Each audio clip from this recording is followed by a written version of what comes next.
has been made.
Good morning everybody and welcome back to Backfire Simsport TV. Back again for the SimRacingAcademy 2020 of the Endurance Championship at Daytona for this 24 race. I'm alone for now in the booth, but Clyde and Pete will join me later on.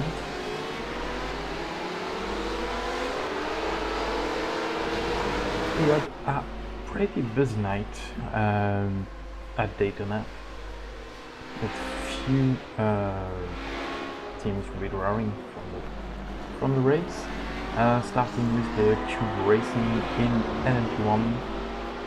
They stopped the race about 1 hour ago. Seems like we've lost TCR once again about 1 hour ago.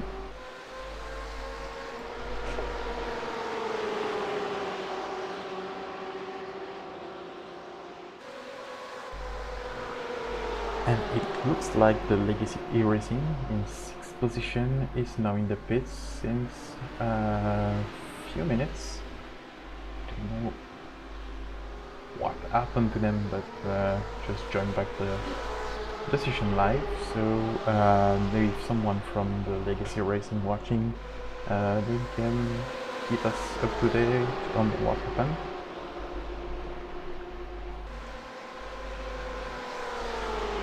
Change in the lead in the P1, where the Global Racing team in MP1 took the lead from IRS SimRacing after an incident for the Swiss team. They had an incident in the night with GT and going to the wall. They've lost a bit of time. They are 12 laps behind the Gold Racing team now, so it's a pretty healthy lead for the Gold Racing team.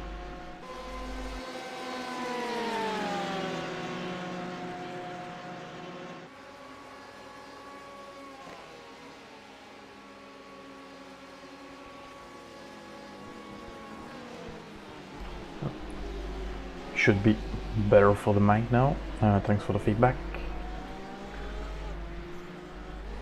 Gonna crank it up. Let's go.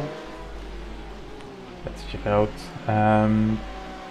In the P2 categories, it's now the German SimRacing Green with 4 laps lead over the NRAC Sports. I think the NRAC Sports Planium was caught in an accident earlier on in the night with the TCR. So you're off from the race. Third place is the Pageworks Esports Cobalt, followed by Mazda Esports, and the Ramadan Motorsports is going back up. They are now 5th. They were last after an early incident in the race when they caught the wall in the first hours of the race. Still leading the GT Pro category, the SimRacingAcademy car drive now by Patrick Shilikowski, still followed by the Air3D Racing Pro with Isaac Morris behind the wheel, In third place, we have Gorgios Theodoris for the German Sim Racing Magenta. Leading the field in the GT-AM category is Jero Bernal for the World of Sim Racing Team Junior, followed by the H2 Performance SRT, and in third place, the Apex Aviation Racing Team. The gap between the leader and second place in the GT-AM is pretty big, but there's not that much between the second, third, and even less between the third place, I think. No, it's battle for the overall, and not for the category position. It's the Denso Sim Racing Rainbow, fourth place in GT Pro. He had a bit incident in the night also. Contact with an MP1 after turn 1.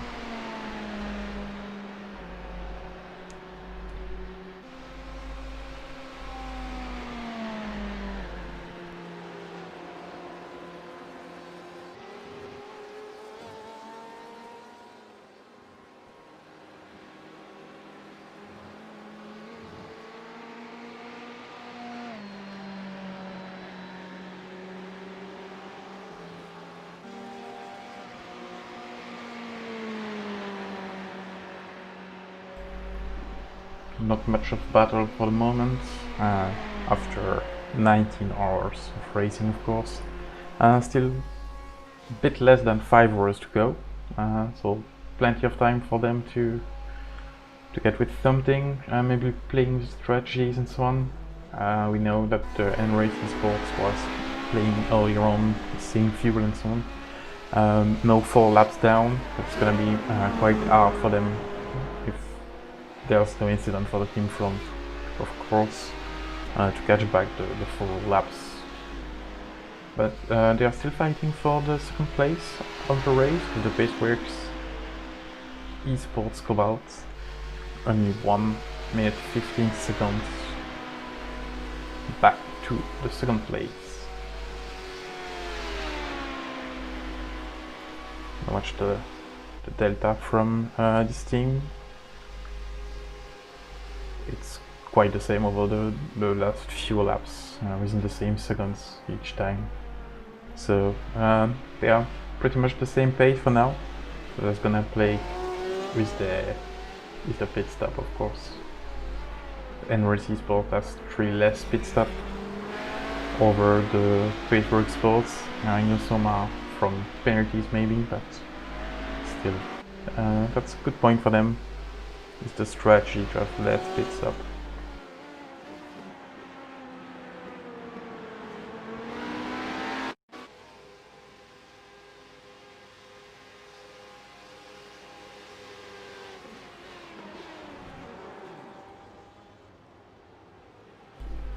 Once again, turn 1.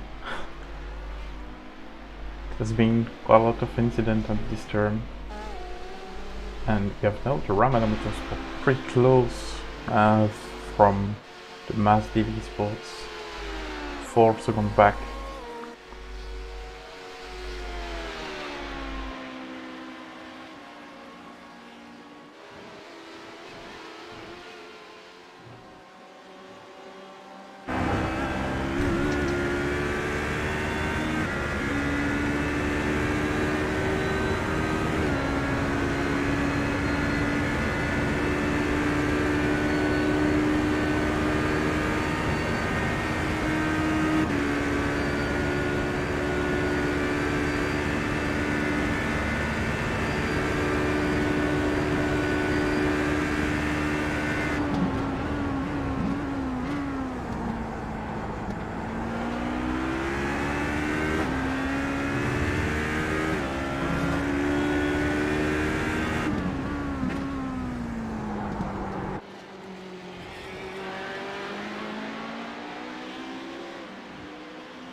Okay, good morning chat. Yeah, ready for the last 5 hours. Gonna be the hardest ones, especially for the teams racing for now.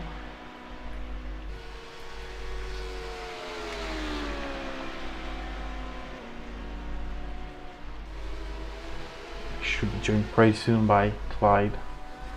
Now, told me he took the wrong pills, so don't know what's gonna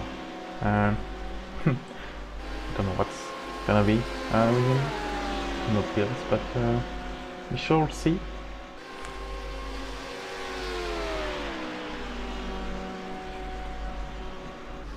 A bit too old to do 24-hour races. They applied 2 weeks in a row. Okay, waiting for him. Let's back to few incidents within the night. So we had few incidents for the TCR, as I said earlier on. They have been in 3 incidents on the whole night, and as I said, they are now out of the race. They have parked the car and not racing anymore. Few incidents also between some P1 and some GTs. As I said, iOS SimRacing and MP1 was leading the race when we left the broadcast yesterday. I've done an incident with a GT in the front straight and went to the wall. So that caused a lot of damage to the car. And they ended up in the pits for a long time. This is why they are so far back now from the lead of the race. That allowed, of course, the Gold Racing team to take back the lead, but yep. I think I can hear someone in the booth with me. Hello, Clyde.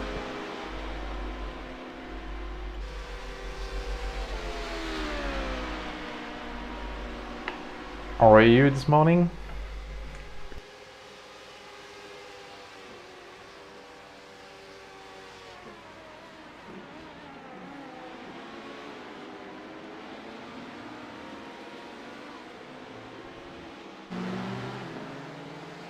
Yeah, I was just going back to the few incidents that happened with the live waiting for you.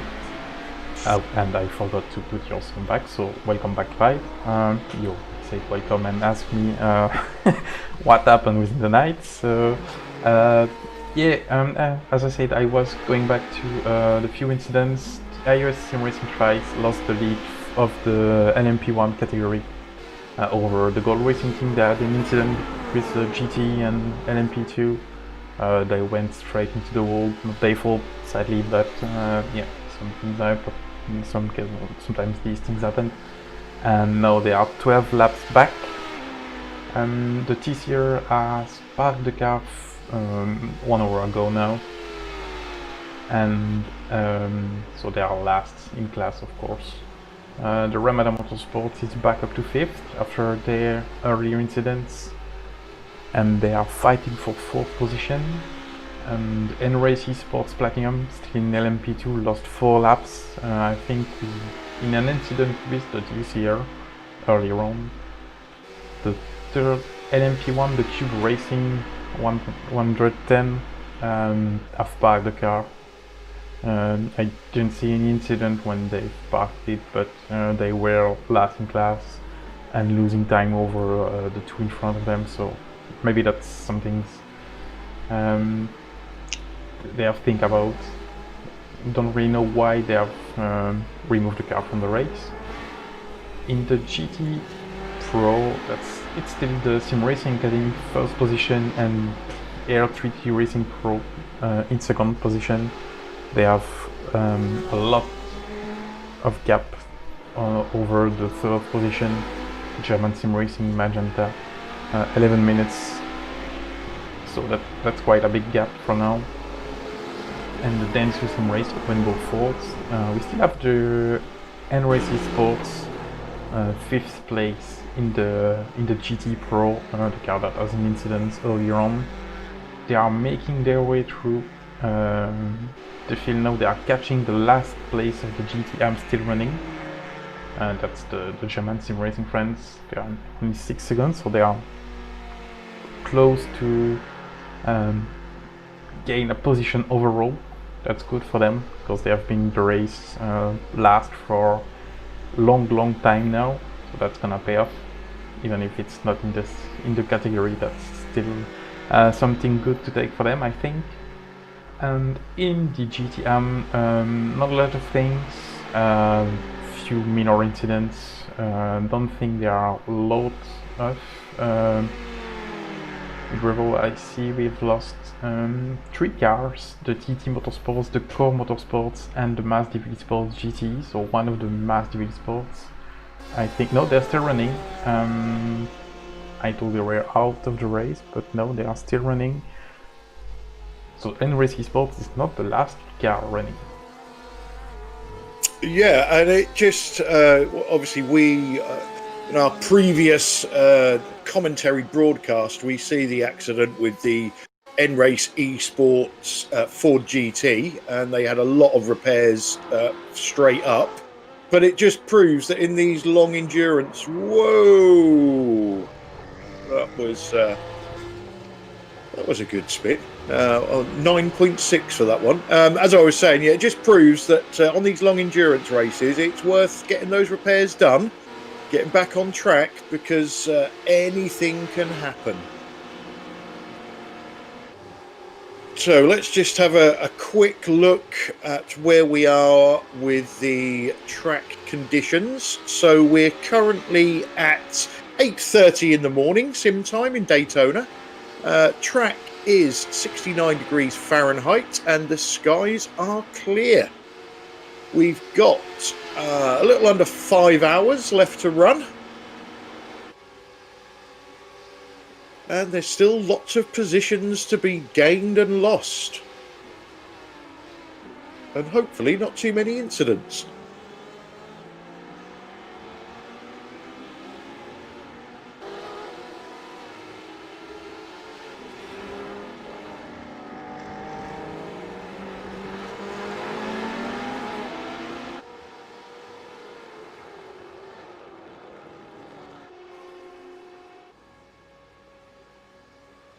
So that is our GT Pro leader, or was, and he's back.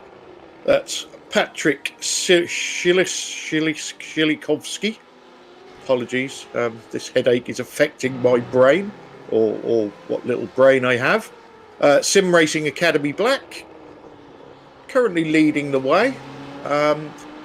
And interestingly enough, after 19 hours and 23 minutes, unless my timing screen is lying to me, there is less than 5 seconds between first and second in GT Pro. Yeah, that's correct, but they just went to the pits, and yeah, 3D Racing Pro has the pit.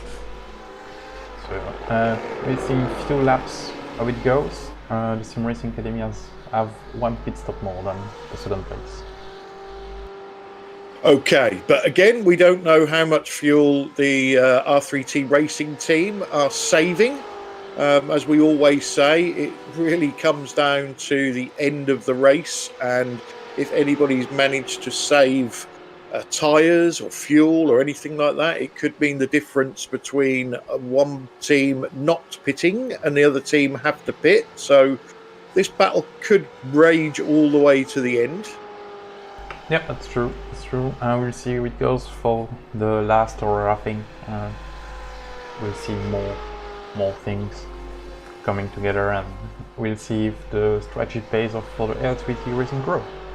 Yeah, unfortunately, the P1 class seems done and dusted at the moment, but barring any major incidents for the Gold Racing team. And I don't think that's the first time, Sam, that we've seen them start from the pit lane and then come through the field and win the race.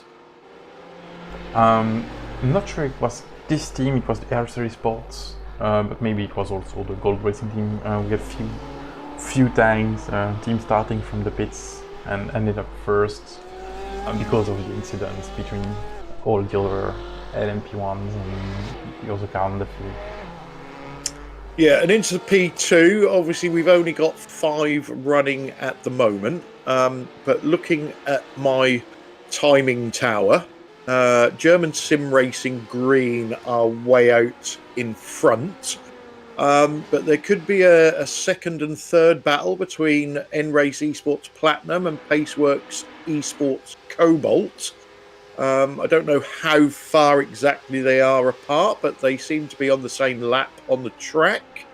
Fourth and fifth, the same. I'm seeing them both as 8 laps down, but on the same lap. So those guys have got a battle on their hands towards the end of the race.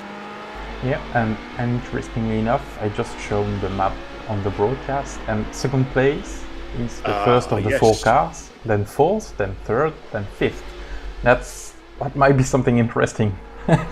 So Yeah, GT Pro. Just going on from what Sam was saying earlier. So we've got Sim Racing Academy out in first at the moment. R3T Racing Pro not that far behind them, although they're now pitting. So that'll increase the gap for Sim Racing Academy. But again, as things shake out at the end, that might mean that they can do the extra stint without pitting. So we'll see about that. Into the GT-AM class, we've got the leaders are currently in the pits, or just about to leave the pits. That is the World of Sim Racing Team Junior. And second place, I'm showing them a lap behind, but that may shake out now, is the H2 Performance SRT team. So there's, as we said, there's still a lot to play for. We've been going for nearly 19 and a half hours, and we still have more time left in this race than you would normally see in a bog standard league or official race. So lots still to play for.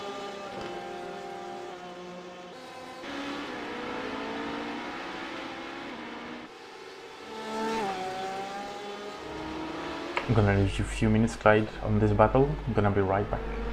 Roger.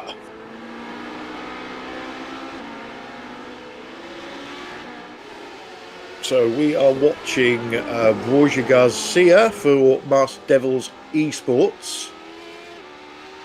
Currently in 4th place in class. Just a quick look at his lap times.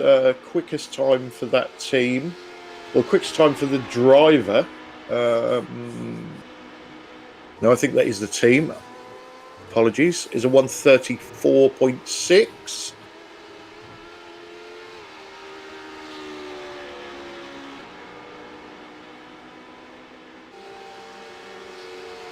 I believe, if I'm correct in, I don't trust this timing screen, as you all know, but I believe that Pedro Ramada for Ramada Motorsports is only 4 seconds behind.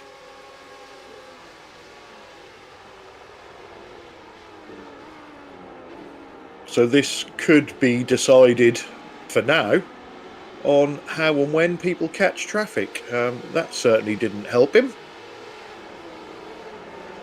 Not the GT's fault, just caught the GT in the wrong place on the track.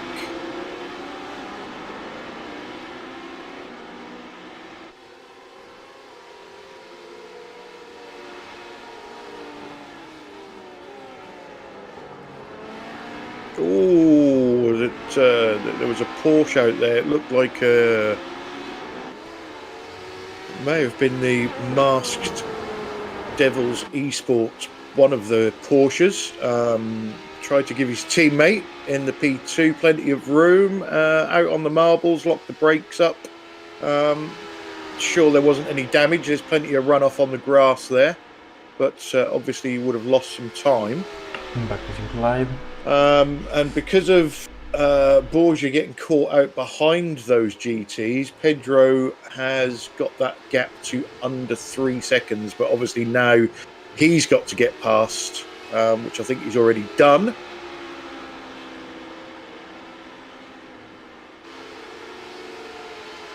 So the gap just creeps out to just over 3 seconds. I think Pedro is getting a tow from the car in front.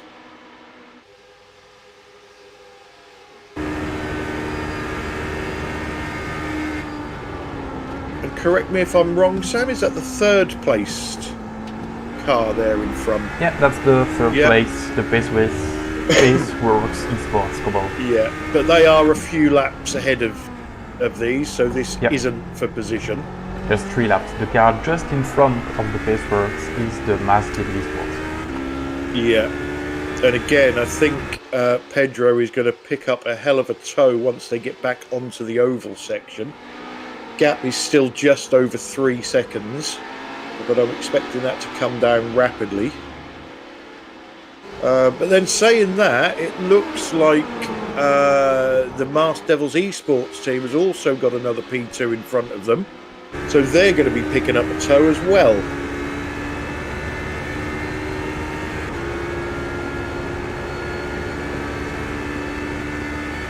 You can see the speed building there. 189 miles an hour. On the brakes, turn in for the bus stop. Then they're going to hit this oval banking again. It wouldn't surprise me if he manages to get a move done here. He's going to pick up that tow right at the last minute and get a fantastic overspeed going.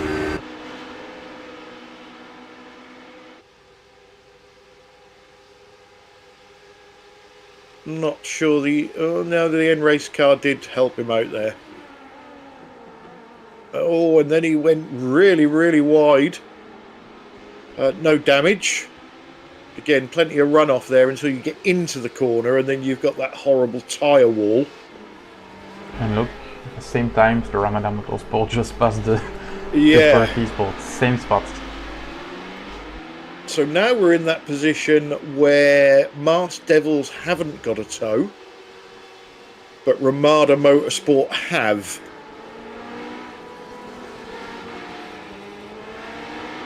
So the gap is still creeping up slightly. It's 3.5 seconds. So as they get onto the oval section now, what are we watching here? We've got a replay of Holger Meifert, WS Racing Esports yellow. He's just carried too much speed into there. And the back of the car has said, oh, no, you don't. But a safe rejoin, and away he goes again. So, back to this battle. Let's see what's happening.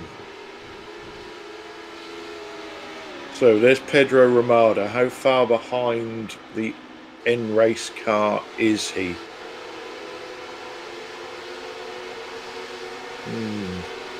Possibly too much at the moment. Maybe next lap we'll see him get that fantastic tow and try and close the gap on Borja Garcia.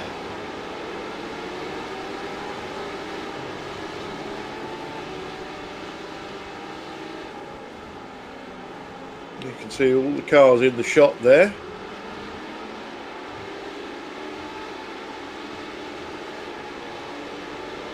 Probably one of the better tracks to show the blimp view. Yeah, even if the far terrain doesn't look as good as some new tracks, there's nothing in the middle, so you can see almost all the track. That's pretty good shots of all the cars in the same view. So here we go. What can Pedro do with this tow? He's going to get a little bit of tow off the GT, pull out into some clean air, tuck back in again. He's definitely getting some extra speed there. And he's going to get it all the way round NASCAR turns 3 and 4.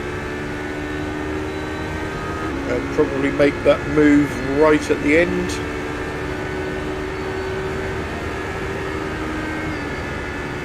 You see the sudden overspeed now.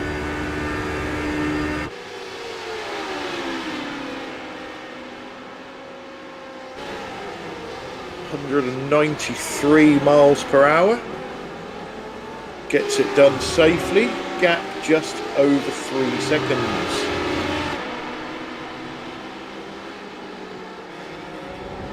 And now we've got a battle for second place. So the second place between N-Race Esports and the Paceworks car. Obviously these two are both on the same lap. Otherwise it wouldn't be a battle.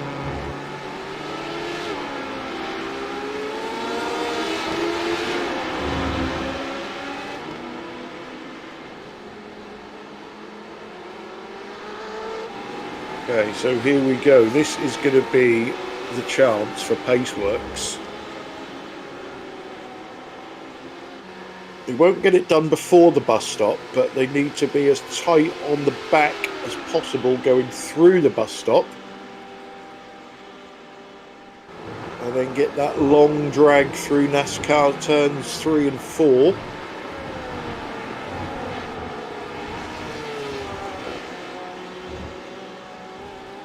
A little bit shaky on the exit, but he's still close enough to get this done.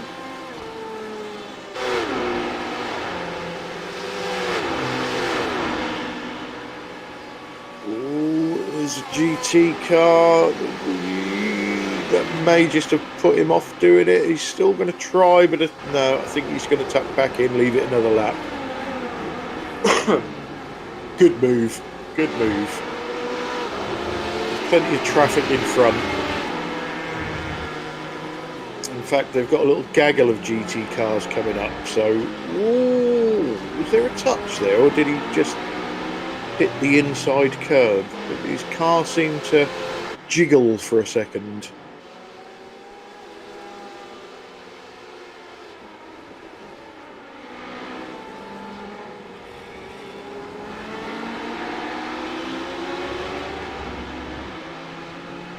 A quick dive down the inside.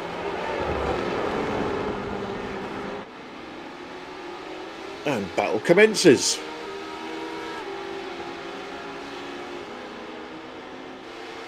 The unfortunate thing for Paceworks here is the N-Race car has got the, I think it's the Ramada car in front of them. So they are also getting a tow. Oh, he's caught the GT through the bus stop. That's not very helpful. Yeah, not gonna help to stay in touch with the N-Race Esports in front. But as you say, got a tow from the Ramada Motorsports.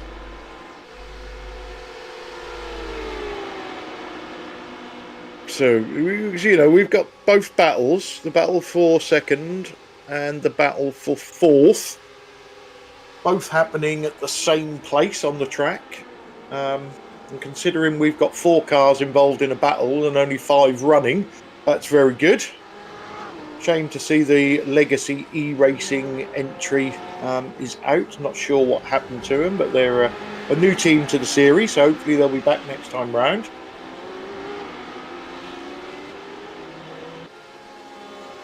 See the Porsche in front there with the trademark bent wing.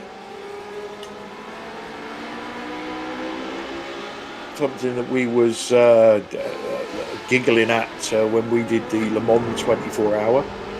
How all the GT cars seem to have the same damage on the rear wing.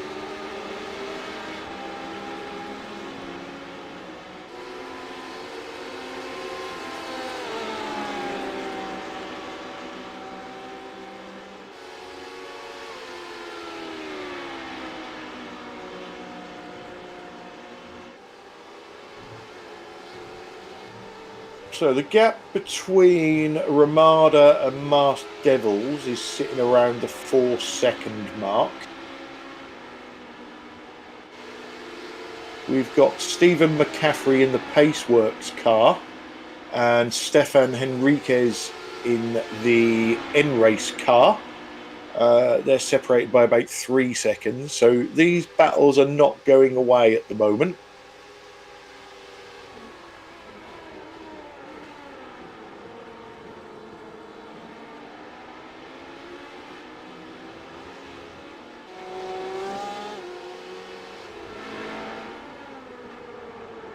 apologies to all the other cars on track, but these are fascinating battles here. Nearly 20 hours into the race, and you find yourself right behind your rival. Yeah, and the tow from the Ramadan Autosport for the N-Racing Sport is ready in helping him. And even though K3 from the Pace Rookie Sports is gaining time on Enrique's Indian race car.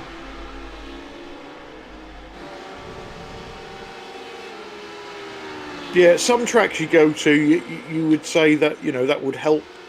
That would help Stephen because he'll get a double tow, but because the speed here is phenomenal, the car just runs out of grunt, and as soon as you pull out of that slipstream, it's like hitting a brick wall of air, and suddenly you're not going anywhere.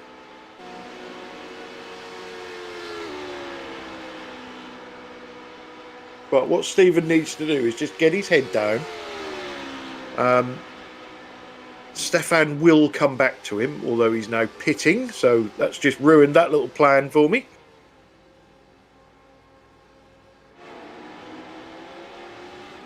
Gonna go back to the other battle between the Pedro Ramadan and Bordeaux. That's getting close now. That's just about a second, I would guess, looking at that. Needs to get that GT car cleared.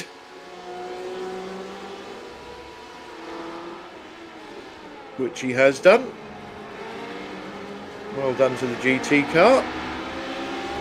So now this battle is back on. Just over a second. Going back to what we were saying before, the idea is to use the tow around this section of the track, get up close into the bus stop, get a good exit out of the bus stop, and then that long run down to turn one, that's where you'd make your move. All the time remembering that you're going to be carrying extra speed into turn one, so your braking is going to be slightly different. I think he's too far away on this lap.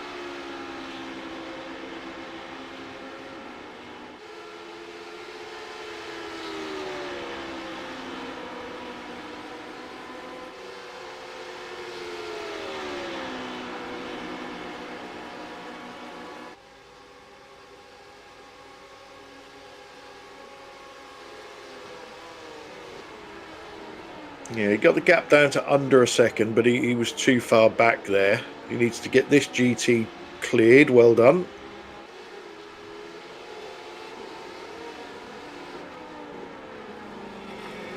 And as we said before, the difference can be how or when you catch a slower class car.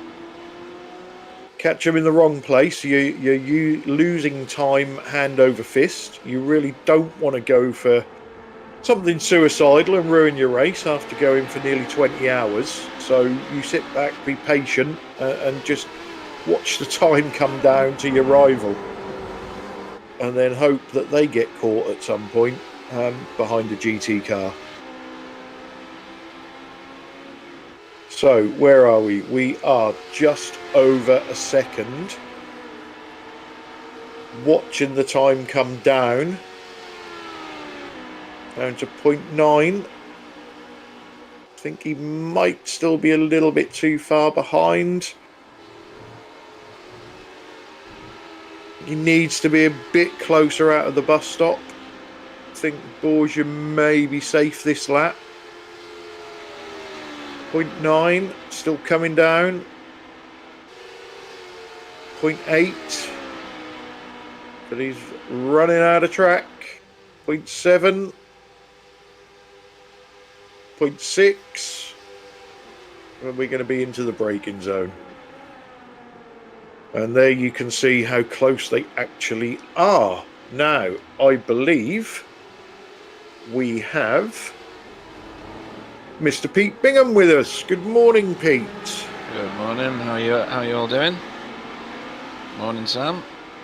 Yeah, we're just watching a couple of excellent battles for 2nd and 4th place, respectively, in the P2 class. Yeah, there's been a bit of shuffle overnight, hasn't there, in terms of positions? Yeah, there's been a few incidents overnight. We've lost a few cars. But again, we're watching a battle that is under a second, and we are 19 hours and 45 minutes in. Yeah, it just shows how competitive and how balanced these teams are. After, well, what is it? I don't know. However many hours you just said, that they're still on the same bit of tarmac there. Yeah, no, I think Pedro is close enough this time. He is most definitely going to have a go at Borgia, I believe. I'm guessing Pedro is the team boss there, is he? Given his surname? I would have thought so. Point 2, point 1, you can see how close it is. He's going to go. You ruined it for us. Ruined it. Pedro, what are you doing? Yeah, he's off our Christmas list, that's for sure. And I bet Borgia was wondering what was going on then. He thought he was going to get overtaken below the yellow lines. Yeah. So we've lost a P1 car in that mix overnight as well, have we? Yeah, the Cube Racing entry has gone. We've lost a couple of P2s. Yep. Just having a look down. What have we got?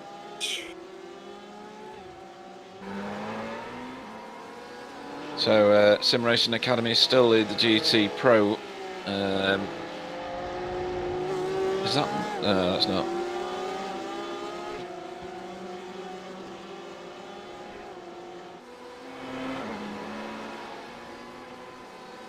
Yeah, as you say, SimRacingAcademy are ahead in the GT Pros. They have pitted recently. Sorry, apologies. R3T in 2nd place have pitted recently. So that 1 minute 20 gap, whatever it is there, is going to come back down once SimRacingAcademy and Patrick Shilakovsky pits. Yep, and that'll bring them much closer together. I can't remember how long we said pitting was in a GT3 car. It's quite sizable, isn't it, if you fill in the car with fuel? Because they fuel the car, then it pops up and they do the tyres.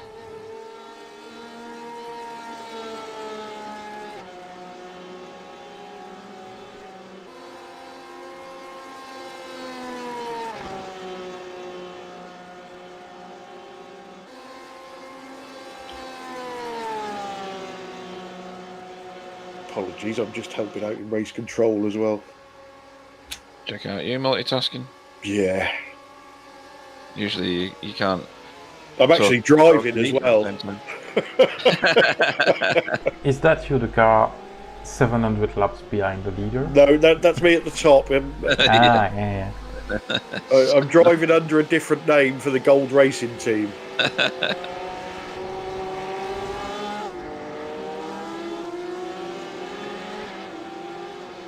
We've got a few crazy rear wings again, haven't we?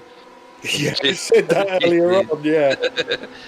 I don't know whether that one's a benefit or not there on Alejandro's car. Alejandro in Estoril in the Masked Devils Esports AM car. Getting overtaken by the Gold Racing Team LMP1 car, who started from pit lane, had a penalty, and is now leading, so go figure. Sim Racing Schweiz have obviously had some altercation with the wall at some point, with being 12 laps down.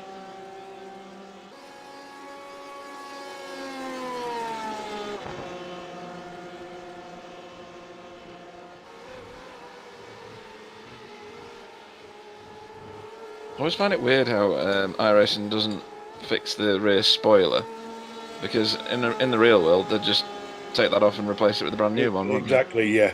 Yeah, you wouldn't run a car with that. No. That car looks the South Wales racing team looks a little bit. Is that mangled at the back, or is it just my eyes? Actually, that's all No, I right, think isn't it it? looks That's all right. fine. Yeah. Yeah. Yeah, it's the South Wales racing team, as I called them. South Wales. Cardiff racing team. Yeah. Apologies, guys. Yeah.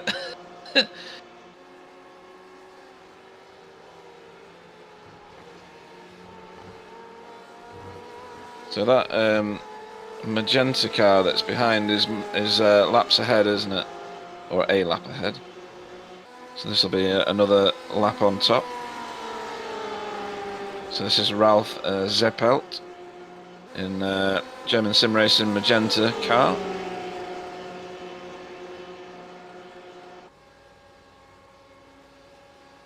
So we had many penalties issued overnight, Sam? Yeah, a lot of them. Most for the TCRs, they are now recovering from the race, but yeah, there are a few incidents within the night. 3 penalties issued. Okay. Or 4. Yeah, 4 penalties for the same team, not for the same reason each time, but yeah, that was a bad night for them. Yeah. And a few for some GTs, but no major incidents. Okay. Do we know what happened to IES Sim Racing Schweiz? Because they were leading P1s. Did they have a nasty crash, did they?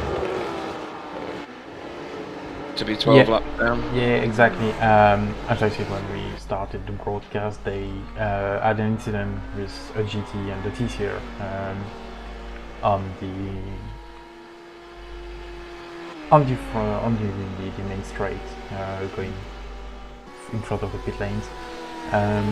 The TCR didn't left enough room to the right where the IS Sim Racing Schweiz was already committed all the way to the wall, and they lost the car, being surprised by the TCR not leaving enough room for them, and then went straight into the wall.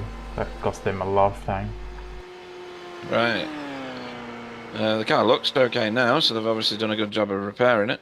And it's got a lot of ground to make up. So, just for the people currently watching the broadcast and in the chat, if you missed it when we started all those hours ago, we was talking, or we had a question about what was the first online racing sim, and we broadened that question out to ask the viewers, what was your first ever racing title that you played? Let's expand that question a little bit more. And how old was you when you played it? So let's see your comments. Well, I think I'd be about. Well, we couldn't afford a fancy computer, even like an Amiga, when I was a kid. So I think I was about 12 or 13 when I was doing Indy 500. But we did have a 5-year-old chip in yesterday with a Gran Turismo GT1, wasn't it, or something like Something that? like that, yeah. And I was playing racing sims in the womb. You'd think I would have got the hang of it by now. Well, you didn't have racing wheels or anything like that, did you, on some of the original ones? You either had No. a It was joypad. joystick, wasn't it? Yeah, joystick or a joypad. Yeah, joystick on the very older ones. Yeah. I think the joypad type idea probably came out with the original PlayStation, maybe. Yeah, I would That think was, so. like a controller. I can remember Ataris and things like that had that little weird stick thing with a red button. Yeah, Atari 1Ks with Pong on it and nothing much else. Yeah.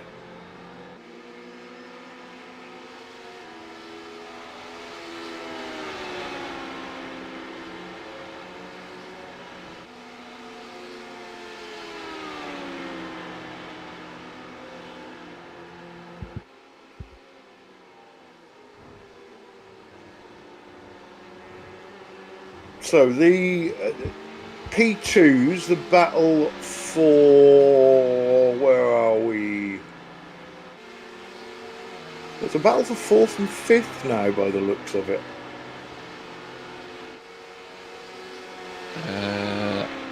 Yeah, so that's Yeah, 12 seconds it's the behind him. same two teams, but Patrick has stepped out of the car after that pit stop. And George Manusakis, Manusakis. There we go.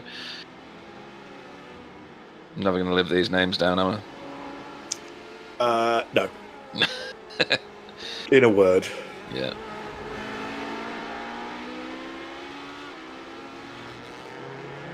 I feel sorry for the crowd at Daytona, actually. They've been stood up for ages, haven't they have, in the same position without moving.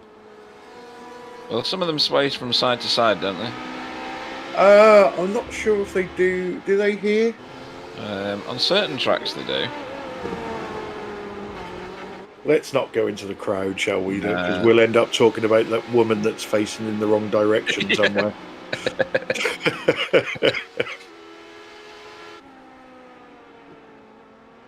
So Stefan Enriquez in the N-Race Esports Platinum car, one-time leaders of this, now find themselves a good, is it 4 laps, 7 minutes? Yeah, 4 laps behind. So again, obviously are coming together with someone overnight. Yeah, I think there's that second and third place battle isn't over. They're separated by a pit stop at the moment, but it could all come back to them. Yeah, a 1 minute gap in this car's like an eternity, isn't it, given the lap times that they put in? But it's better than being laps down after all.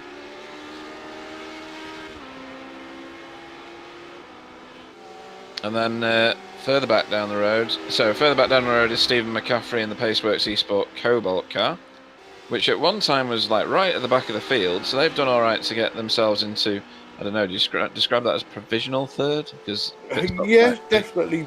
Yeah, I think everything's provisional at the moment, isn't it? Yeah, pretty much. And then you got quite a sizable jump. I don't know how many laps that is. It's probably a couple of laps, is it? Back to Mass Devils Esports car with Borja Garcia, who you were watching before. That car looks pretty pristine, but like we were saying, this car does get repaired reasonably easily, doesn't it?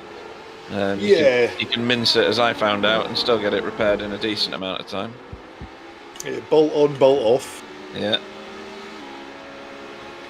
And then 10 seconds back to the Ramada Motorsports car driven by George Manusakis at the moment. But again, pit stops will play a factor.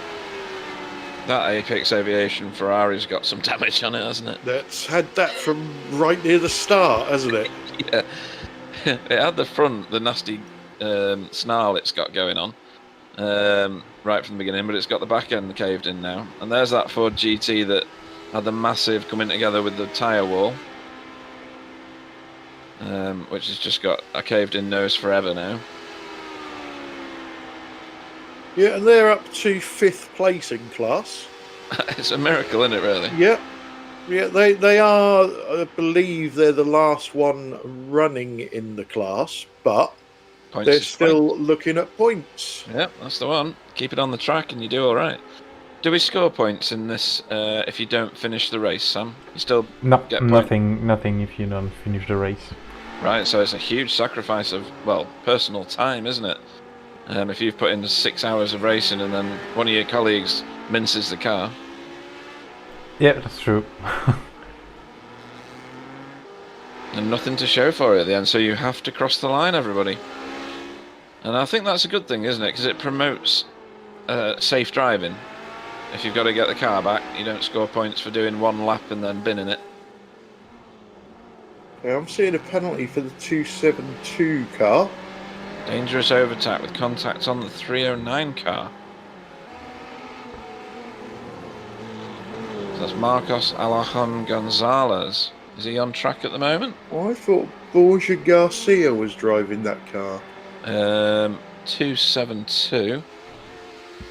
Oh, cheers, thank you. Yep, he is. So that must have been from a while ago then, was it? Don't know. Let me have a look at race control. Well, that That's car did 10 pit minutes ago. Yeah, I was going to say it pitted 5 laps ago, which is 10 minutes. Yeah, 15 minutes ago.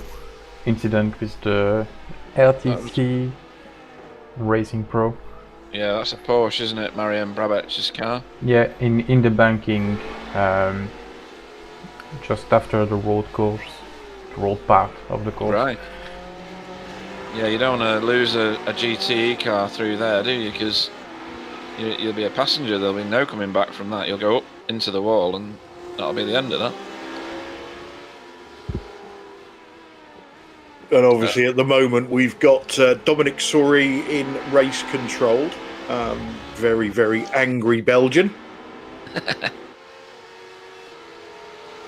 You certainly don't want to annoy him.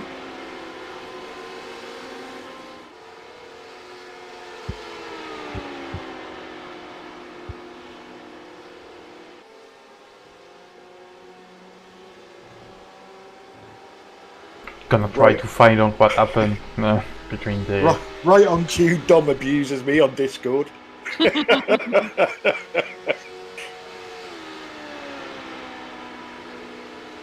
My stream's jumping all over the place. Yeah, I've got that as well.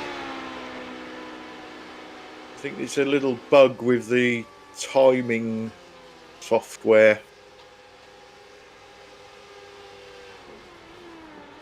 It's like watching Bingham in a race. Isn't it?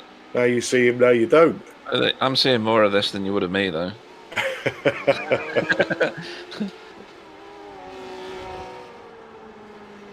Yeah, just trying to catch back the action. I have no incident in the incident logger, but I can see the R3T just in front of the Mass DV Sports now, so that's gonna be pretty soon, I think.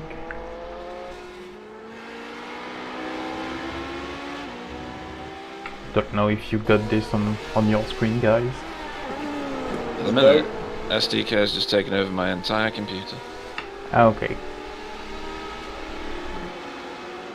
My screen is flicking between cars. My timing screen, people are changing colours. Yeah, We're now going to see it. Oh, what did he do there? I don't know, but I missed it. He seemed to... He went past the Porsche and then cut back down to the inside of the track while the Porsche was still there. But basically cost himself time. Go on, I'm gonna do a Casablanca now. Play it again, Sam. Yeah, I want to see what happened. You would hate to say that it was intentional. There's a book gonna follow that statement. But if it wasn't intentional, it was very, very poor awareness of what was going on. So yeah, bit of a strange one. Are you watching Paul Mazier at the minute, Sam? Yes, Pete. Good. If you can play that replay again, because I'd like to have a look at it without strobing all over my computer screens. Yeah, I didn't actually see it on my screen. I watched it on the stream, Pete. Oh, right. Apologies, my phone is going mental. Something going on at work.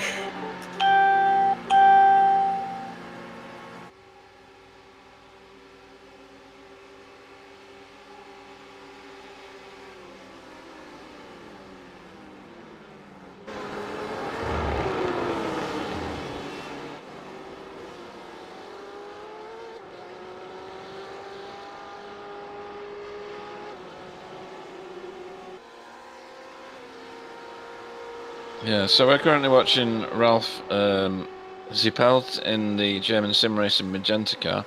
Now, Thomas Asmussen isn't too far behind him, but he's in a different class. He's in the AM class, whereas Ralph is driving a Pro class car. But Thomas is definitely catching. Probably not so much now that P2 car just went absolutely hammering through. It's an attention-grabbing moment. That car's got a little bit of rear-end damage there. Caved in. And a bit warped. But it's not affected the spoiler at the back. Yeah, it's got a bit of crinkle, hasn't it? Yeah, a bit of redesign.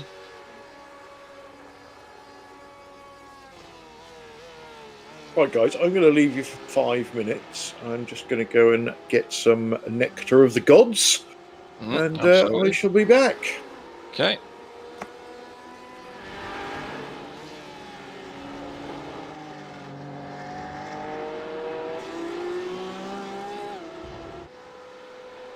So back to the front of the GT Pros with Patrick Shilikowski and the SimRacingAcademy car. Yesterday we heard from Max Beer, who is also in that team. They're obviously doing a stand-up job. They are 1 minute and 21 seconds ahead of Marian Brabich in the R3T Racing Pro Porsche. He's about to put another lap on a very, very second-hand looking Apex Aviation Ferrari. Then you got a bit of a jump back, a good 3 minutes back to Ralph Zippelt in the German Sim Racing Magenta car, who we were watching previously. And that car looks pretty untouched. So they've obviously lost time over the course of the hours of racing that they've done, but nothing in terms of permanent or lasting damage on that bus-sized BMW. And then you got another big jump, 2 minutes or 2.5 minutes nearly, back to Christopher Reitz in the Dennis Sim Racing Rainbow car. Again, this one's seen some action over the hours, but is looking a lot better than it's done in previous races. Usually this one's quite heavily reshaped, is the best way to describe it. Has got some rear end damage on the right rear hip and right rear quarter panel that covers the wheel arch. And possibly on the left side as well, there's something going on there. Yeah, they've been touched by the Cube Racing LMP1 right. had turn 1. Yeah, misunderstanding That explains that then. from the drivers. And then, have we got any more pro cars? Is that N-Race Esports Ford in? It still is, isn't it? So this one brings up the rear of the field at the moment for the pro. So good that they're still turning. We still don't really know how they ended up mashing the tyres that they've just passed actually on the entrance to turn 1. It'd be interesting for one of their team to come in our interview booth and tell us all about that and how it managed to happen. Possibly just a racing incident where they lost control of the car when it fishtailed in the braking zone, possibly in the aero push of the car in front. But nice to know, so that other people can avoid having that happen. And they are also going to put a lap on or unlap themselves from that rainbow car if they continue to pick up speed like that. Through goes Gold Racing Team's P1 car to set off miles down the road as well. So we'll have a little look at the AM class now.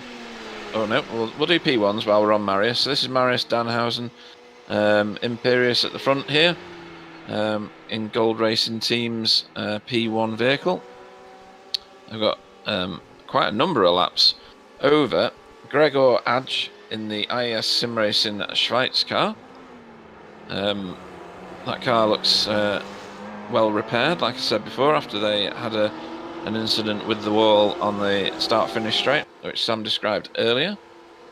And we lost Core Racing. Is it Core? Cube. Cube, sorry. Or a pro car.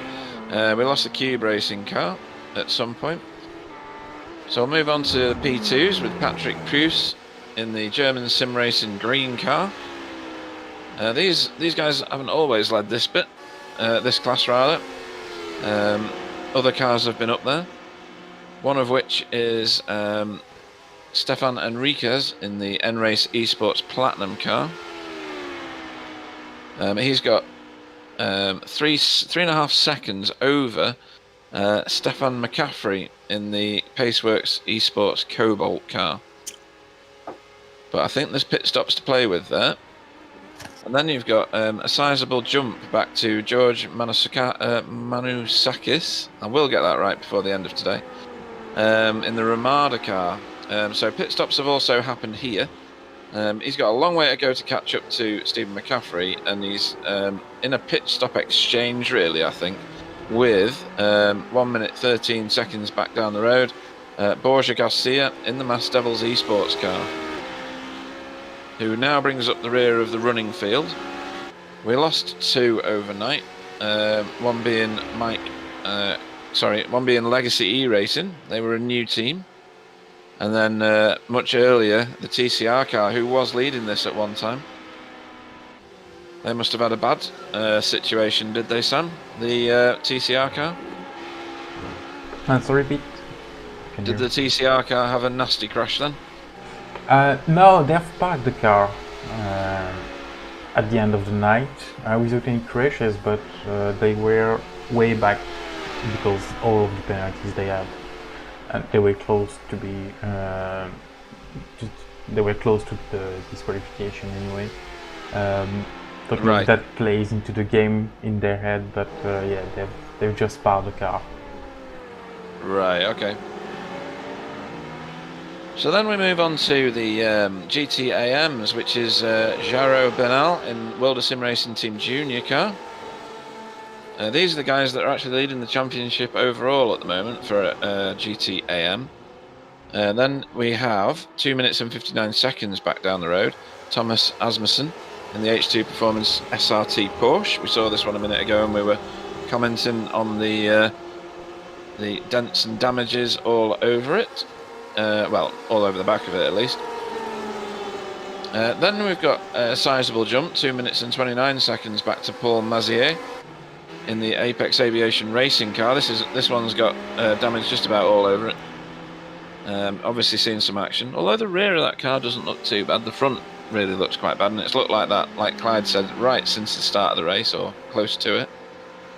And they've got a whopping lead. They've got 6 minutes 16 seconds over Michael Dubois in the Lithium Motorsports car, the BMW that you can see in the towards the front of this gaggle here. Gold Racing's at P1 car siding their way through at the moment.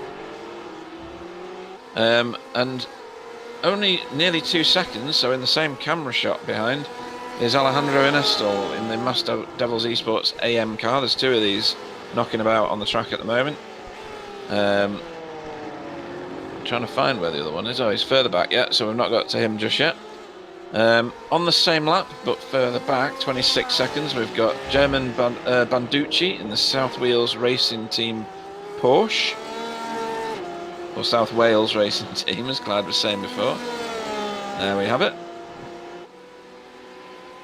They look relatively untouched and are doing a great job of keeping on track, although there is...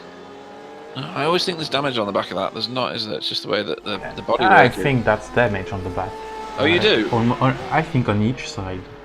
Mostly on the left side, but on each side, yeah. No, you're right. My eyes weren't deceiving me. They did have damage earlier on in the race, if I remember rightly. Right, okay. So hopefully that doesn't affect them too much. And they've got a good 3 minutes and 6 seconds back to Johannes Nusis in the WS Racing Esports yellow car, who we saw giving racing room to people lapping him a minute ago. And then a massive gap now back 8 minutes to Thomas Samola in the R3T Racing AM Porsche. See, that one looks untouched, doesn't it? Oh no, it doesn't. Yeah, apart from the wing mod. They've got a bit of a spoiler redesign on that one.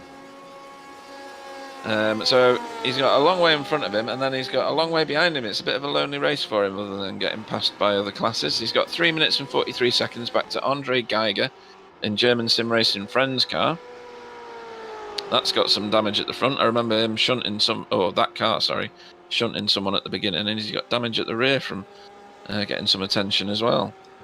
Yeah, front left's curled up, isn't it? It is, proper snarl on that one. And then he's got 3 minutes before he sees anything of Ney Stefan in the Mass Devils Esports GTE car. This one's got a few little dents all over it. Nothing dramatic. The spoiler's still straight and still pointing in the right direction. But other than that, it's a bit crinkled all over.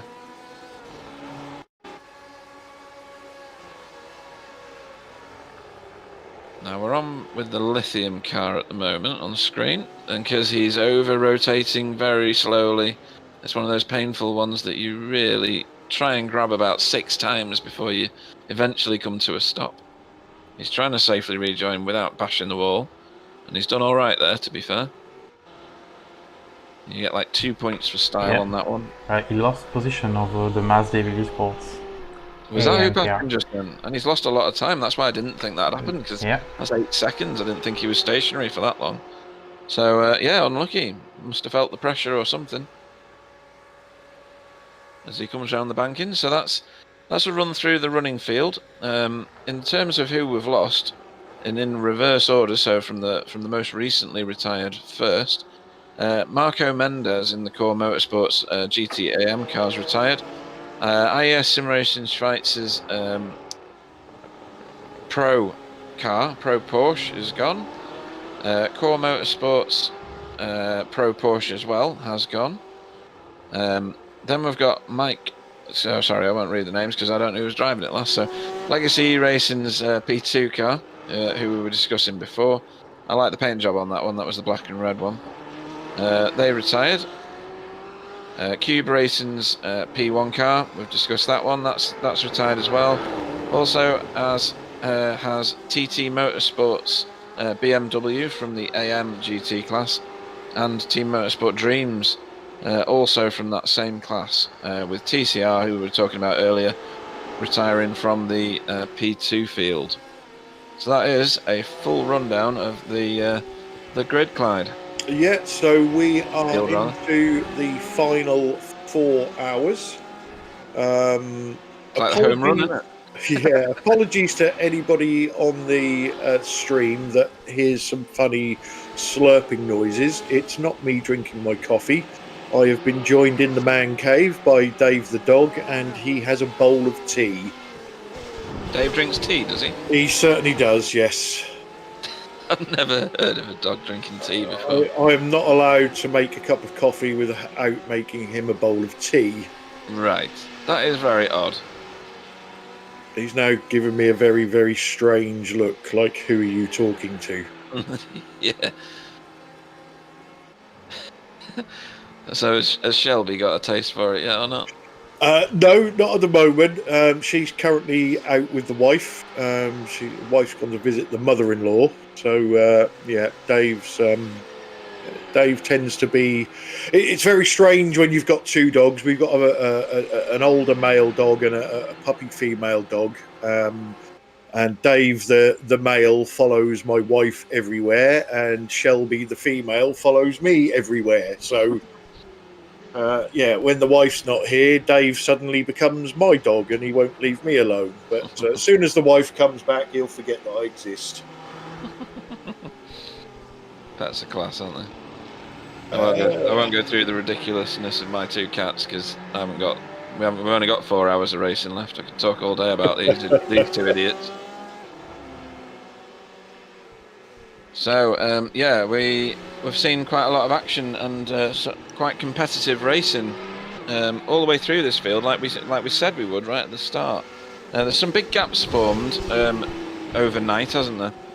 There is, and this is a strange part of the race when you're driving. It's you're into the last 4 hours, which, like you say, it's the home leg. You're nearly finished.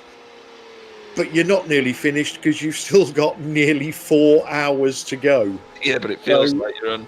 It does, yeah. The back of it, yeah. But there's so many things that can still happen in 4 hours.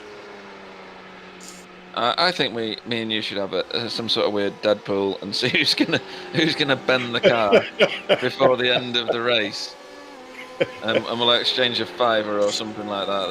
We've got to have something. So these long races, to me, all boil down. Well, skill of the drivers, luck, and tactics. Yeah. The tactics don't pan out until the last half an hour, when that team that you're a minute behind has to pit and you don't, and suddenly it's game on for the last half an hour. So Yep. You know, again, there's a lot of things that can happen, and still there's a lot of things that can pan out.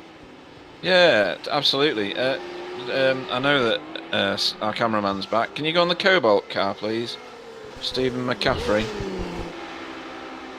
So he's about to be chased down, I think.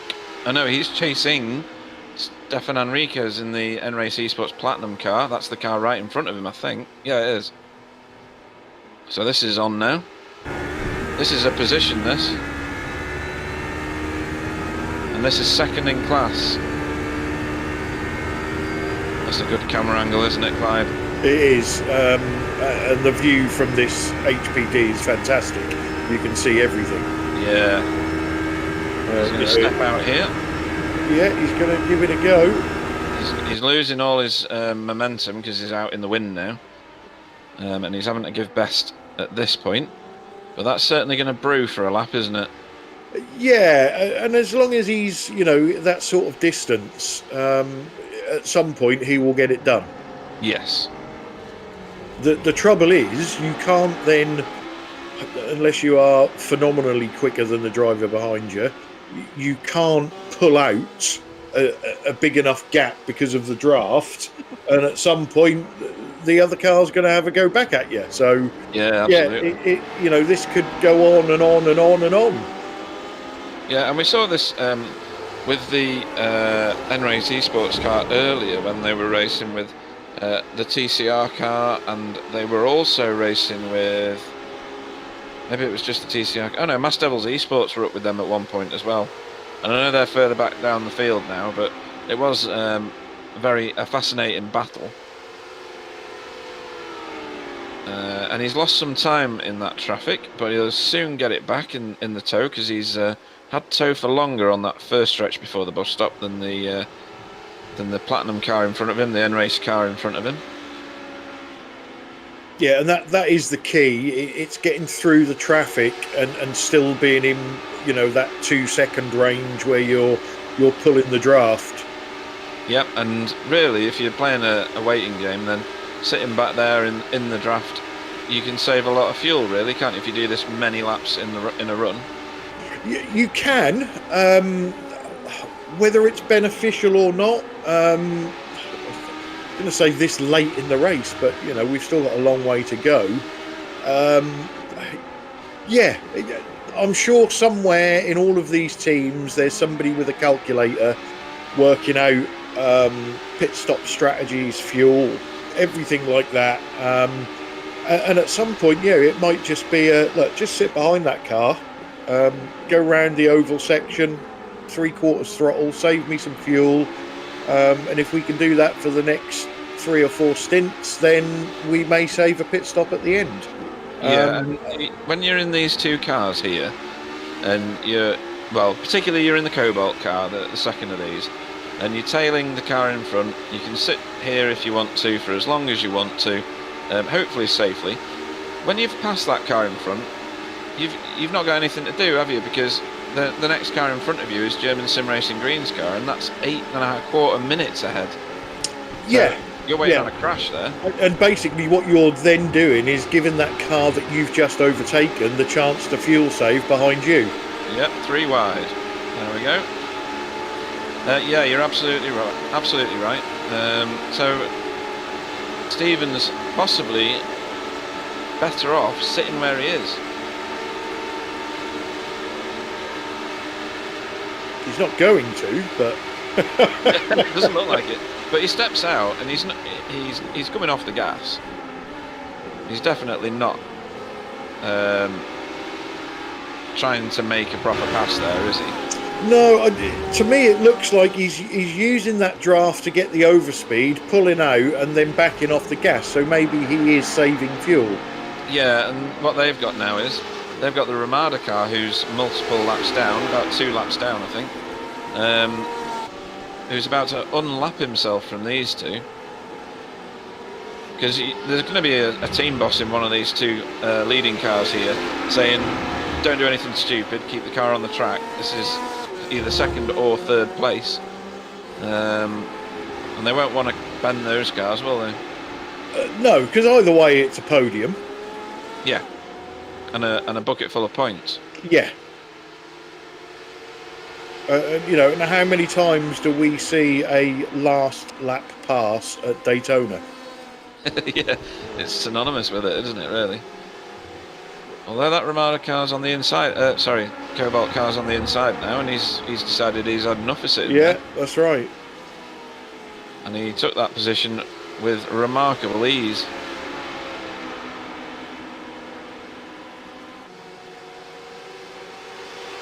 And then this is where all your calculations have gone out of the window.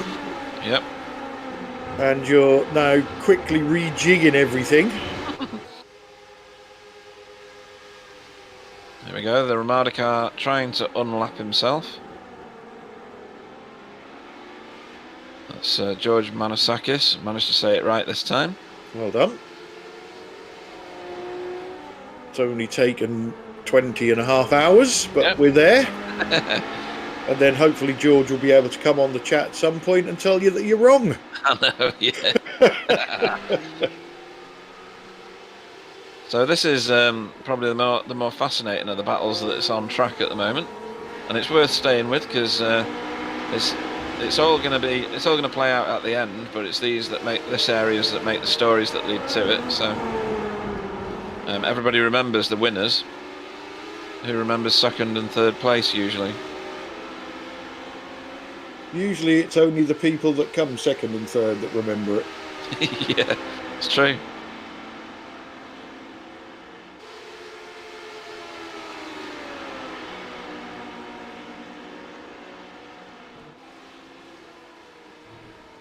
Ramada car got onto the back of the N-Race Esports Platinum car quite quickly, and then hasn't made any moves to overtake yet.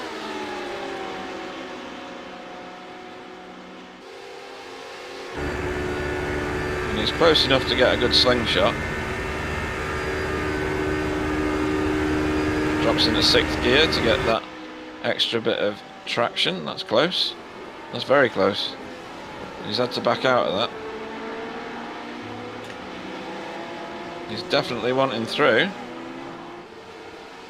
He's not going to ask politely in a minute, is he? No. There you go. That's a lot of wheels to do it, but he stuffed it in there. He'll be getting flashed at, no doubt. Oh, he's having to give it back. So what did he end up with? A slowdown? Possibly. He gave the Platinum car a flash as he went back behind it again. So I'm not sure what that was all about. Any ideas, Sam? Absolutely not. I thought you might have some inside information, having driven this car a lot, but that was weird. I don't understand what that was all about. Yeah, There was a message there. Yeah. Don't know either. Maybe they went a bit far wide on the right there, and got a black flag. But yeah, don't really know. Well, he's about to do the job again because he's back on the rear of that Platinum car. Perhaps he's just practicing overtaking. Yeah.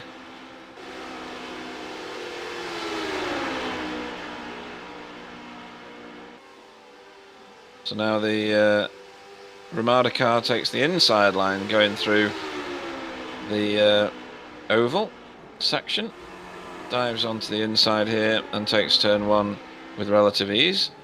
The Cobalt car's boxed now. Yeah, I think Stefan Enriquez has been told to let go, to let George go. Because of yeah. the overtake, right? I see. Yeah, to avoid any issues with the lap car. No, that does make sense. So maybe someone's whispering in his ear, that was a bit forceful, we might face a penalty for that. So you might as well let him go because it'll be less than the penalty is. Yeah, I know you can try to stick with him and save fuel even more behind him. Yep. I mean, that Ramada car's obviously got a lot of pace.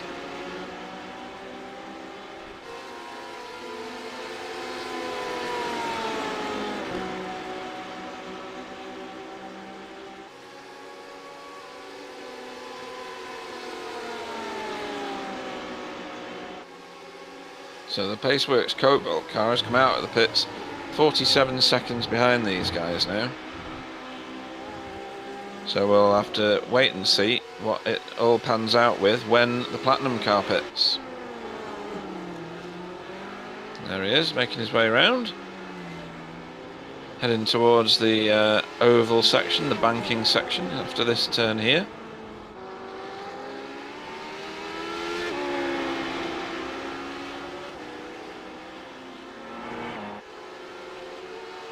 I'm not sure what we're like in terms of teams accruing incident points. We were talking about that right at the start of the race. So I'll go and have a little look now.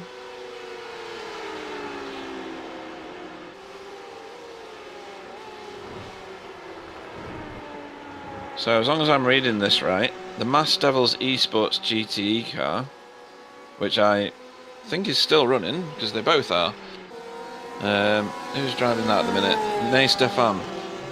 I think they've got 114 incidents at the moment, so they're not far from the penalty that you were describing yesterday, are they, Sam?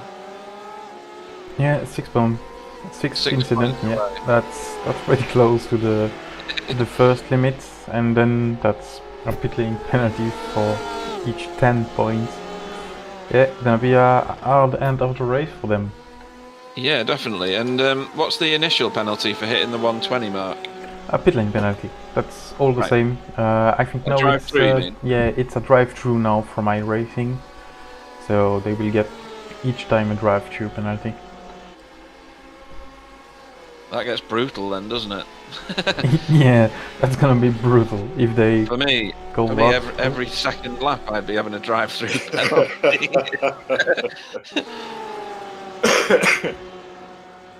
I'd be asking the stewards, can I just go through the pit lane every lap and you ignore how many incidents I get? Oh! So, German sim racing friends didn't make a friend there. No, he sort of forced the Porsche out wide. Yeah. I don't think it was intentional. It just No. happened that way. And how many times do you see that? You know, you put all that effort into making a pass, and then the very next corner, you bin it. Yep. I'd love to say I've never done it, but I'd be lying. And then you just feel a bit silly, don't you, really? You do, yes. Yes. You've then got to try and keep your anger down because your tyres are going to be a bit melted. You can quite easily then spin it on the next corner as well. Yep. And it just goes from bad to worse.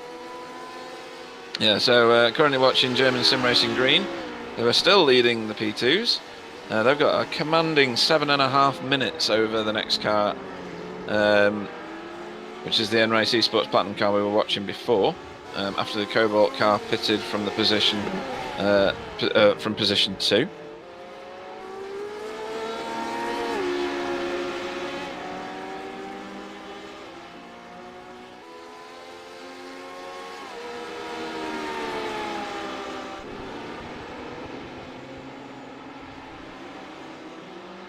And then back in GT Pro, Patrick Shilakovsky still leading with the SimRacingAcademy BMW, which is as big as someone's bungalow. It's a bust. I hear you can get a kitchen in the back of that.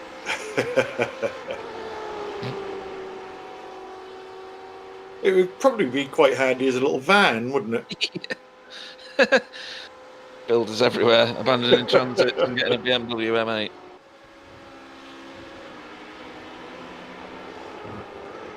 I mean, that car looks spotless compared to most of the rest of them, doesn't it? In this field, in the GT field, AM or Pro. It's a bit of a lonely race for them, to be fair.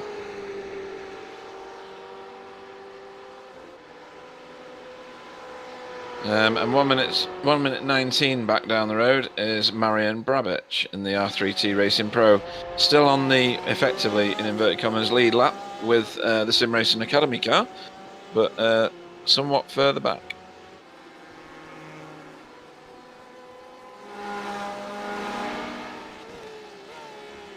Yeah, I still think there's some big shake-ups coming. There's some tired drivers out there. will be, definitely. And There's certainly some tired cars. yeah. And that tiredness leads to silly little mistakes. Sometimes. Yeah, Just getting the braking point wrong, or getting too greedy on the gas. And that silly mistake can lead to a long repair in the pits from hitting the wall or hitting somebody else, or the wrath of the angry Belgian. Yeah. You don't want the angry Belgian, though, do you, really? Oh, no. He sent me a few horses' heads.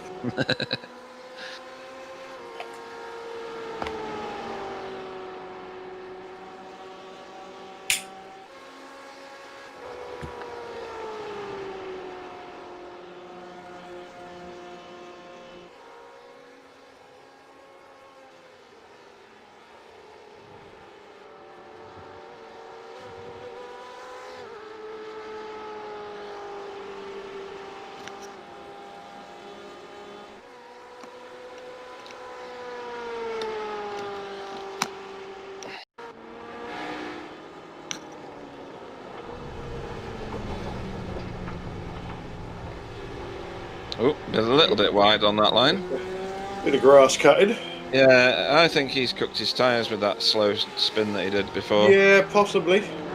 I mean, if you spin a Sherman tank, I'm sure it puts quite a lot of heat through those tyres. Yeah, looking at the tracks he made in the grass, I think it weighs as much as a Sherman tank as well.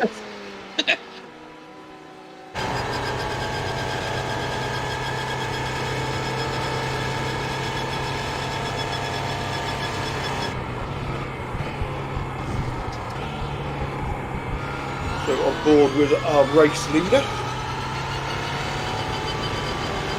And this should demonstrate just how fast these machines go.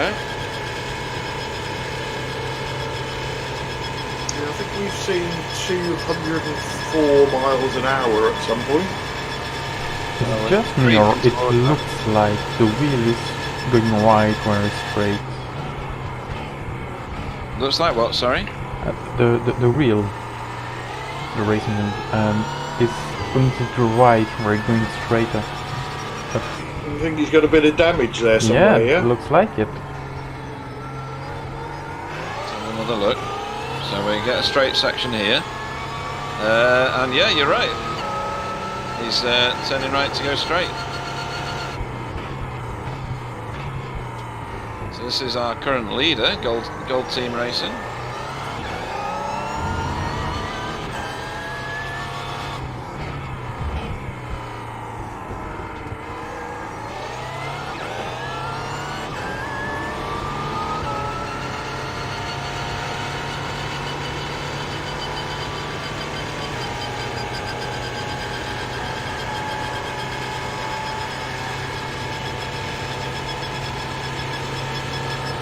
I think with the lead they've got, they can possibly afford to do some repairs in their next pit stop. Yeah, they've only got, how much is that now? It was 20 12 minutes. laps last time I looked. Yep, showing us 20 minutes at the moment.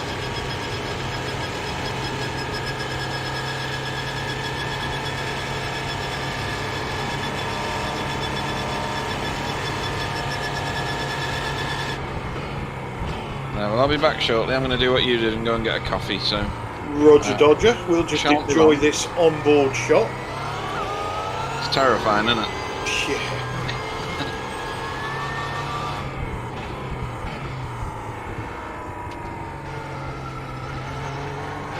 It is terrifying, but it's also very good to see how these cars deal with traffic.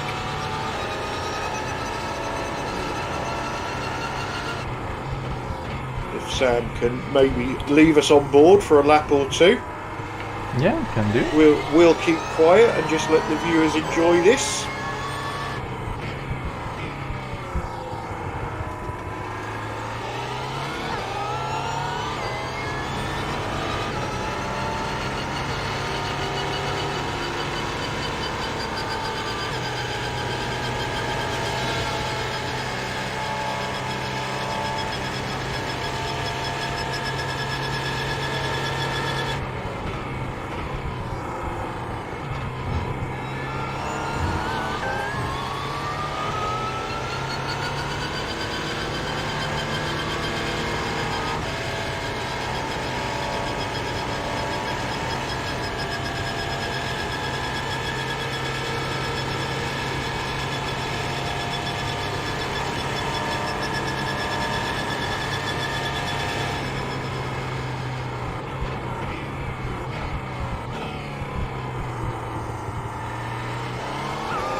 And there he is into the pits. So a couple of laps on board there with our P1 leader, Marius Danhausen for Gold Racing Team. We'll keep an eye on his pit stop time and see if he's getting some repairs done. His wheel was certainly kinked to the right going straight, but it didn't seem to be affecting him too much. But it'd still be nice to get that repaired, especially with the lead that they've got over this car. Kevin Otts for IES Sim Racing Schweiz.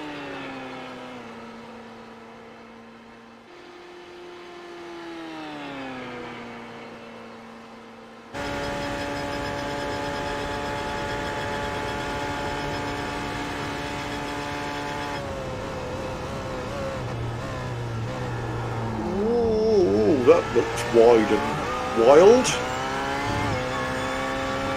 but well done, Kevin. Got it slowed down, got it under control.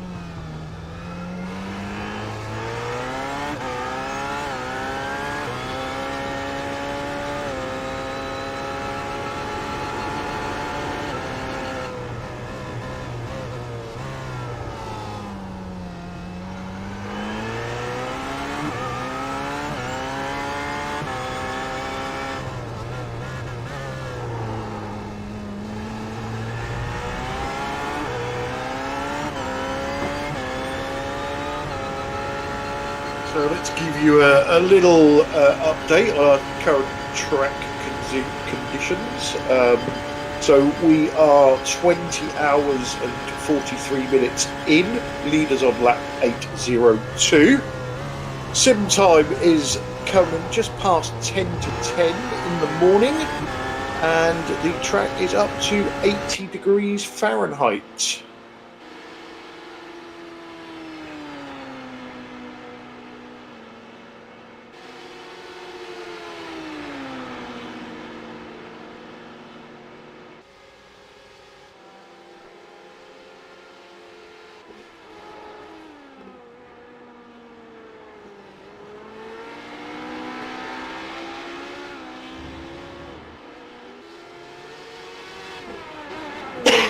Excuse me.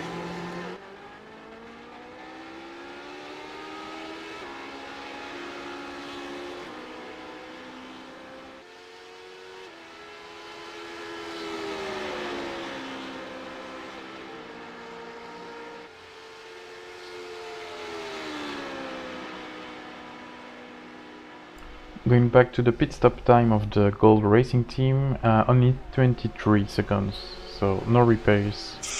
No, they probably would have had a couple of seconds of optional repairs that probably fixed themselves there. Be good if we could have another on board, Sam, at some point, just to see whether... No, it's certainly not sorted itself out, has it? It's still a slight right turn in there. Yeah, maybe that's not fixable. Yeah. But as we said, it doesn't seem to be affecting Marius's speed.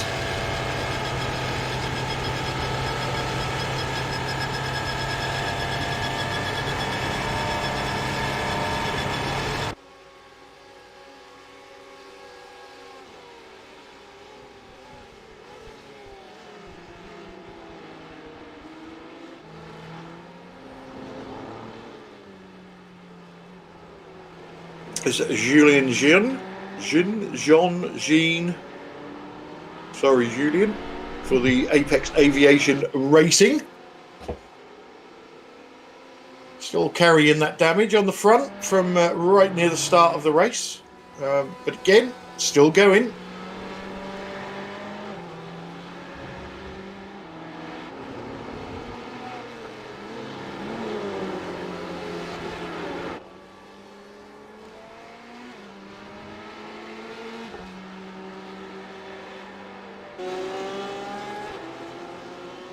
I should be back in 2 seconds. There's somebody at the door.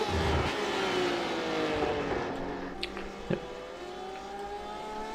You can see not a lot of gap between H2 Performance and World Sim Racing. For the lead of GTM, only 12 seconds. They just went both to the pits. It was a long time to the pit lane. I think that's something wrong with my timing, but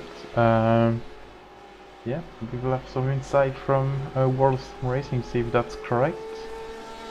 Don't think so, they were pretty close from each other already.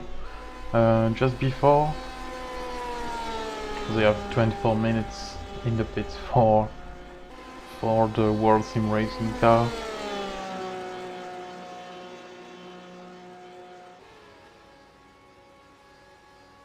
Have we had a drama? I don't know. I think that's something strange in HDK gaming for now. I have 24 minutes in the pit for the World of Sim Racing, but they have absolutely not enough gap on the H2 performance in second place to be able to stay 24 minutes in the pit and be still in the lead of the GT. Yeah.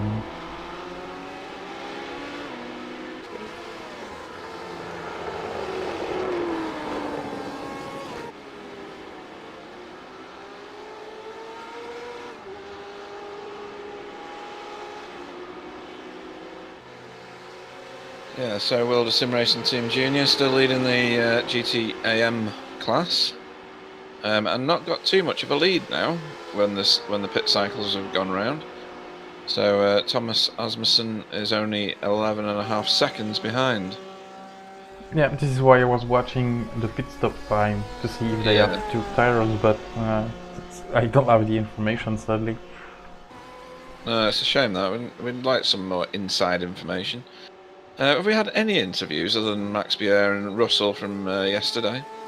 No, nothing yet today. So if people want to join us in the booth, come to the interview room. We'll drag you up and ask you a few questions about your race and how you see the final 3 hours. Is Clyde still with us, or is he getting some hobnobs for Dave and his cup of tea? He just told me that he had something in his door, so he will be back shortly. Okay.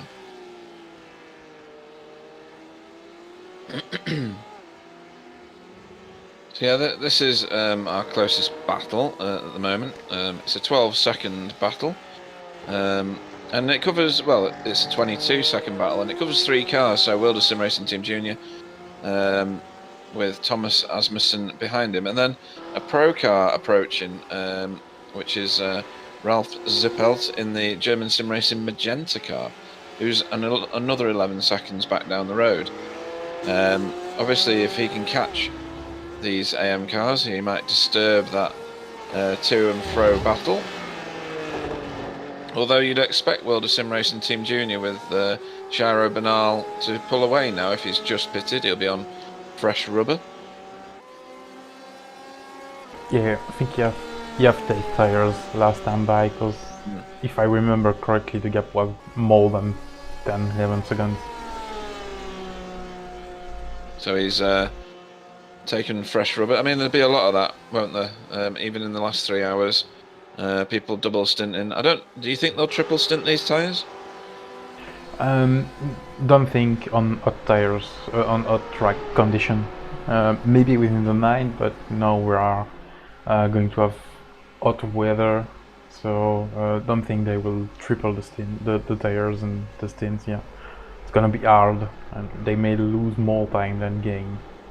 Yeah, and we're at 82 degrees, I think it was, I just read, and it's starting to climb now.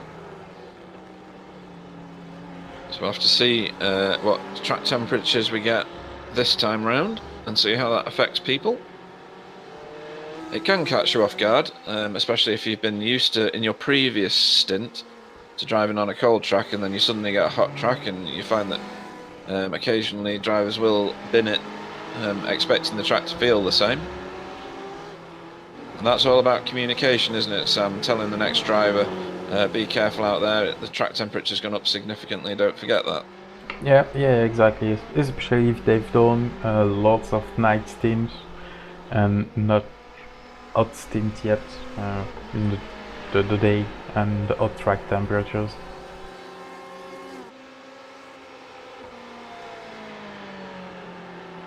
So this is not for position so much. We've got Apex Aviation Racing here, chasing down the Danu Sim Racing Rainbow Ferrari. 2 Ferraris fighting for the same bit of ground, but in different classes.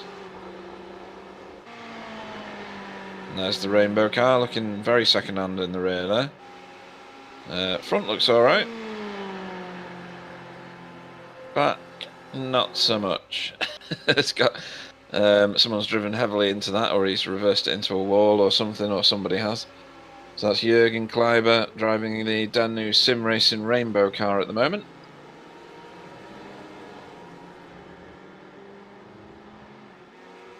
They've changed the paint scheme on that car. It's like a matte metallic now, isn't it? It's a bit different again from the first time we saw that at the beginning of the season.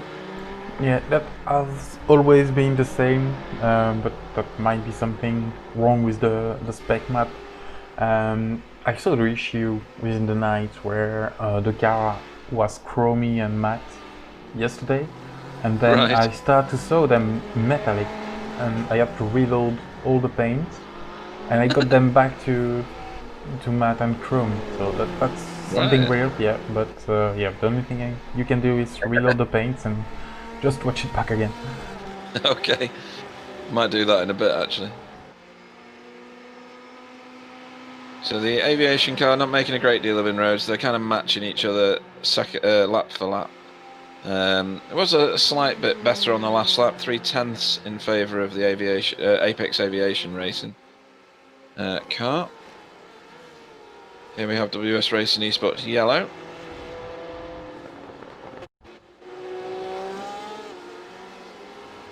And this is a replay of them. It's going to be a slow spin or something. Out on the marbles there. Very congested bit of track there. That's the... ooh, dear. Oh, well, that's not going to go down well, is it? I would like to see that again, for obvious reasons. So this is a bit... Oh, he's just come across and tried to retake the line. Did he even realise that that P1 car was there? I'm not sure of that one. That was very strange. That was a real side swipe, wasn't it? He allows the first car past and then takes out the race leader. I mean, it's not going to be a massive amount of damage, I wouldn't have thought. And that gold team racing car has got a huge lead, not that that makes it right.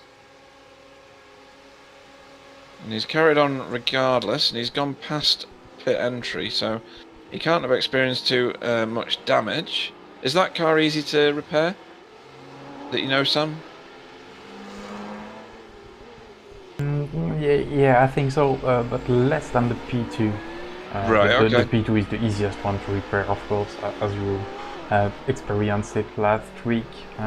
Within 20 minutes you can have a brand new car when you're completely smashed, but this one took a bit more time and maybe you're not... Not always fully repaired. Not always fully repaired. Yeah, okay. It'll be interesting to see if anything comes through in terms of protest for that, because it was very strange. It's like the BMW didn't see the P1 car at all. He just turned right back into the racing line and, well, quite literally took him out. Almost like it was a surprise.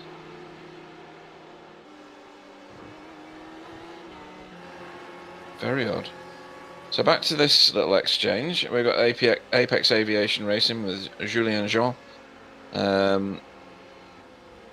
Chasing down Jürgen Kleiber in the Danu Sim Racing Rainbow car. He's now well, he's basically a second behind, and you can see him just in shot. That's his prey. That's a good angle to see it from in his passenger seat.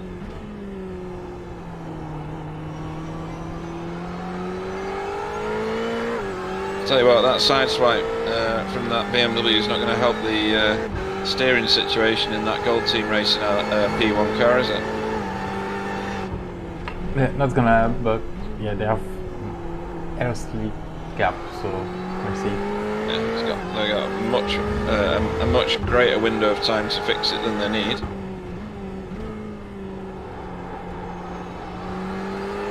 So this is on track position bragging rights as opposed to class position. The car in front is the Pro class car. The car you're on board with is the AM class car. Both the same Ferrari, both the same spec. Both carrying damage of some sort.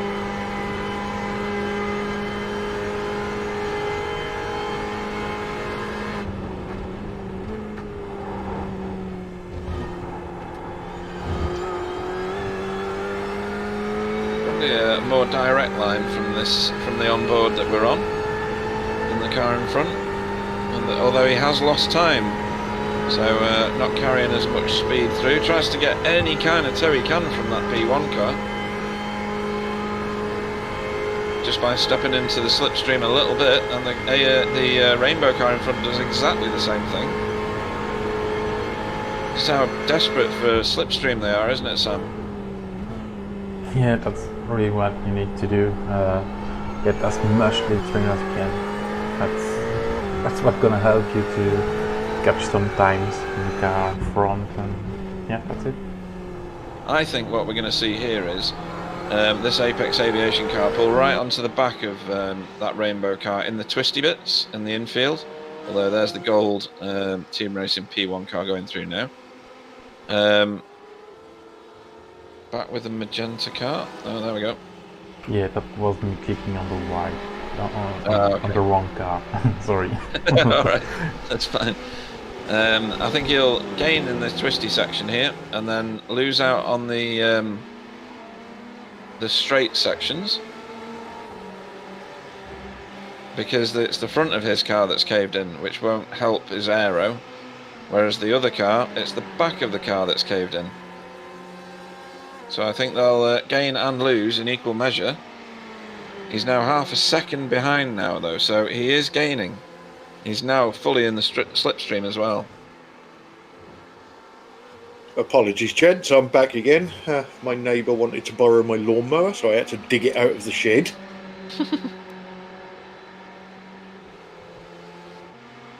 I'd need an outboard motor on my lawnmower today. We've had some lovely sunshine this morning. It's clouding over a bit at the moment.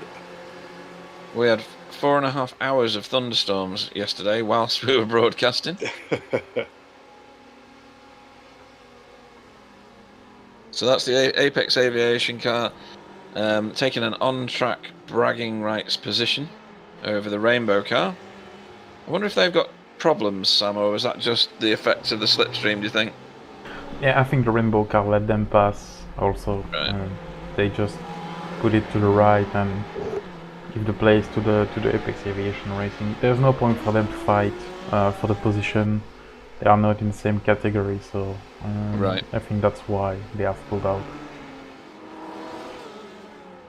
And we now have under 3 hours left, as the time ticks over the 21-hour mark.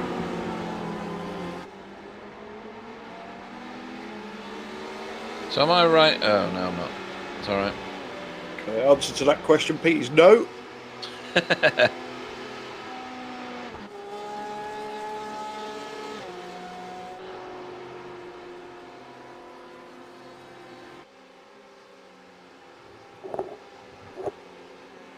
So World of Sim Racing Team Junior still leading the AM class of GTs.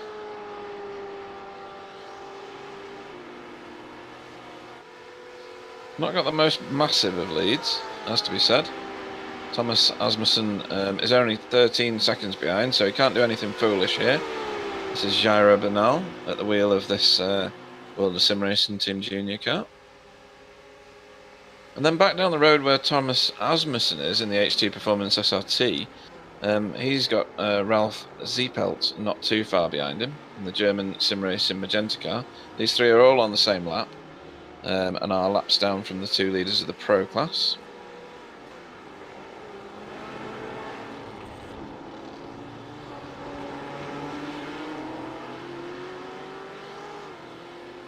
And you can see just in front there is Guillaume Jabard, who is in the N-Race Esports Ford GT. sustained quite a bit of damage and got stuck in the tyre wall at the end of pit lane. After only a few laps, really. But they've done well to get it going again, and, well, it's keeping it on track for that amount of time with damage at the front.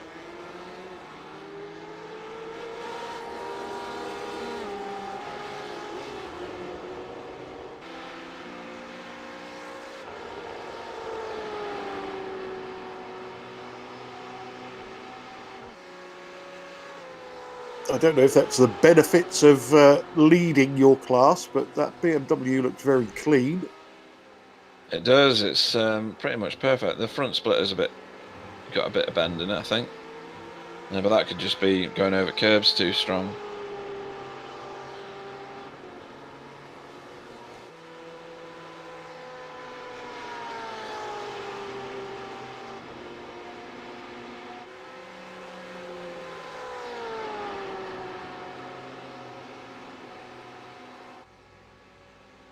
Bit of lights flashing for thanking him for getting out of the way.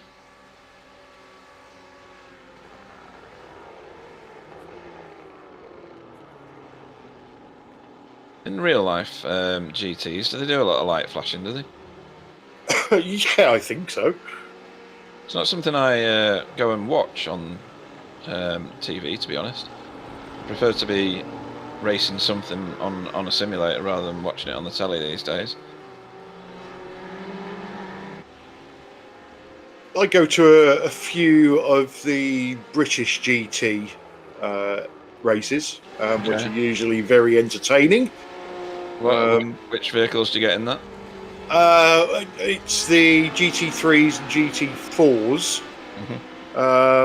My favourite GT car is in it. Unfortunately, we don't have it on iRacing because I would be all over it, which is the Bentley Continental GT. That really is a tank, right? It's a tank, but it is the most fantastic sounding GT car ever. If you get an opportunity, just go and Google it, have a look on YouTube, and just listen to that beast. It's unbelievable. So do you get them down at Snetterton, do you? Or... We do, yes. Yep. Yeah, they race on all the British tracks. Very, very good series. Obviously, nothing's happened with them this year. No.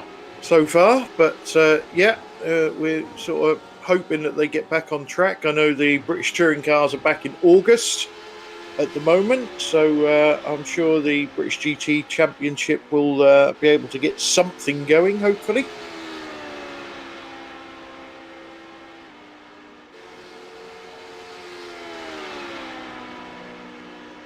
Actually, last year we went to the Silverstone round with David Black from Racetech, and had a walk down the pit lane, poking our noses in the garage, and it was actually surprising to see how many of the cars had Racetech seats in them. All right. I know David does a lot of seats for Porsche and Aston Martin, so yeah, it was very good. Well, if you do that again, let me know. Yeah, certainly will. Yeah, we didn't have any pit lane passes or anything, but we was fully clobbered out in Racetech clothing, and nobody bothered us, so we went for a wander. Very good. So this is Nicolas Pigneur in the N-Race Esports Platinum car.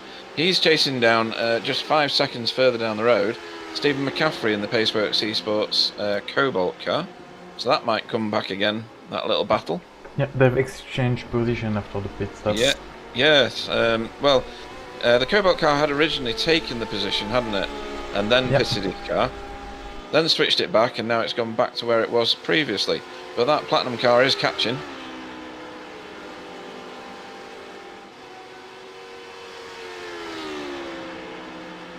And further back, in the GT class, the Rainbow exchange still goes on, just so you know, but this is one to watch at the moment, see how he can gain this advantage. That is the Rainbow car, right in front of him, actually. Needs an eye patch on the right hand side of the rear of that car.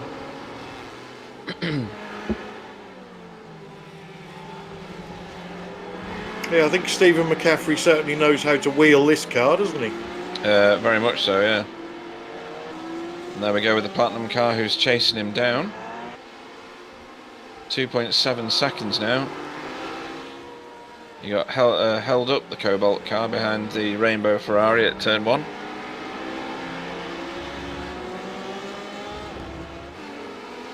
No such troubles with the Apex Aviation Ferrari that he's just passed in the distance ahead of us. The Platinum car cuts to the inside and the Rainbow Ferrari lets him go. So Nicolas Pigneur sets off after Stephen McCaffrey. He's got 2.2 seconds. Is that slipstream territory, guys? Yeah, 2 seconds usually. Yeah, well he's just over that at the minute, so... And the other car's probably got the toe off those GT cars around the corner there.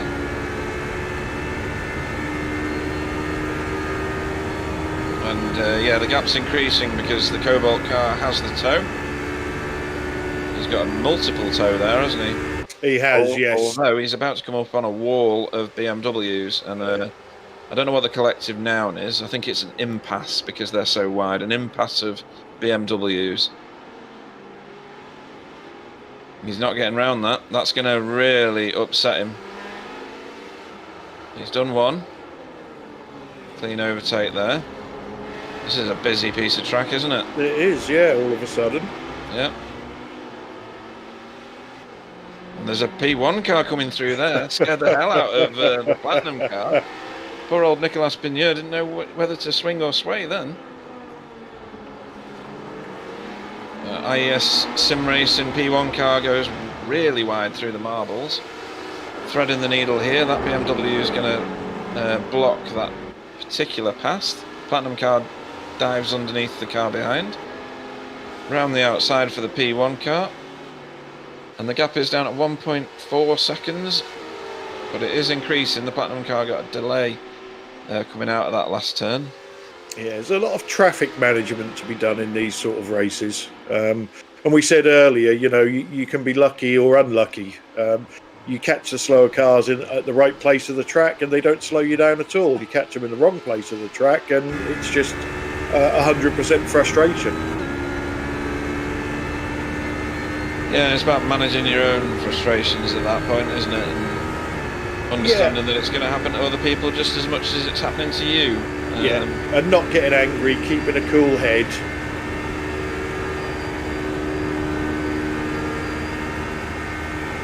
So the gap's gone up to nearly 2 seconds now. Because I think that the Cobalt car in front had the toe off that P1 car up to the bus stop. Yeah, and that P1 cars are cutting a massive hole in the air, aren't they? So yeah.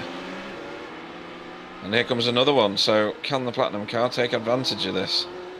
If he is compliant with that P1 car, he should get some sort of toe on the next straight. Maybe not. The P1 car's not as good in the braking zone, is it? We discussed that yesterday as well. yeah, once the P1 goes past, it's just a matter of tucking in behind it because you'll see the speed difference here. Look at the agility of the P2 car though, it's impressive. He's not pulled out too much into the toe, has he? I mean, the launch of that P1 car is just immense.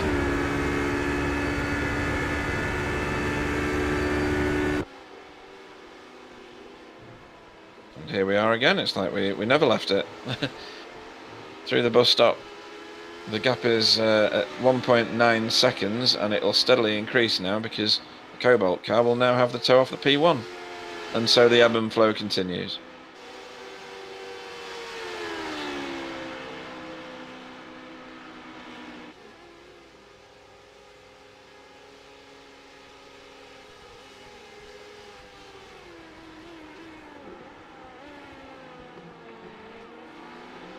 Yeah, I'm surprised that the HPD is not more popular than it actually is, because it is a fun car to drive.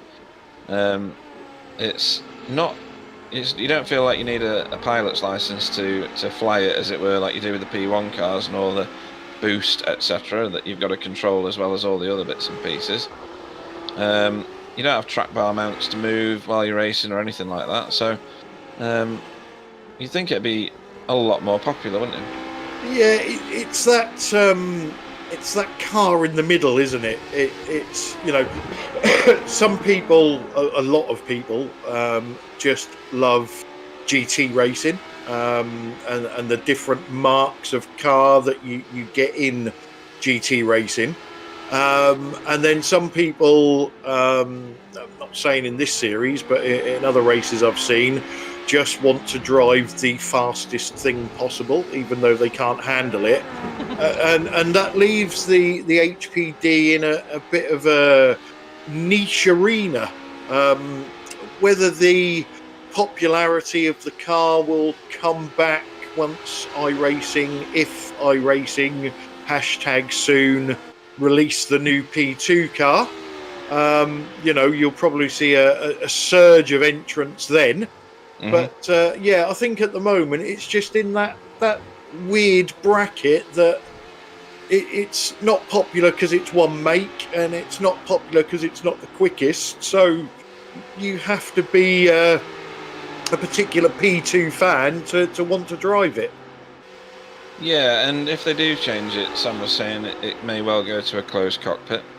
And that does change the ball game, doesn't it? Because if we were to ride on board here with Florian, we'd be able to see all that you can see. It's like you were saying before, it's a panorama. You can see everything, all your dials. You can see all the scenery at the sides. You've got good visibility over those wheel pods, I'm going to call them. And then if we were to switch to one of the P1 cars, which is a closed cockpit, which I'm guessing is going to be a similarity to the new P2 car, potentially, you'll see how enclosed that is staring through the letterbox. We're able to switch to one of the P1s. Here we go. Oh, we're diving through the bus stop here. That's crazy sort of speeds. And your visibility is a lot more impaired, isn't it, Clive? It is, yes. But, just going back to that HPD, it's... in a multi-class event, people like to overtake cars, and if you've got a slower class of car in the race, you're going to get plenty of overtaking opportunities.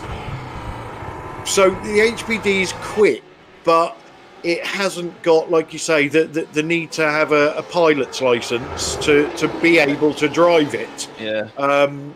So, it should be more popular, but it isn't. It's a shame because it's been around for a number of years. It's fairly well sorted out. We see new cars come onto the service, and sometimes I wouldn't say they've been released too early, but they come out with a couple of glitches and things like that, whereas the HPD has had all them ironed out years ago, so it's just a car you can get in and drive.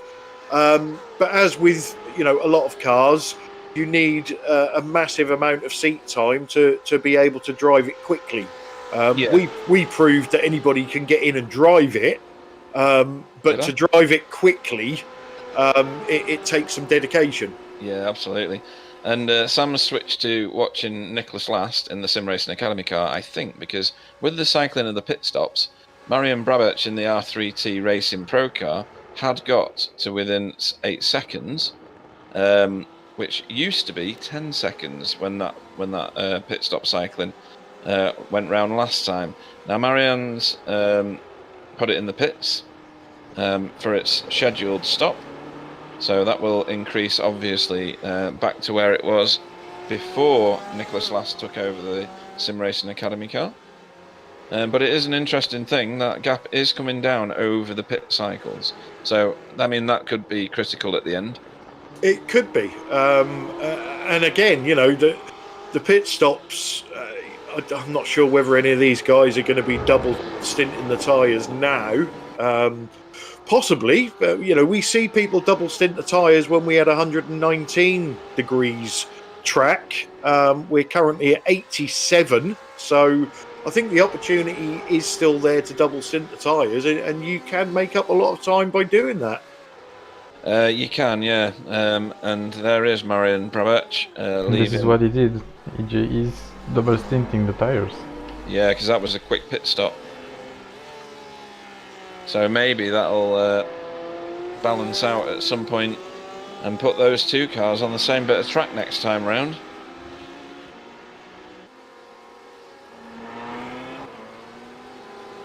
However, I'm sure there is somebody from the team going, "Oh, hang on a minute, he's double stinting the tyres. Let's have a go at that ourselves." Yep, there's always someone watching, isn't there? There certainly is. There's apart from setups, there's not many secrets in endurance racing.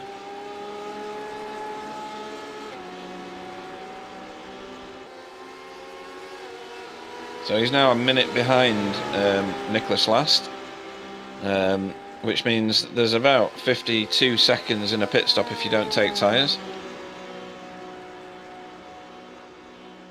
Yeah, and then you've also got driver swaps to contend with. So you know, these guys and girls, if we've got any, they they have to do a fair share of the laps, and a driver stop does extend the pit stop time as well. So you get a team where you can stick a driver in for a few stints. You soon pull some time back there as well. Yeah, without a doubt. And I hadn't fully appreciated that when you pit the car and you swap drivers, then they start doing stuff on the car. And that is a big change, isn't it? Do you know what, Pete? I'm going to take your word for that, because when we did our team event last weekend, I was just so glad to get out of the car at the end of every stint. I wasn't really taking much notice of anything else that was going on. I got it back in the pits and it's only slightly bent. Yeah.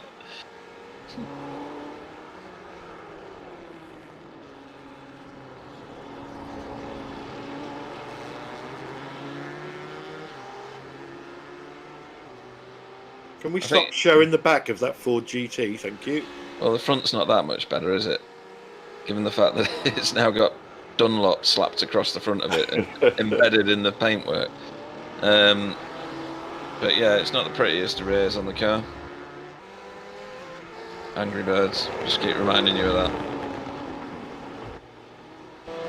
You just can't unsee it, can you? No.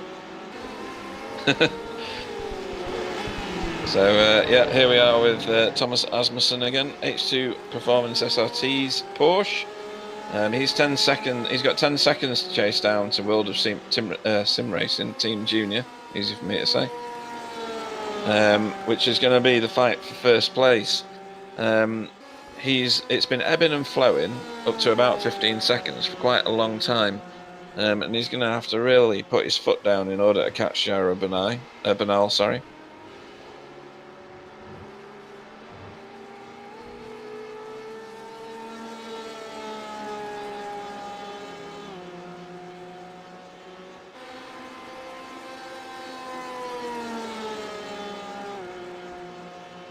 Still got that crinkle in the rear end of that Porsche. They certainly have, yeah.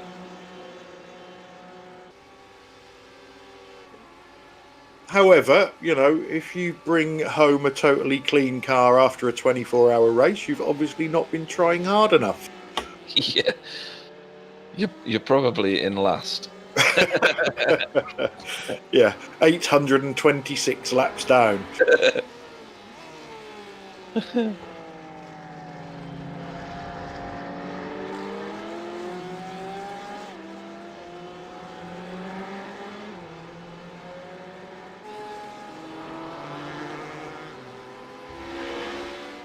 So he's got a bit of tow at the moment.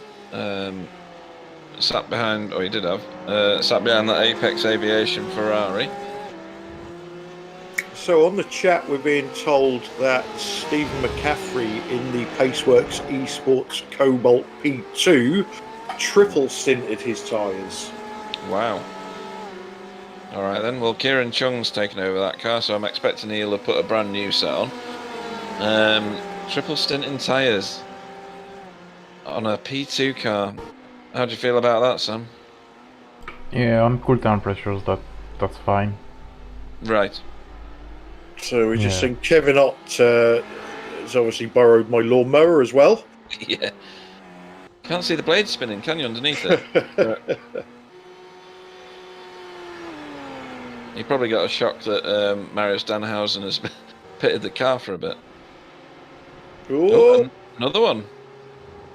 And again. Apex Aviation. Julian Jean. I thought he was going to go into the wall then. That camera angle was totally deceptive. Yeah, I think he just didn't like where the bus stop was, so he decided to make his own one. Yeah, what is that about? 2, 3 corners cut. That'll be a bit of a slowdown for him and some more incident points.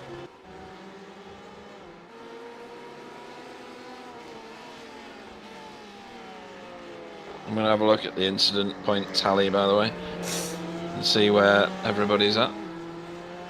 So, since last time, which was Mass Devil Esports, they were on 114. They've gained one more. They're on 115. Okay, so they've got 5 to play with. Yep. Behind them who is this? This is the other. This is Mass Devil Esports P2 car. They're on 99. Just cut the corners, boys. And then we've got a couple of cars on 97. That's German SimRacing Magenta and R3T Racing Pro. Yeah, these guys have got just over 2.5 hours left. Yep.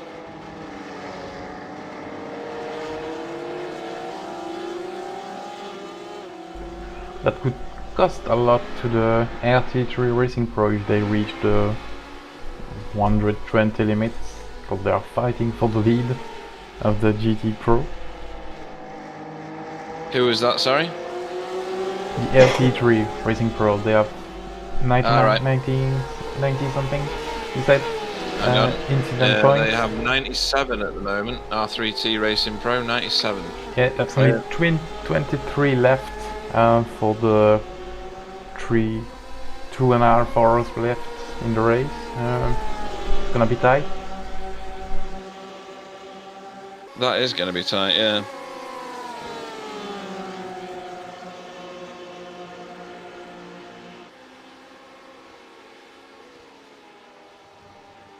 And you know what you were saying about the paints before, Sam? I've got the 2 Mass Devils Esports cars in different versions of the same livery. I've got one in metallic and one in non-metallic at the minute. Yeah, they have both the same paint. Yeah. So, yeah. We were talking earlier, Clyde, about how the paints have changed and we have to reload the pack. I've got them both in metallic. Yeah, mine's gone a bit screwy. The bonnet is different. Yeah.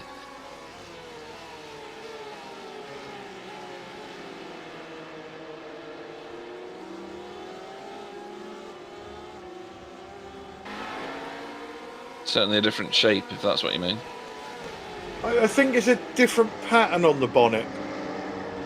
The 427 that we're looking at has got like a design, a very slim design going down the front of the bonnet, which you can see there, but the same design is a bit wider on the other car,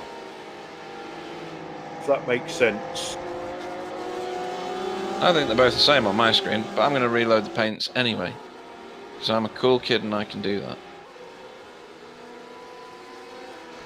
Okay, well, while you sort your paints out, I'm going to take this opportunity to go and grab another cup of coffee and hope that Dave the dog is asleep so he doesn't want another cup of tea.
So, Gold Team Racing P1 approach the start-finish line again shortly in order to start lap 832.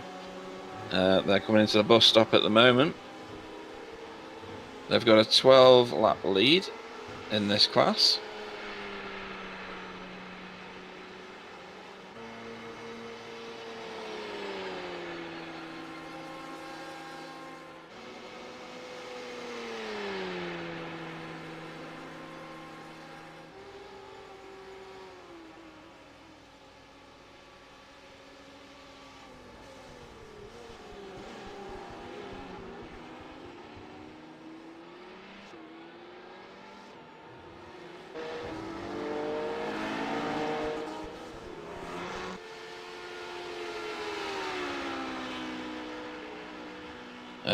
And we're now with the P2 leader, Florian Hohn, in the German Sim Racing Green P2 car. He's got a 7.5 minute lead. That's fairly imperious as well. And that lead is over Nicolas Pigneur in the N-Race Esports Platinum car.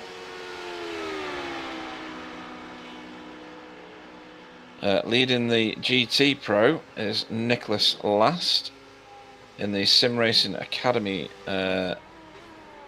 BMW.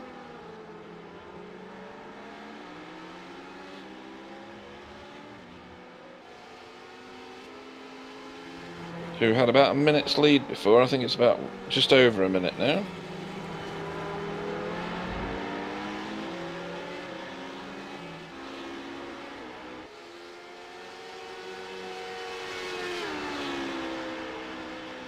Nicolas Pigneur in the N-Race Esports Platinum car has a 1 minute lead over Kieran Chung, who we heard took over from Stephen McCaffrey, who triple stinted his tyres in the Paceworks Esport Cobalt car. And they appear to be doing everything they can at the moment in that Cobalt car to reduce this gap to the N-Race Esports Platinum car that you're watching currently.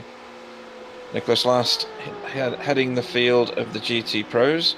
He has a 1 minute 5 second lead, which seems to reduce each time there's a pit stop, but that could be as simple as taking more tyres or something like that.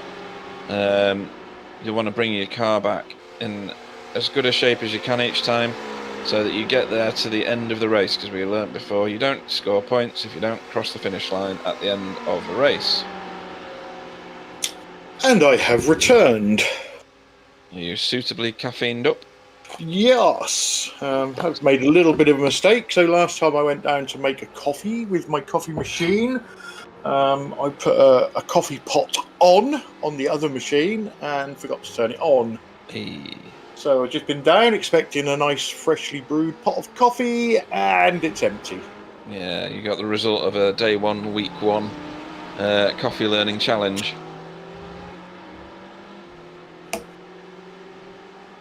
So coffee for now, cider for later.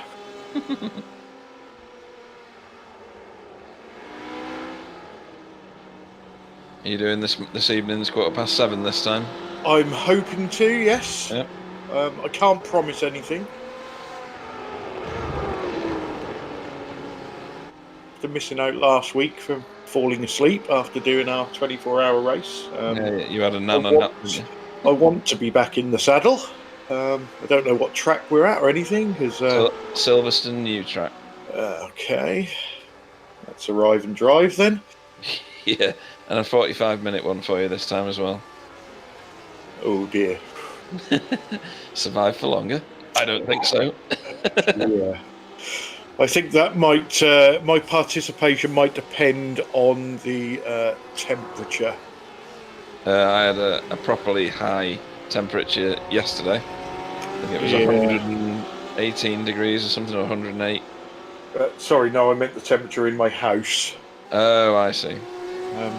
Currently, as I mentioned earlier, sporting the world's worst headache. Yeah. So yeah, we'll see. We'll see. Hopefully, if I'm not racing, I'll be painting cars. So Either way, I'll be busy. So Jairo Bernal in the World of Sim Racing Team Junior still leading the GTAM class.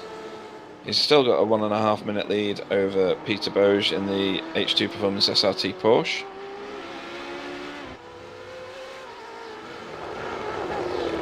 He's about to be overtaken by the current P2 leader, Florian Hohen, who's right behind him in the German Sim Racing Green P2 car. Just in your shots now. And around they go. And was it World of Sim Racing that did the Code Brown competition?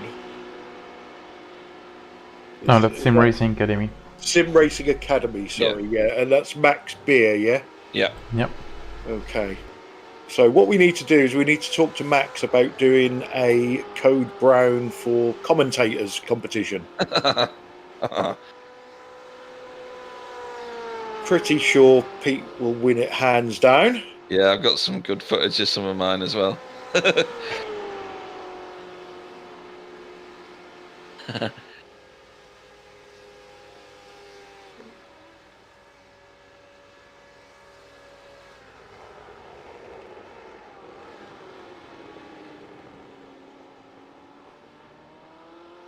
So not too many battles on track at the moment, is there? There's impending battles. Yeah, we're at that point in the race, aren't we, where people are fairly spread out. People are not taking too many risks because they can see the light at the end of the tunnel, so to speak. But we know that the cars in the same class can be on varied pit strategies, driver strategies, and everything else. And as much as we're saying at the moment that everybody's spread out, a couple of pit stops time, we could have everybody back together again and stuff going off all over the track. Yeah. It comes around periodically in these races, doesn't it? You can't ever expect it to be nose to tail, competing for position all the time. And a lot of it is the fascination of the tactics that are involved. I mean, even now, Peter Boge in the H2 Performance SRT car is being still tracked down by, he's now being tracked down by Georgios Theodoridi, by Georgios in the German race, Magenta GT in a GT. He's only 4 seconds behind. This isn't a Theodoridis. Did you? Theodoridis, yeah. Theodoridis. That's where I was going with the first one, then I bailed out halfway through the word. So he's tracking down Peter Boge in front of him. You can just about see him in the distance there. But this isn't for class position. It is for overall track position, though. And if you're in a GT car, you're not going to want to risk your current position because you throw away too many points if you've been it and you just get your teammates angry. But you still want to overtake that car, don't you? Because it's the same as yours. You do, yeah, and you're right. You don't want to bin the car in a team race, as you know, Pete. If you do bin the car, you in an individual race, you bin the car, you can give yourself a slap, and we'll try again. If you're in a team race and you bin the car, you feel, I don't know, much more guilty because you're not just ruining your own race, you're ruining it for other people. But in the same breath, if there's an opportunity to pass or an opportunity to close somebody down that's in the same class as yourself, although you're going to get big points for where you are at the moment, you're going to get even bigger points. So this is a long championship. So I think come the end of it, every point is going to count. Yeah, absolutely right. And he's closing in really quickly now. He's only 2 seconds behind him, or 2.5 seconds behind him. So I'll be interested to see what they actually do when they meet up. And I do this each time, and one of the two cars pits. And usually just as they catch the other one. Yeah, and you're like, oh dear, you just don't like commentators, do you? It's that inside information, isn't it? It's right. They're talking about you. They're saying you're now going to overtake him. Get in the pits quick. Yeah. Make him look silly. Yeah. But we don't need any help looking silly. We can do that on our own. Thank you.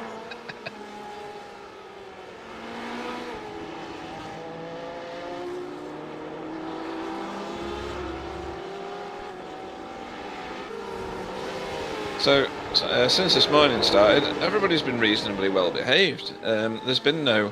Well, there was that incident with the Gold Racing Team's P1 car getting sideswiped by the BMW. But other than that, everybody's been pretty much well behaved. Yeah, we have obviously got less cars on track because of the retirements that we've had. But, you know, as we said earlier... some of these drivers are tired. Mistakes can happen. Things are not sorted out yet. But you know, after doing a 24-hour race last weekend, you know, we know what these drivers are going through now. Yeah. At this point, we was lucky, wasn't we? We got the sociable hours to drive. we did, but I was also in a situation where I was in a situation where I thought I must not bin this car. The people have been driving this car for like 8 hours before I've got into it, and then the pressure of that made me bin the car, I think. Yeah, we was lucky. We had Sam and Angry Dom doing the unsociable stints, shall we say, and the more competitive ones. Yeah. So here we go. He's within a second now. And the car in front of these two is in the pits currently, I think. That's Kicker Martin, who's taken over World of Sim Racing Team Junior's car. He's sat in the pits at the moment. There's a driver change going on here, so we're going to see this trio of cars come together. I think that was the N-Race P2 as well, just either going into the pits or coming out. Yep, you're right. So here we go. There's an overtake imminent here, I think.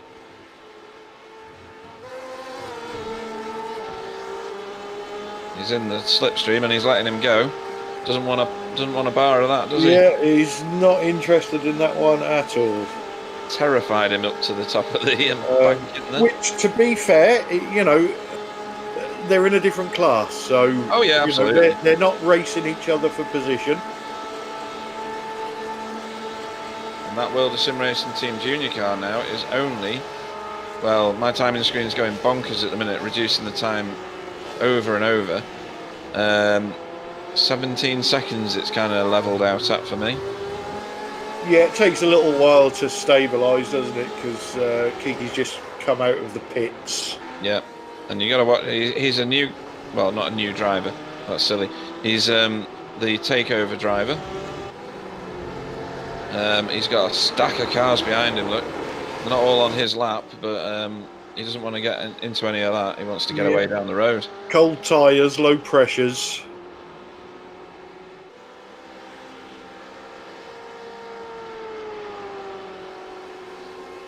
We know from our GT4 and HPD experience that first couple of laps can be a bit dicey, to say the least.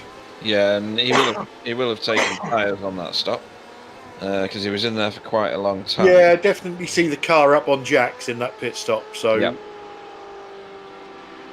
Yep. And he's being closed down ever so slightly by Georgios Theodoridis. I'll get that right eventually, I'm sure. Oh, well, I never will, I don't think. But he's pulling the H2 Performance SRT car in the same class as Kicker Martin up with him. That car's staying 0.4 of a second behind the big BMW. Yeah. So it'll be interesting to see if Kicker Martin can get that World of Sim Racing Team Junior car further down the road quickly. Got a replay here. Replay here. Slow spin, maybe. Yeah, losing it on entry. Luckily, there's the big runoff area over there. Yep, stood on the brake pedal. Good lad. No harm there, apart from blushes. No, that's right. The only thing that's going to lose him is time. So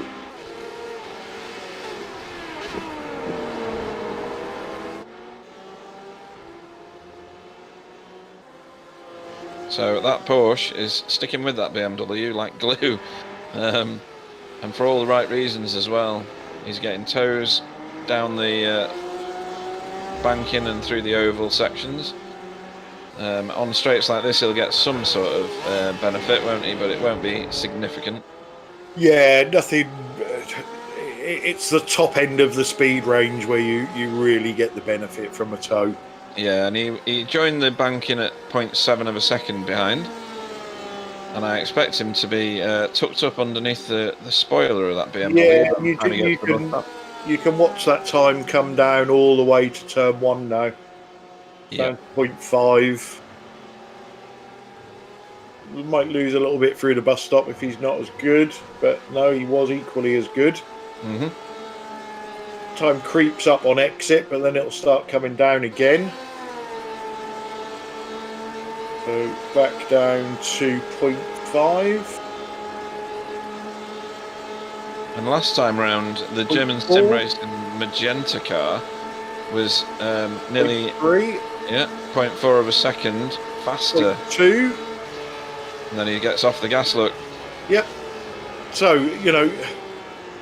you can see there that, the BMW pulls out a little bit through this infield section. Mm-hmm. But the Porsche pulls it all back round the oval and obviously gets off the gas earlier into T1, saving that couple of drips of fuel.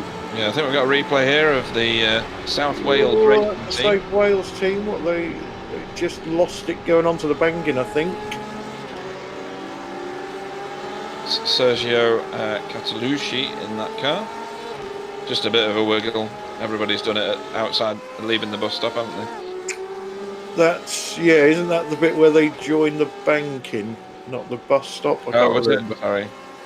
Yeah, I might have got the wrong bit of track. Equally as easy to do. Yeah, but again, no harm, no foul, so they're away again. No damage from that, probably. I say probably because, you can sometimes pick up damage just from the grass and the front splitter. Yeah. You roll into the pits and you're like, why have I got 16 seconds of optionals? That's right, yeah. Same sort of damage you can pick up from those big sausage curbs, but, luckily we haven't got any around here. Yeah, and just as a point to note, it looks like Peter Boge has been broken by Georgios, or GT. He's 1.8 seconds behind now and won't be benefiting very much from the tow.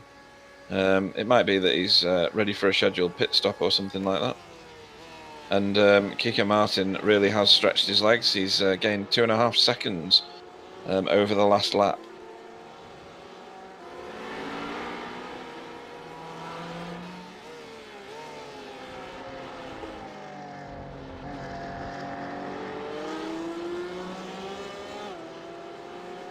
So in terms of tactics, each of these teams is going to have their best driver and their not so best driver.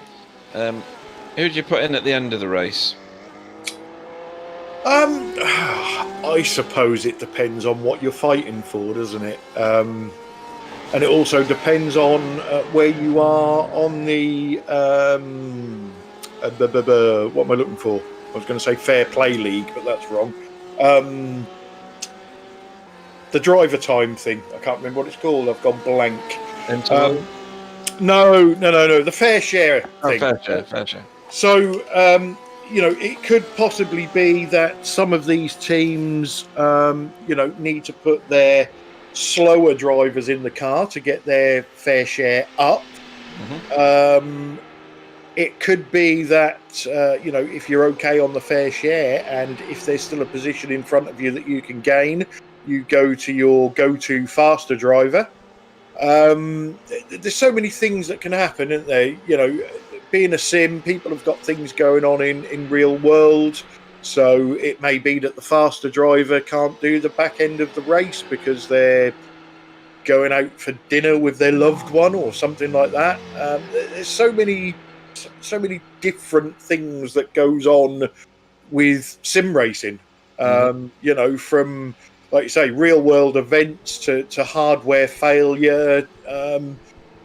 Or as we see with me last week, yes, I'm doing the GT race at 7:15, and I fell asleep at 6 o'clock and didn't wake up again. So, you know, some of these guys have been up for most of the night, probably just snatching a couple of hours sleep. So yeah, there's all sorts that goes on in the background. Yeah, and just a quick update for the incident updates. Are you in control of the cameras at the minute, by the way?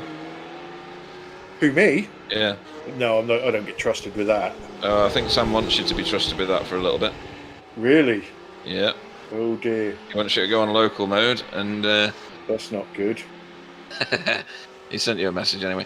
But we have Mass Devils Esports GTEs with Mario David Andrade on 116 incident points. They've only got 4 left. Okay, right. So I am on local mode. I don't know whether it'll change it for the broadcast. Only you will know when you change to a different driver.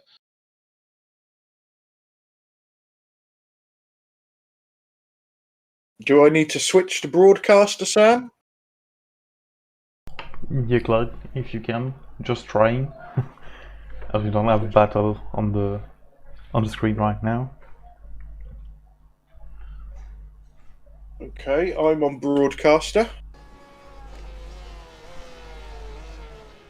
Okay, so now you can try to change cameras and so on. Okay, let's try and change a camera, see if anything happens to Pete.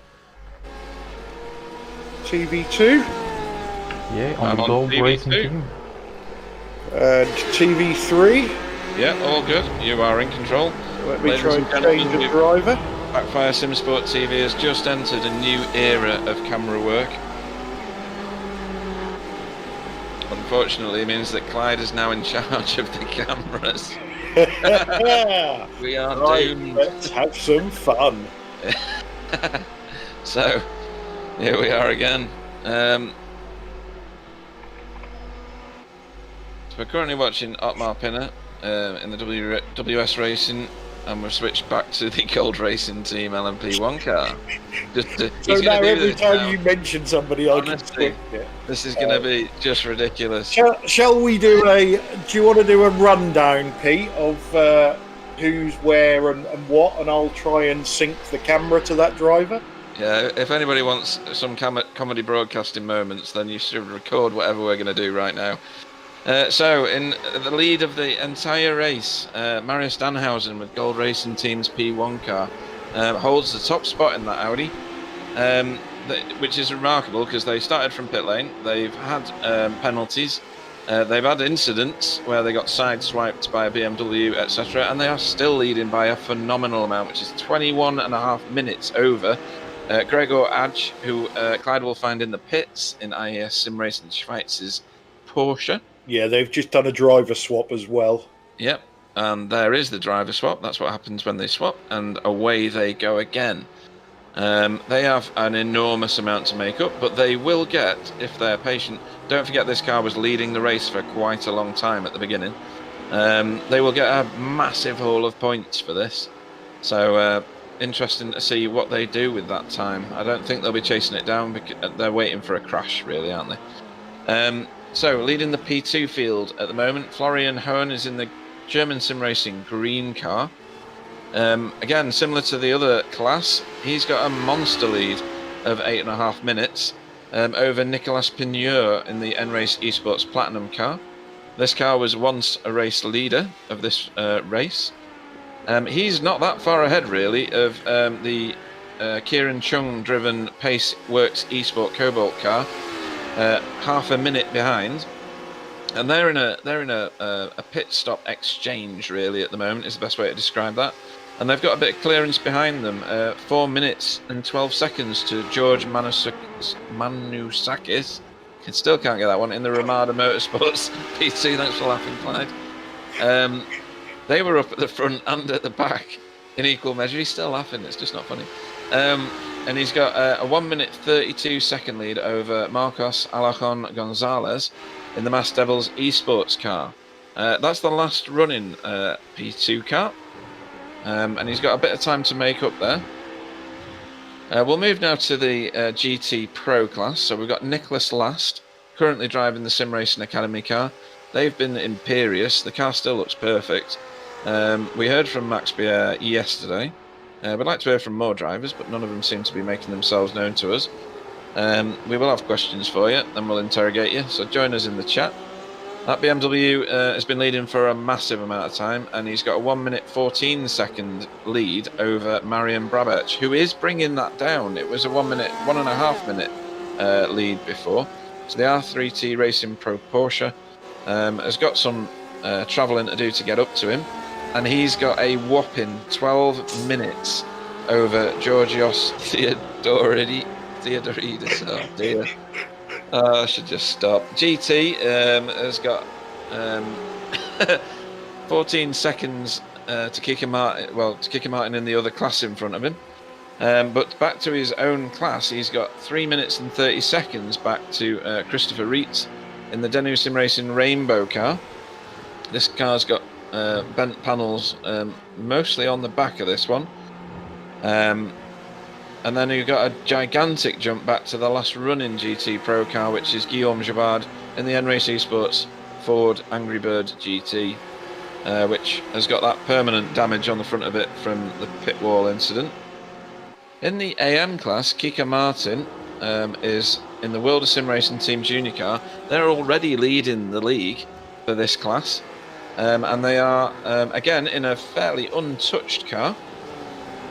And have a 13 second lead, which is reducing constantly, over Peter Boge in the H2 Performance SRT Porsche.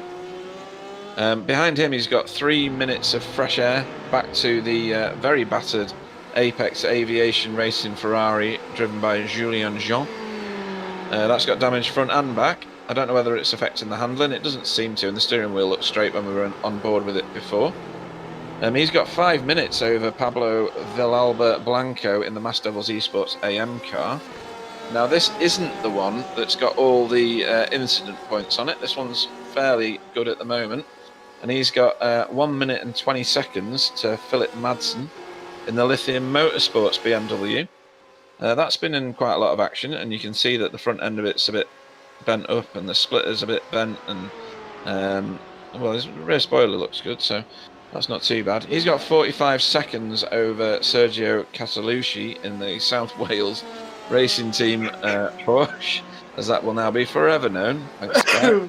The back end of that has been absolutely caved in at some point, and that must affect the handling in some way.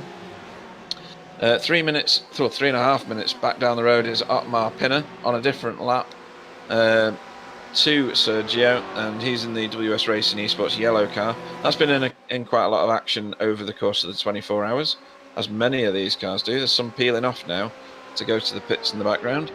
And he's got 8 minutes to Vladislav Machevich in the R3T Racing AM car. That was further up the field. He's got side damage there, hasn't he, Clyde? He has, yeah, and the Porsche kink in the wing.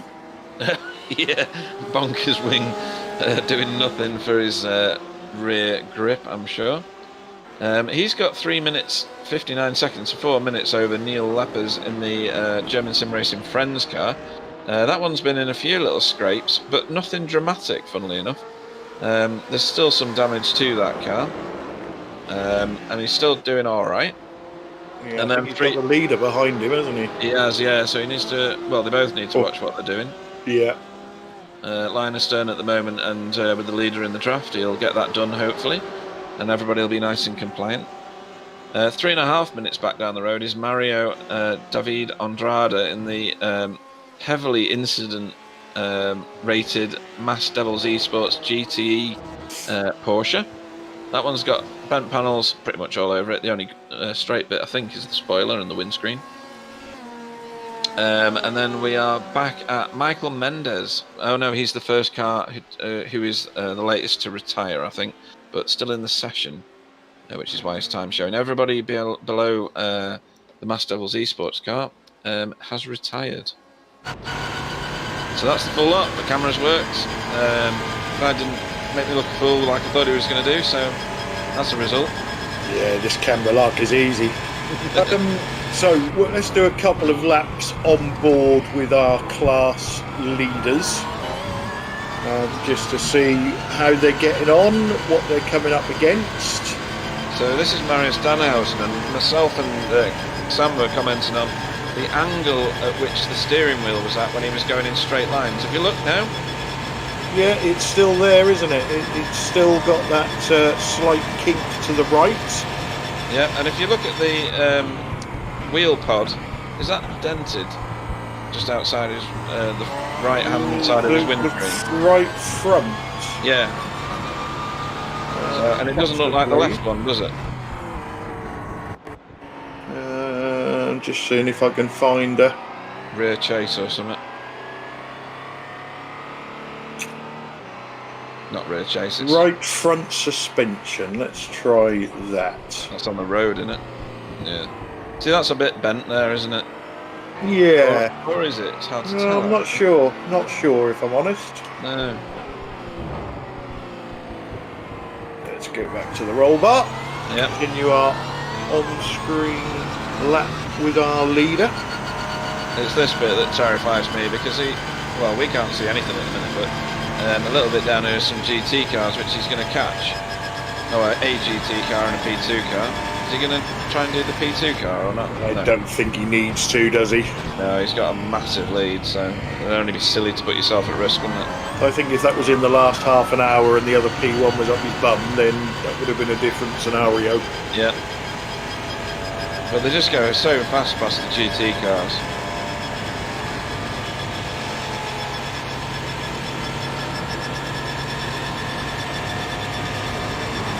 Yeah, get yourself half a dozen GT cars on one section of oval.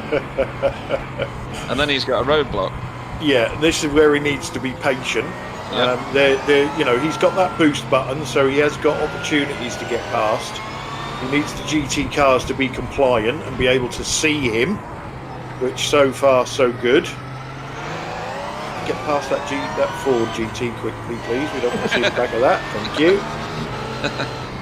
Okay, so that was our leader in P1 class. Let's go on board with Florian Hone.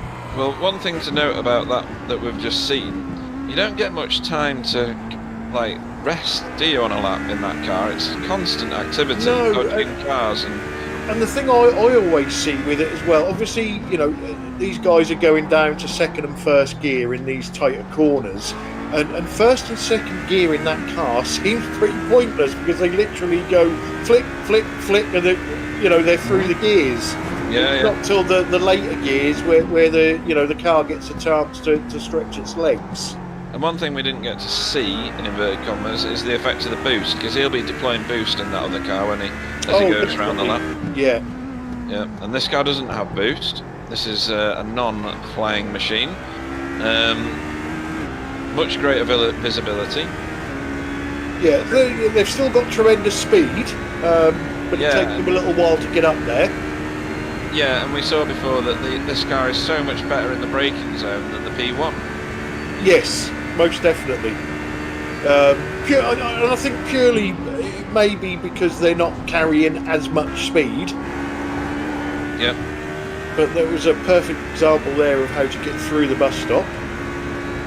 I've never done it like that. No, I don't think I have either. I tend to park it in there and wait for the buses to turn up. This is Florian Hohen in the German sim racing green car, who's been leading this class for quite a long time. So let's just stay with him for this lap and see whether he gets any traffic or any problems, and how he handles this Daytona road course.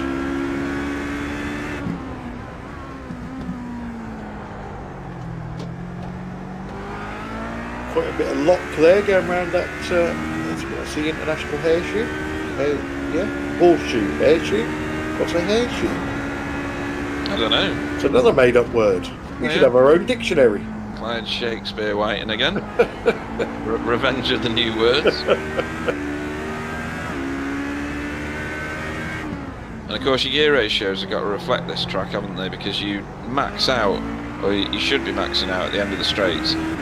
Especially because doing a normal lap, you won't hit the rev limiter because you're not in a tow. But as soon as you get in a tow, it's such a dramatic effect that you're going to need a bit of extra gearage. Yeah, most definitely. So he approaches the bus stop again. He's looking for his braking point on the right-hand side, just before the 100-metre board. Yeah, don't do what we used to do in the past and use shadows to get braking points. The sun sets these days and rises. Okay, so he's going to come up to the line and we will switch to Nicholas Last, who is first, in the GT Pro class. Yeah, so this is the SimRacingAcademy car. He's got a target, in inverted commas, in front of him, which is another GT car. I don't know who that is yet. My track map's decided it doesn't want to show me. They're funny, those verticals, aren't they? They're windscreen reinforcements, aren't they? Yeah. And I always find them very distracting. And they put the windscreen wiper down the centre as well, which is equally annoying to me, but never mind. Yeah, they usually... I tend to find those sort of things annoying when I first get in the car, but then, you know, after a few laps, you're sort of looking through them as if they're not there. Yeah, that's the lithium car in front, I'm pretty sure. Yeah, it gets out of the way nicely. Yep. I'm getting good with these liveries now. So he gets his Leyland Route Master through on the inside there. Throws out a handbrake anchor and manages to take the corner. Very professional, actually, isn't it?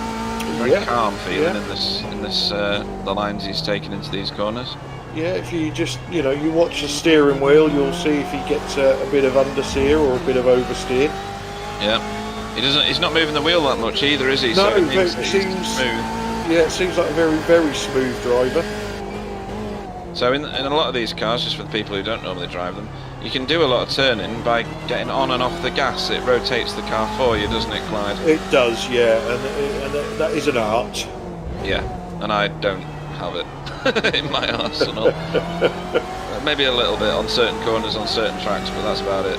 And the less you move that steering wheel, the less heat you put through the front tyres, and the more grip you keep for longer.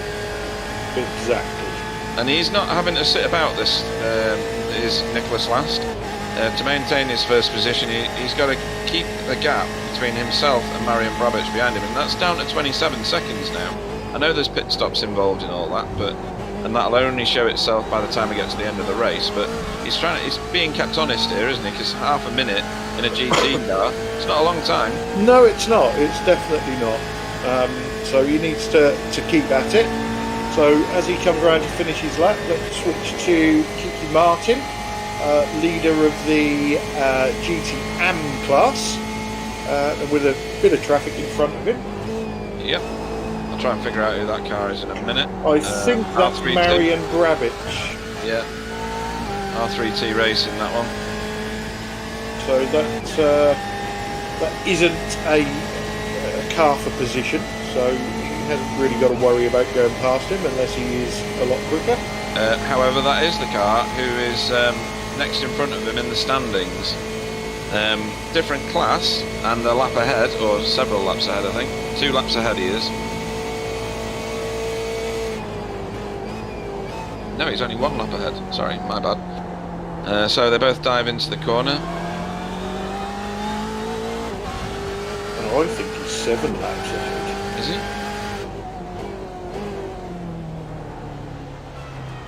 The car in front, are you talking about? Yeah. Yeah. Oh, he's massively ahead. Oh, he is, yeah. Oh, yeah, I've got him on lap 747 and Kiki's on lap 740. Yeah, it's alright, I was looking at the wrong delta, because I'm professional like that. But he is catching him. He's obviously either on fresher tyres, lower fuel, or just the effect of being the car behind, because it's easy to follow. You can spot other people's braking points and brake ever so slightly after them in order to gain tenths of a second. Do that 10 times round a lap, and you end up with a full second advantage.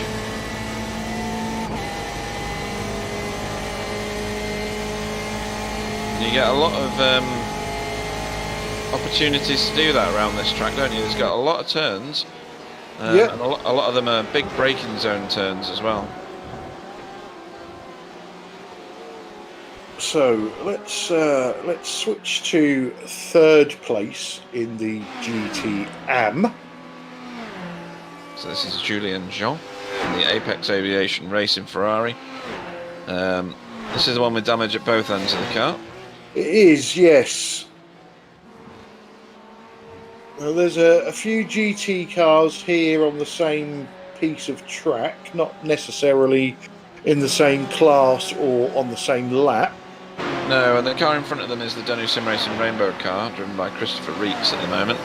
And they've been swapping positions for quite a long time now. They're not in the same class, they're in the same car and they're on the same bit of tarmac. So it's still an interesting drive, and it's still interesting to see what they do with each other when they get together. We were noting before how this one is slower on the straights, probably because of that aero damage on the front, and the other one's slower in the turns because of the damage at the back end of the Rainbow car.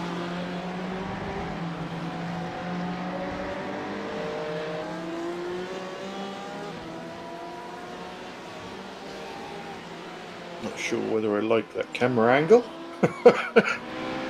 Yeah, I need to get my sim binoculars.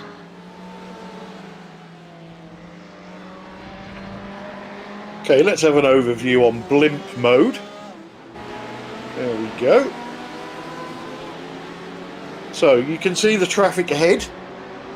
Yeah, from this camera angle you can see the marbles more poignantly. You certainly can, yeah. Around the slower turns where the heavy braking zones are.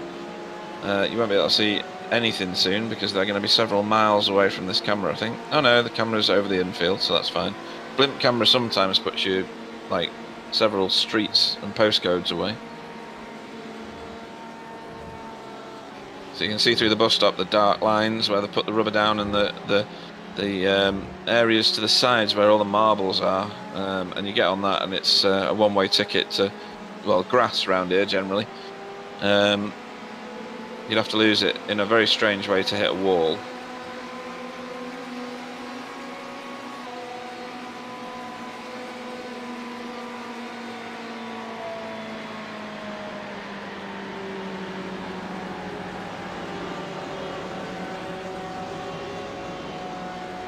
There you go, marbles all over around that bit. Yeah, just trying to find you a battle at the moment, but everybody seems fairly well spread out. No, you're at the closest point. It's the Rainbow car in front, who is pulling out a little bit at the moment. Pulling a bit of a gap over this Apex Aviation Racing car.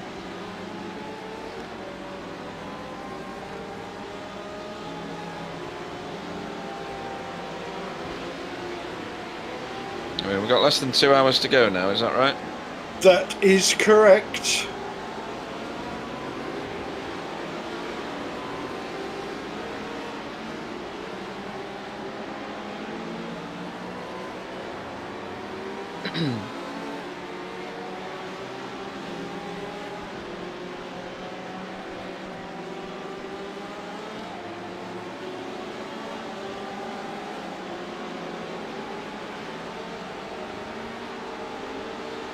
Okay, let's go back to our race leader, as we've got not a lot going on at the moment.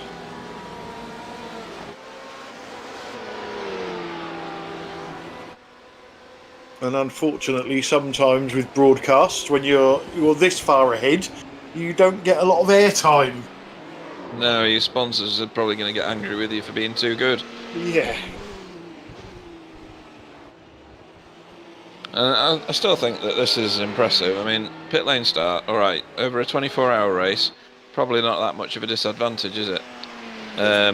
No, if you're going to do a pit lane start, then yeah, you want to be doing it in a 24-hour race, don't you? And not a sprint race. Yeah. Had a penalty for, I don't know, I think it was something silly like speeding in the pit lane, I can't remember.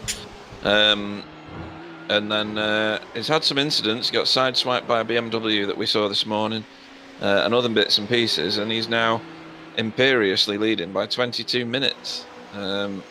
Just shows you the way that endurance races can go. I mean, it's a very small field, isn't it? If you can call 3 cars a field. Yeah, and they've been. I don't know if it's lucky is the right word, but the incidents they have been involved in have not given those massive repair times. No, and IES SimRacing, who are second in class here, had a big off overnight where they got charged to the wall by another car in another class, and had a significant amount of damage to repair. So, yeah, there's an element of luck in there, isn't there? Yeah, there's an element of luck, but there's there's also an element of talent. You've got to be talented to. I think maybe spot problems that are going to happen in front of you and back out of it. That's where I usually go wrong. I'm not reading what's going on in front of me and can sometimes cause my own problems. Yeah. I cause my own problems when I click the green button that says race. Okay, guys, I'm back with you. Well, we don't actually need you, Sam. No, we're good at this. See you later. See you guys. It's easy, this camera malarkey. Right, let me hand control back to Sam. If I can. That's me back on commentator mode and back on slave mode. There we go, we should be okay then. I don't know if you've noticed, Pete, but a lot of these cars are cocking the left front wheel when they go around turn 1. I'll have a look. I've seen them do that elsewhere as well. I noticed it with a BMW earlier and thought perhaps it was just a graphical glitch, but I don't think it is. Here comes our leader, about to show us that. No, I don't think that did too much there.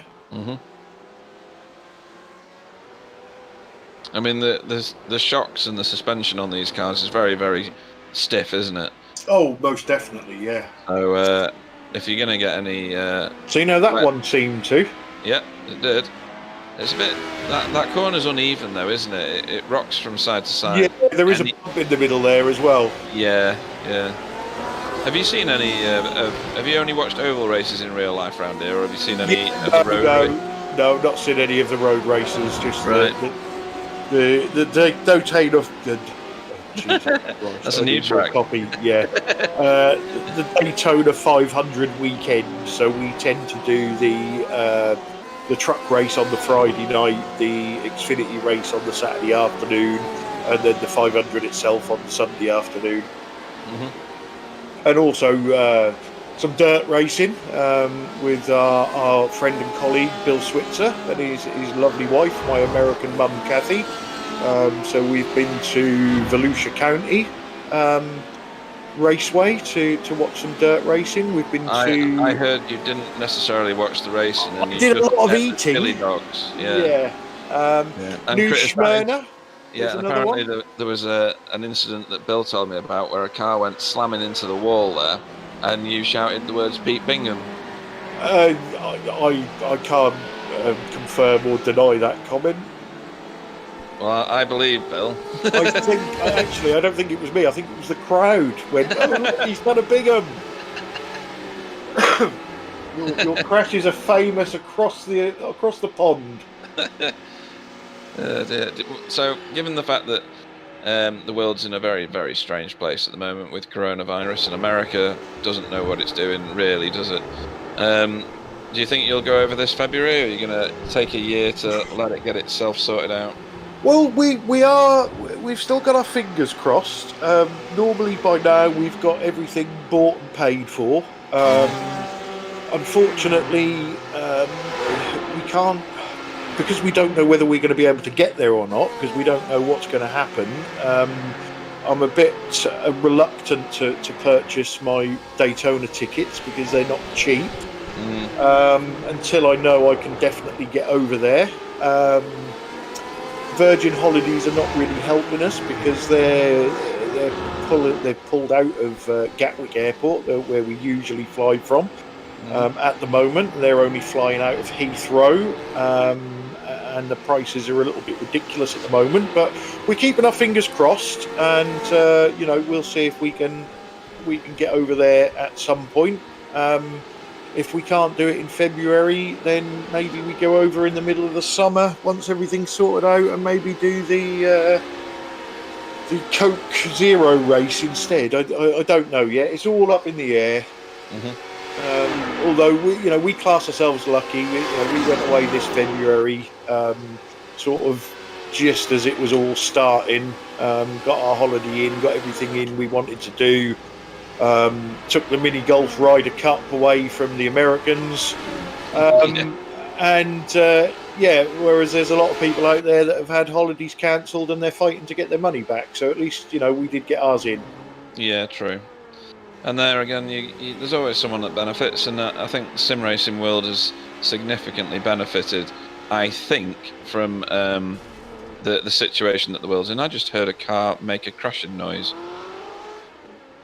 You're not in a practice session, are you? There you go, you see, I knew I'd heard something, right. So, we've not had anything like this for quite a long time, and that looks significant. He spun it and reversed it, hasn't he? Yeah. Oh. Didn't seem to hit anything, but the back looks horrendous. I've got that wobbly replay thing going on at the moment, but I haven't. I've got it clean at the minute. So it sounded like he hit something, but he didn't actually. Yeah, there's two incidents for the R2 Racing Pro.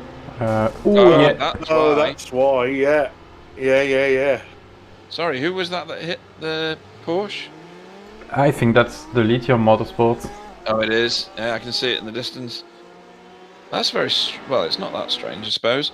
But here we go. On board with the lithium car. This is driven by Philip Madsen. So the car starts to spin. What does Philip do? Does a very last second change direction. I think I'd have been off the gas a lot sooner than that. I think to be fair to Philip, it looked like that car was going to go round, sort of drift out wide in that spin. Right. So I think he looked at going down the inside, and then the Porsche got some grip and moved inwards, so he had to take a last-minute decision to try and go around the outside. Yeah, and your spotter is probably shouting at you saying, go left or whatever they're saying, slow car on the right or something like that. My spotter's usually saying a lot worse than that. I know you got cruising. Yours is probably saying watch out for the bleep bleep in the bleep bleep, probably. Yeah. But you can't always believe your spotter if it's the automated one, can you? Because for me, sometimes it says go left, and by the time that you've got to the incident, they've gone from the right to the left, and now you're facing the crash. Yeah, that's right. But I would guess, I'm not 100% sure, but I would guess a lot of these teams are using a live spotter, so there's a human doing it, at which point you just have to hope that human is switched on and seeing that happen in front of you. Yeah. I've had spotters in the past that have been telling me things, and I'm thinking, oh, hang on a minute, that happened a few seconds ago, and then you've realised that your spotter is actually in replay mode, and they're a few seconds behind the action. I won't mention any names. The fact that I'm giggling means that it's me, but... I don't think you're the only one that's done it to me. I don't think so. I think our friend and colleague, Mr. Bill Switzer, has done it a few times as well. So no such bother yet for Nicholas Last. Still leading by a massive margin at the minute, 2 minutes 8 seconds. I think there's a pit stop in that somewhere, which we'll see play out by the time we get through the next what's that? Hour and a half? Yeah, so the GTs were probably running just about an hour. So once we see GT cars pitting in the last hour, we'll know that that's probably their last pit stop. Yeah, and maybe be able to figure out which ones are close on fuel as well. Yeah. But it is a track that you can save fuel on. You know, we've said that numerous times so far. And you don't have to be in the slipstream either. You know, there's a couple of long drags where you can lift off before you brake and save a few drips here and there. Yeah. Interestingly, we learnt from, can't remember who it was now, about where to save fuel the most. I think it was I've forgotten his name, Michael Taliancic. It certainly was, yeah. I was going to step in, but I thought I'd let you rattle your brain cell around for a little while and try and come up with it. Yeah, there's only one, so it takes a while.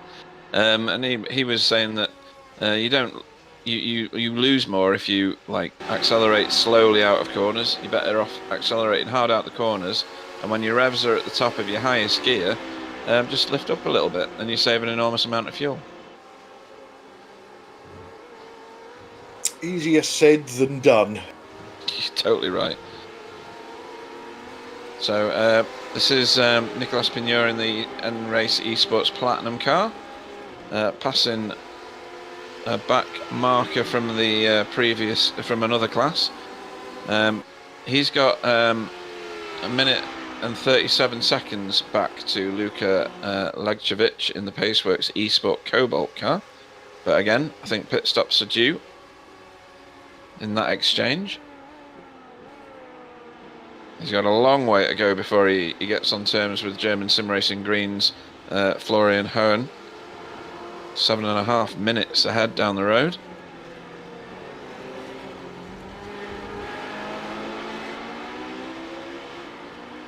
Yeah, a lot of these drivers now are just praying for that clock to come down. Right, this one will be. There's grass involved here. That was pretty pedestrian. Yeah, that is so easy to do. Yep. Just drift a little wide. You don't want to do anything other than just follow the drift, do you? Because it'll snap on you and disappear off into the scenery. You're out into them marbles there, and you know you start putting some big inputs into your steering wheel, and that little run wide across the grass turns into a spin, and it's a slow speed spin. There's not really a great deal to hit there, but there's always the chance, as we see a little while ago, of another car coming round the corner and making a decision that ends up in a collision. Yep, and tagging you and doing all sorts of damage, and your car then's crabbing down the road. So this is Kike Martin leading the AM class of GTs in the World of Sim Racing Team Junior car. He's got an eternity in front of him before he finds a pro car, and behind him, his next rival in his own class is 2 minutes behind. So, comfortable lead, you might argue.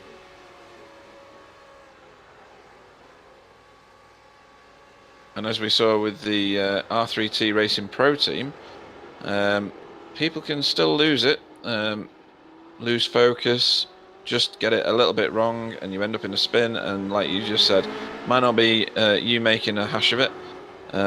You might start it, and somebody else might finish it for you. Exactly, and you know, as the track temperature rises, the grip level goes down. We're up to 105 degrees Fahrenheit now. Bear in mind, we started the race 22 and a half hours ago at 119 degrees Fahrenheit. Mm-hmm.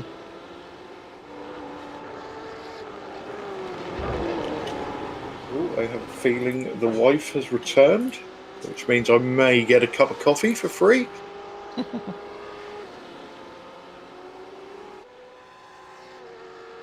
I might not. But...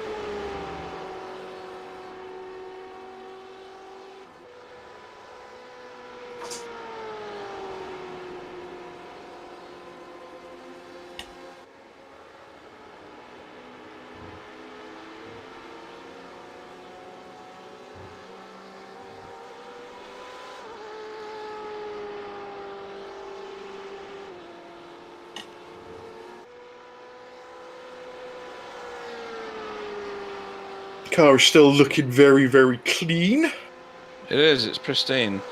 I think they've done a very good job of being very careful. And they're surrounded by cars of the other class of GT. They've got 2 minutes back to Peter Boge, like I said before. Here he is in the H2 Performance SRT Porsche.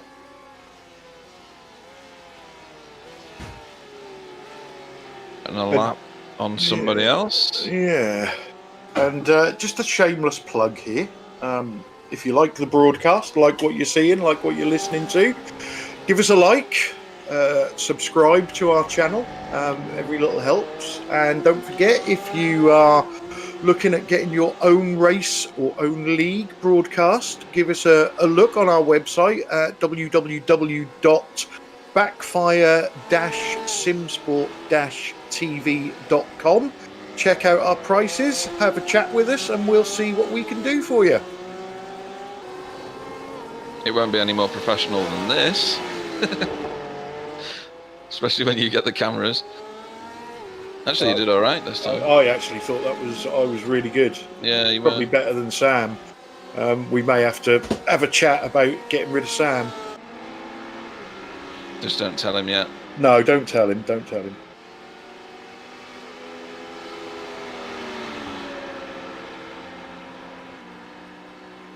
So Florian Hohen in the German sim racing green P2 car. Again, another car that is devoid of damage, but these ones repair a lot easier and more fully.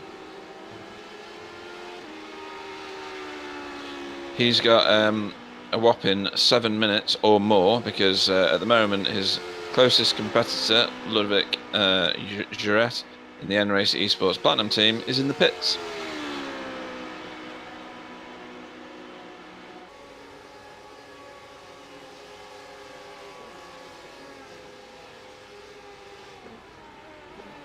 So thanks for the kind words. Chili there on the chat telling us that we do a great job. Thumbs up. I think he's probably talking about me.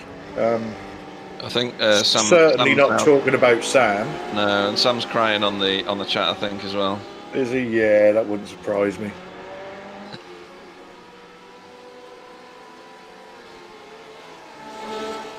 Don't believe a word of it, guys. Sam's got all this set up on auto and he's been asleep for most of this race.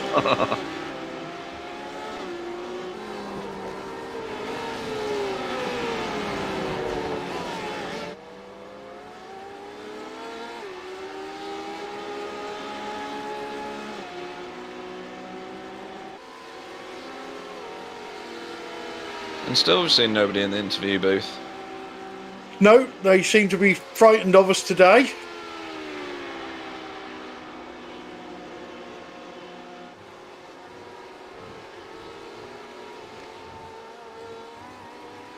Our questions are not normally that awkward.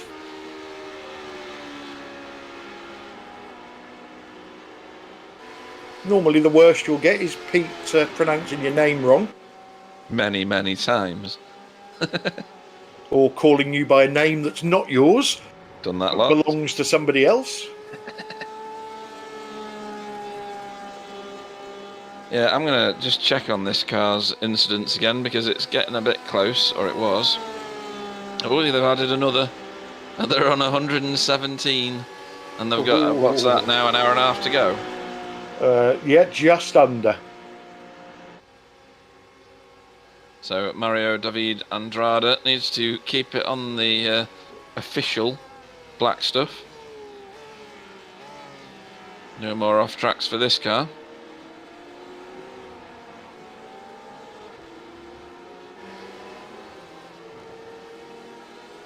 And does that, I'm not looking at that, Pete, does that drill down to what driver is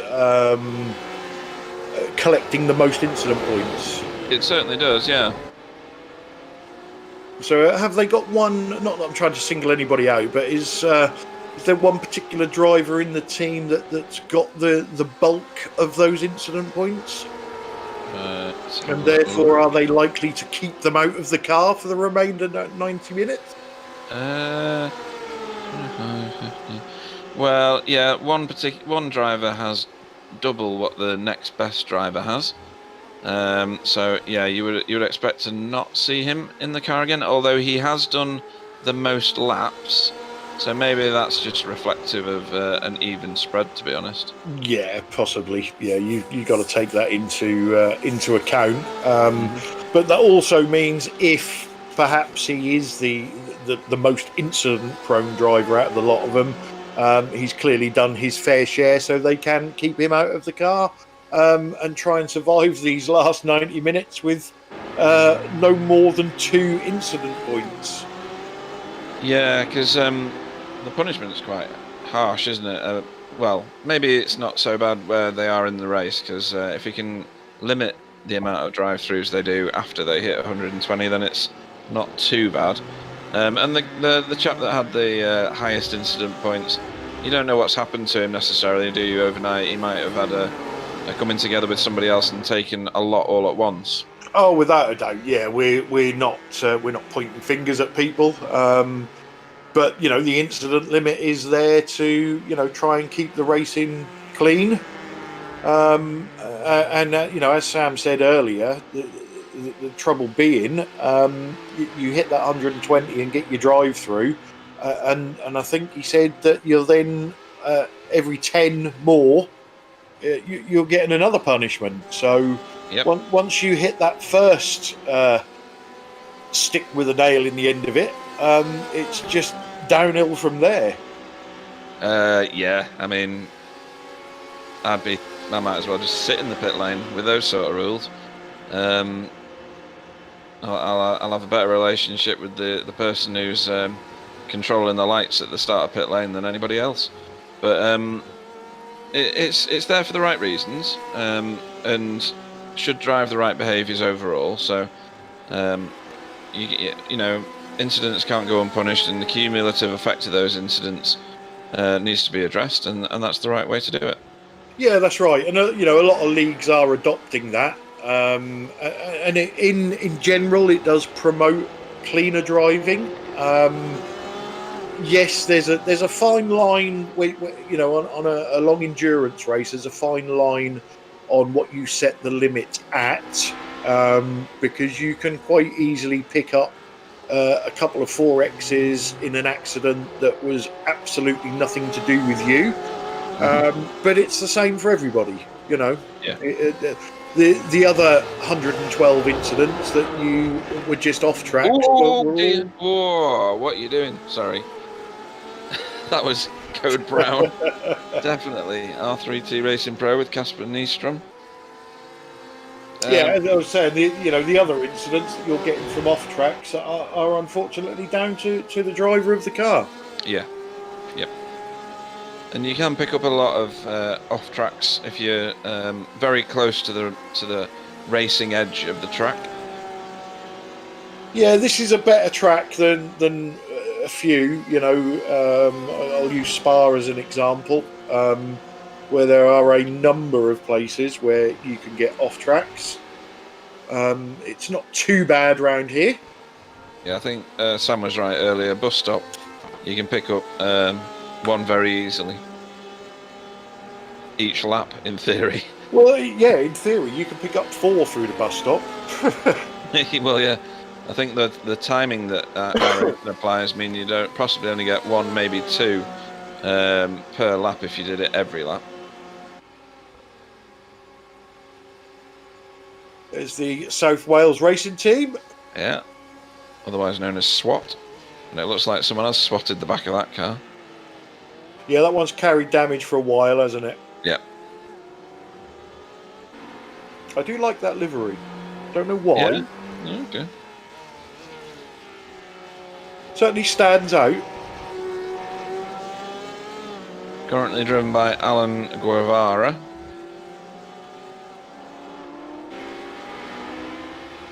Is that Shay's brother?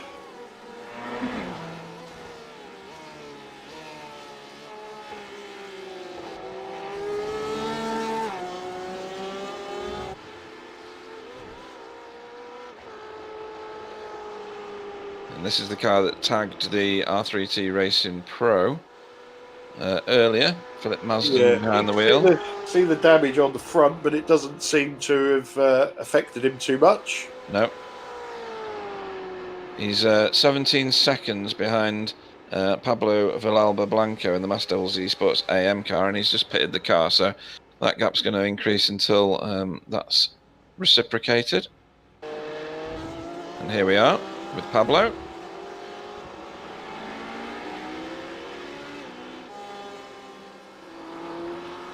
That magenta car behind him is laps ahead of him. That's the third placed Pro car. And you're watching the fourth placed AM car at the moment.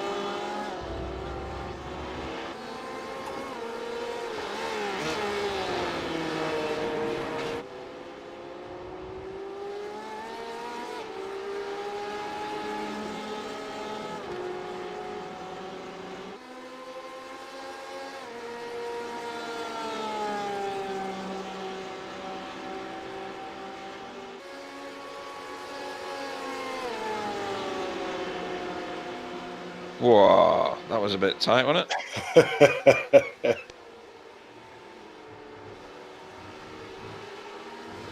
Got overtaken by your teammate like that, you'd have words, wouldn't you? Yeah. I've had some dodgy teammates. Just in the last 6 years, yeah? Yeah. This is Paul Mazier in the Apex Aviation Racing Ferrari. He's 10 seconds back from Jürgen Kleiber in the Danu Sim Racing Rainbow car in the other class, in the Pro class. This car is in the AM class. He's got 4.5 minutes behind him to Pablo Villalba Blanco, who is the next car back in his own class. Yeah, again, he's in a safe position as things stand, but we've been saying this from 22 hours ago. You're still at that stage of the race where stuff can happen. You've got to be 100% switched on, which is difficult if you've been up most of the night. You get a bit crotchety like Sam does. It's these. Don't take anything away from these guys that are driving these. A 24-hour race, even as a team, just finishing is a result in itself. Yeah, it is. And Paul has currently done 189 laps, completed 189 laps. He's not the highest contributor to that team, but 189 laps of Daytona Road, that's monster, isn't it?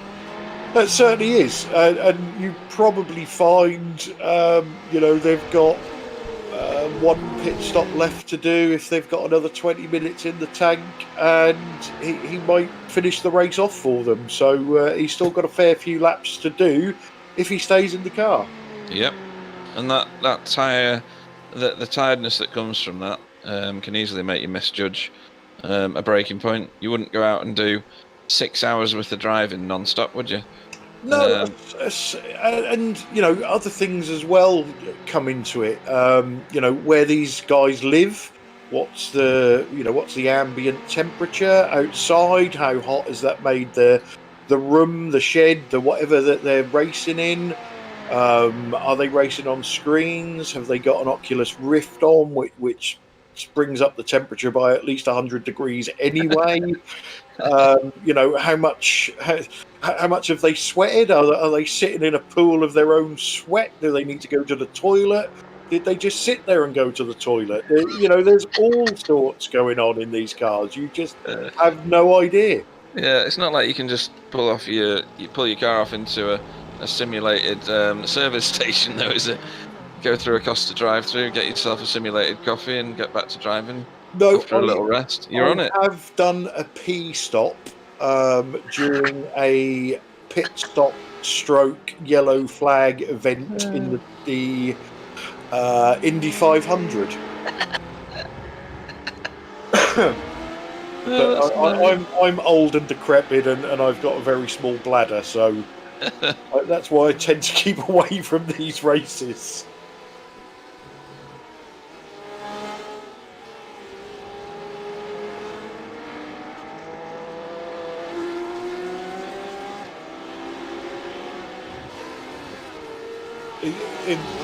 A funny, just a funny story about that incident. My twisted sense of humour. So I've gone to the toilet during a pit stop that I did because of a yellow flag, and literally got to the toilet and thought, "Oh no, I need more than a pee."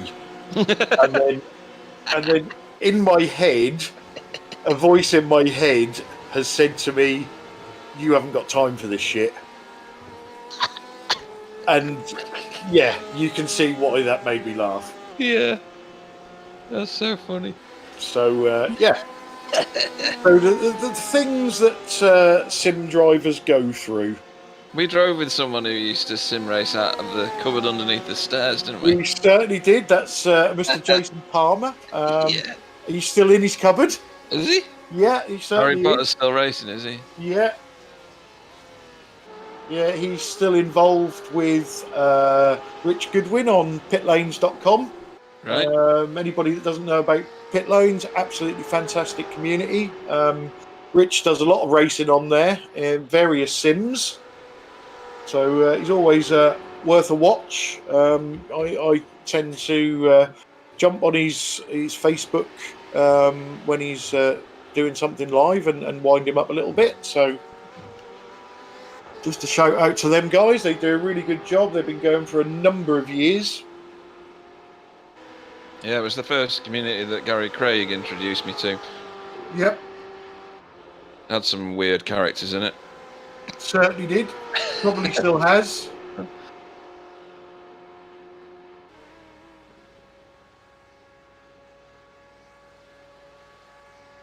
Right, bear with me, guys. I'm going to go and grab a cold drink. Okay. Be right back. That means that's cider time. Yeah, yeah. It's a cold drink with a percentage written on the bottle, isn't it? Yeah. So this is Georgios Theodor Riedis in the German Sim Racing Magenta car. They're now in third in the Pro. They've moved ahead of Kika Martin in the World of Sim Racing Team Junior, but it wasn't obviously for class position.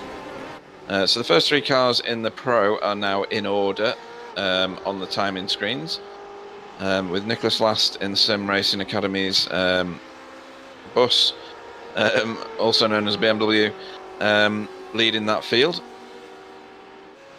followed by Casper Nystrom in the R3T Racing Pro Porsche, who got tagged before after a very slow spin, so a bit self-inflicted there. And then this car, the Georgios Theodoridis car, the German Sim Racing Magenta car. About to get overtaken by the Ramada P2 car, which sails off on another lap. There's the R3T Racing Pro car. Looking a bit second hand at the rear there. He's got gaps in front and behind him. He's got nearly 3 minutes to the first place car, but 11 and a half minutes or more back to the German Sim Racing Magenta BMW we were just watching a moment ago. Yeah, he's losing a lot of time on the SimRacingAcademy now since the spin and the hit at the rear of the car. He's been in though, hasn't he, in that time? Yeah, it has been less than a lap down, and now he has lost 15 seconds on the last lap.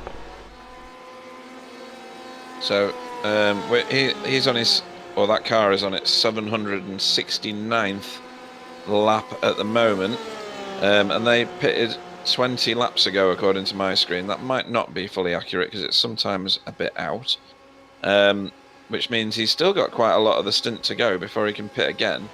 I guess they're not going to, well, maybe they do if they're losing time. Maybe they sit there and repair that damage. Yeah, and I'm not sure that's gonna be fixed by RR Racing. Oh, you think that might be permanent now, yeah? Yeah, that kind of damage can't really get fixed. Maybe just a little bit. They might gain back a bit of aero, but not that much. No.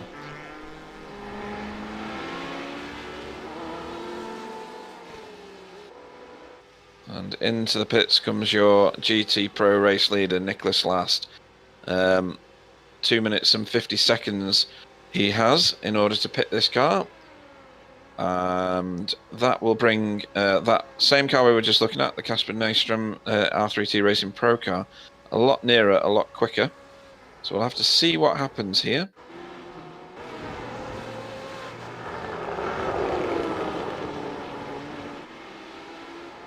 This is a replay of another oh, that's a bumpy one as well. You might end up with some optionals there. Otmar, that's Otmar Pinner in the WS Racing Esports yellow. Does a little turn around. Gets a bit of sees what's around him to get going again. No significant damage on that one, just a bit of blushes and embarrassment. Everybody's done it on that turn though. It's so easy for the car to over-rotate there.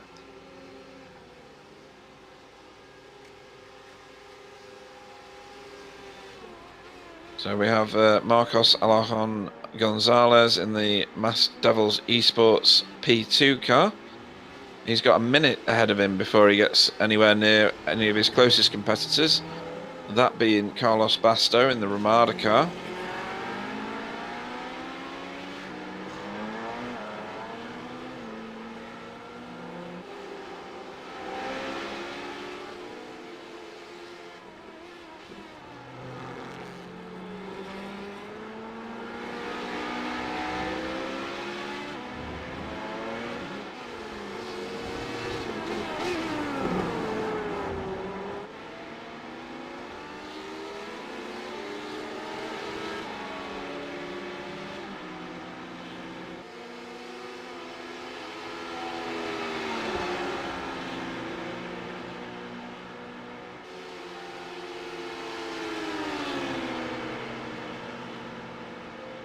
That was a tight little threading of the needle there from Gregor Adge in the IS SimRacing Schweiz P1 car.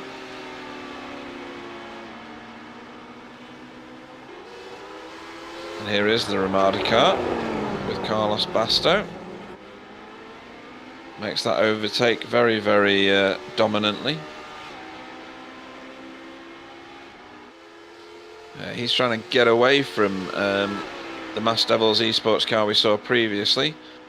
He needs an intervention of some divinity in order to get back the 4 minutes he needs to the car in front, which is currently in the pits with Luka Legcevic, swapping back to Stephen McCaffrey now in the Paceworks Esports Cobalt car.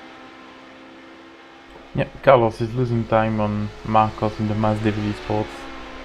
He's lost 4 seconds on the last 6 laps, so faster for the Mass Devils Esports. Without the penalty they had earlier on, And they could be in front. now. Yeah, into the pit for the Ramada Motorsports.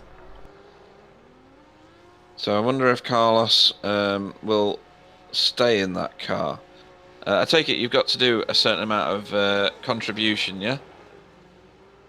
Yeah, that's the iRacing one. Oh, it's standard iRacing. Okay. Yeah, it's not that much. There's only for the GTM that we enforced a maximum time for the pro drivers. Oh, okay. The Cobalt car with Stephen McCaffrey at the wheel leaves the pits. Right behind the P1 Gold Team Racing car. Gold Racing Team, sorry.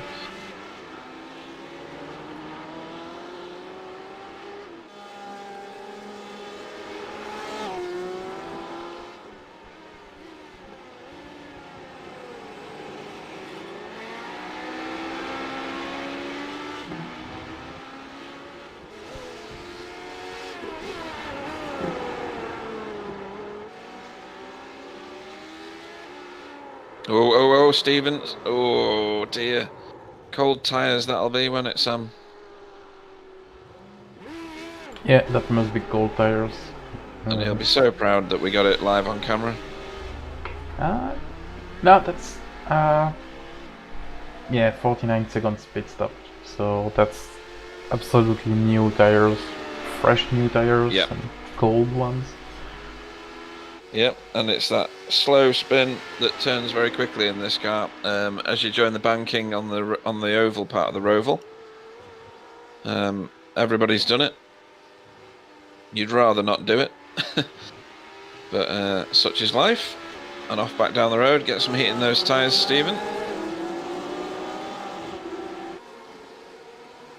Okay, I'm back. So you missed a cold tyre spin from Stephen McCaffrey, who'd just come out of the pits, and as he joined the banking, he spun the car. Okay, so that was the Cobalt car. yeah. So This they're going to have to do a splash and dash. Oh, yes, they are. That's not their final pit stop.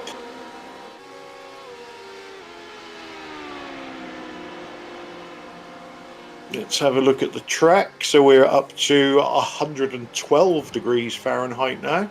Wow, that's come up So quick, isn't it? nearly back where we started.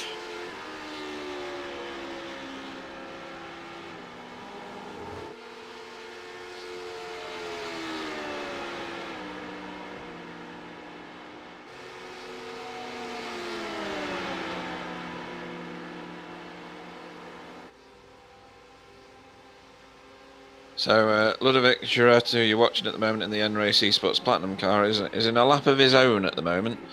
He's got 7.25 minutes ahead of him to Patrick Puist, who is leading this class in the German Sim Racing Green car, and he's got 2 minutes and 20 comfort back behind him to Stephen McCaffrey in the Paceworks Esport Cobalt car. Obviously, not that really, gap's increased. Sorry? Not really blessed with battles, are we, at the moment? No, we're not. Position. There's how far away is the Mass Devils Esports P2 car from the lead car? Sorry, not the lead car, from the Ramada car. Let's see if I can work that out. I think they're closing. I think they're close. I think that might be a developing battle. Yep, 2 seconds and a half. 2.5 seconds. Not anymore. And they're going to the pits. This is why. And that's going to be a dangerous entry, I think. So I think there's a penalty to serve on iRacing here, because he was sliding into the speed limit area. Let's have a look at this again. He does a bit of fishtailing, and then bangs on the brakes and a bit of a sideways slide there. Yeah, I think you might be right. Pit lane entry, speeding penalty, possibly. Yeah, he sort weird. of went in, didn't he? Yeah. And then thought, oh no, hang on, that's not it. Come out again. Bit weird. I don't know that he got that stopped in time.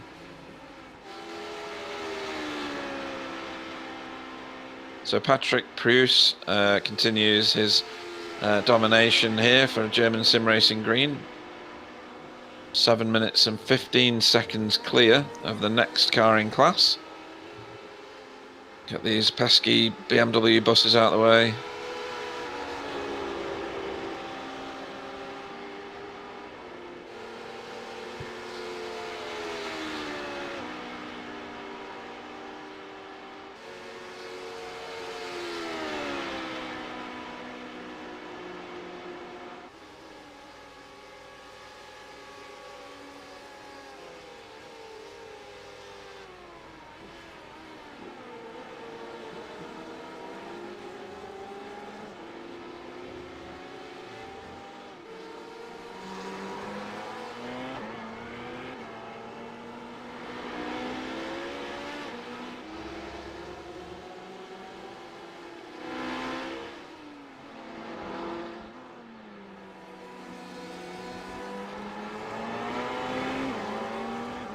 Whoever cleans these cars are going to earn their money tonight.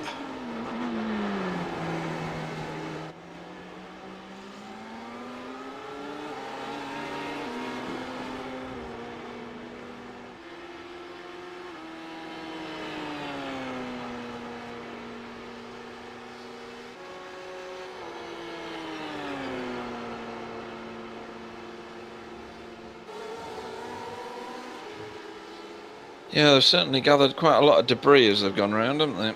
Yeah.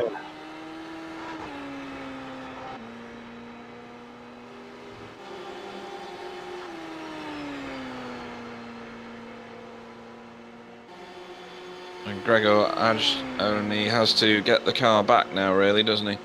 Although there'll be a pit stop or 2 for that car. How long does a full tank last in that thing, do we know? I think when we was looking at the start of the race, it was about 40 minutes, 40. Right. So 1 more, possibly 2 more, depending on where it's at in its pit cycle.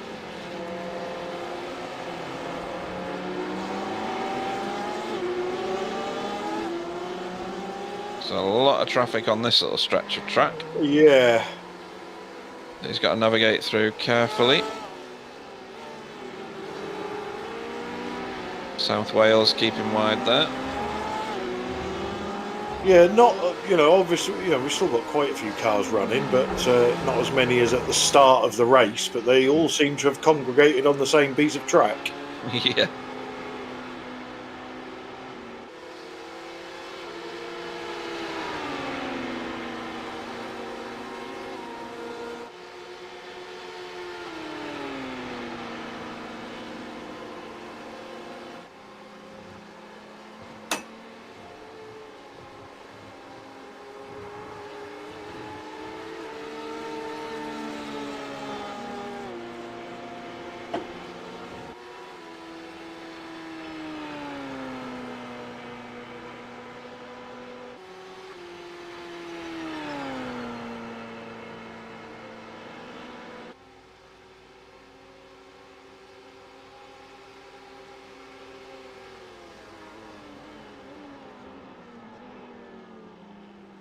So we are inside the final hour.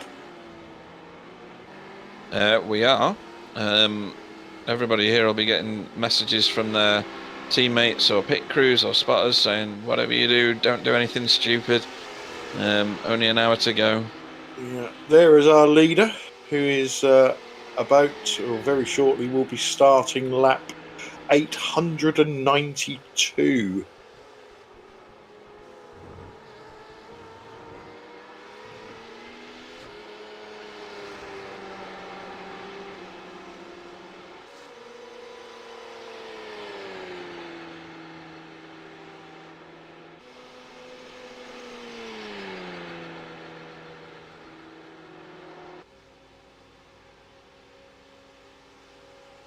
Yep, and he's still 14 laps ahead of the next nearest car.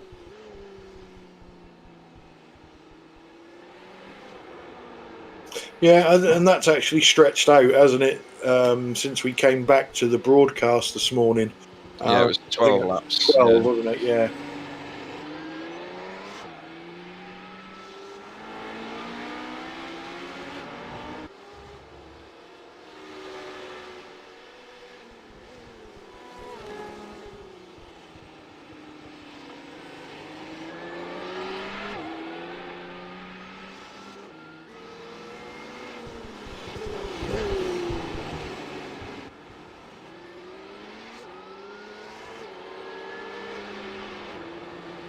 And I think I'm right in saying that I heard Sam say earlier today that the winners of the race get £1,000 and a signed picture of Angry Dom in a dress and with lipstick on.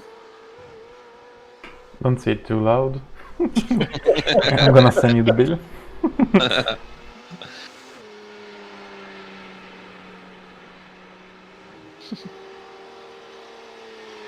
With £1,000 to pay for the therapy. Yeah. Post-traumatic stress disorder. Yeah. Benjamin Seiss in German Sim Racing Magenta is on track close to a competitor, but I think in a different class. I think he's close to Peter Boge, who's in the H2 Performance SRT Porsche. So this is a pro car about to overtake on track for overall position. Not that that means a great deal in a split field race, split class race, and Peter goes high up the bank in to give the position. So not only are you making up names, you're now making up race formats. Yeah. Well, why limit it to just names? Well, that's right, yeah. If you're going to get it wrong, you might as well get it 100% wrong. So this is, let's use some Pete logic. This is German sim racing Magneta.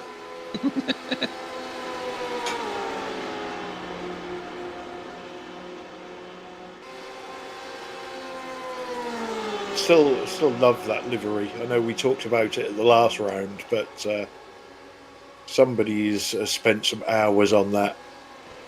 What, the German sim racing magenta? Yeah, yeah. You just like it because it's got pink on it. No, I like the seagull on the side. All right, seagull.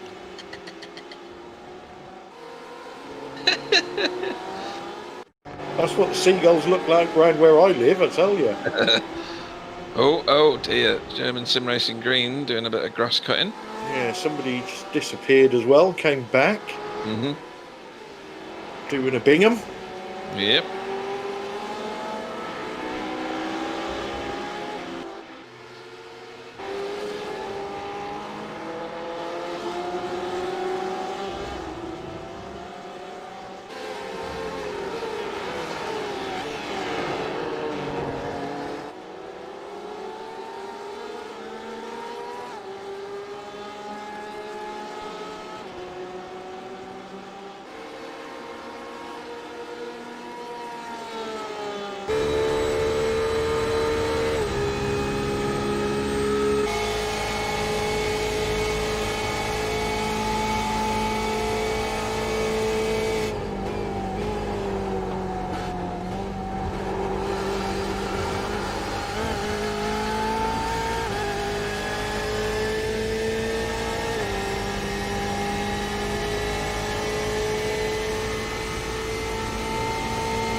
I was thinking, why is he not pulling out?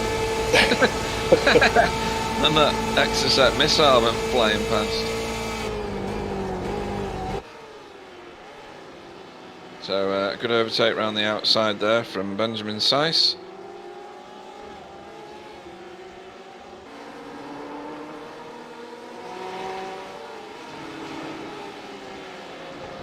And now for Peter Boge to do the same. There's a Mass Devils car closing in on him, which is laps down. Or is that? Yeah, that is laps down, that one. Yeah.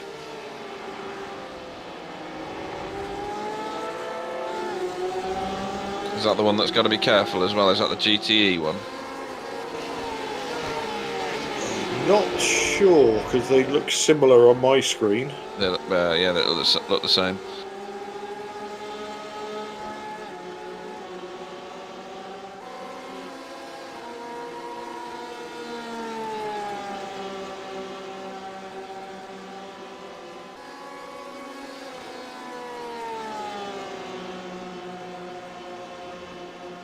So you would think from this point, probably one more stop for everyone? Well, definitely one stop for the GTs.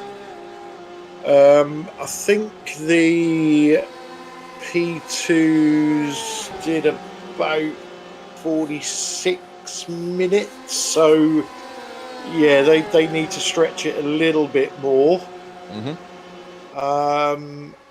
And I think the P1s probably need to go another 12 minutes maybe before they can they're into last stop territory. So Okay.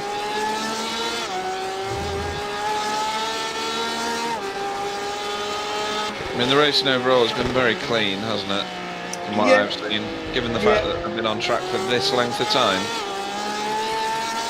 Yeah, I don't think we've had that many issues. Obviously, race control were busy at the start of the race, but then they always are, because there's a lot of things to to be sorted out on track. But yeah, I don't want to harp back too much on past things, but there was some of the earlier rounds were notorious for some big shunts and some big penalties given to drivers from the admin team. I remember talking to Sam at one point. He was, pulling his hair out, and then basically got tough and said, you guys are gonna behave yourselves. Otherwise we're going to start throwing people out of the championship. And from that point on, the racing has just improved every round, and you can't congratulate these drivers enough on their performances. No, I mean, each one of these that gets to the end, it's a monstrous achievement. It really is. Doing this many laps of this track.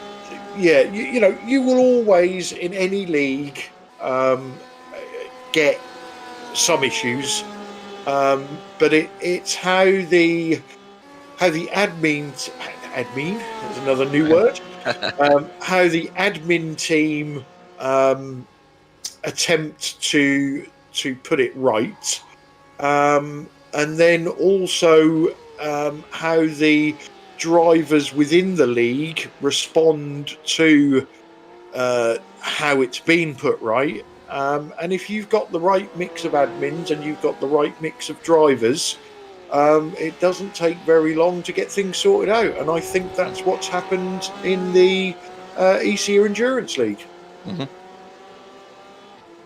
But don't tell Sam. No, never tell Sam.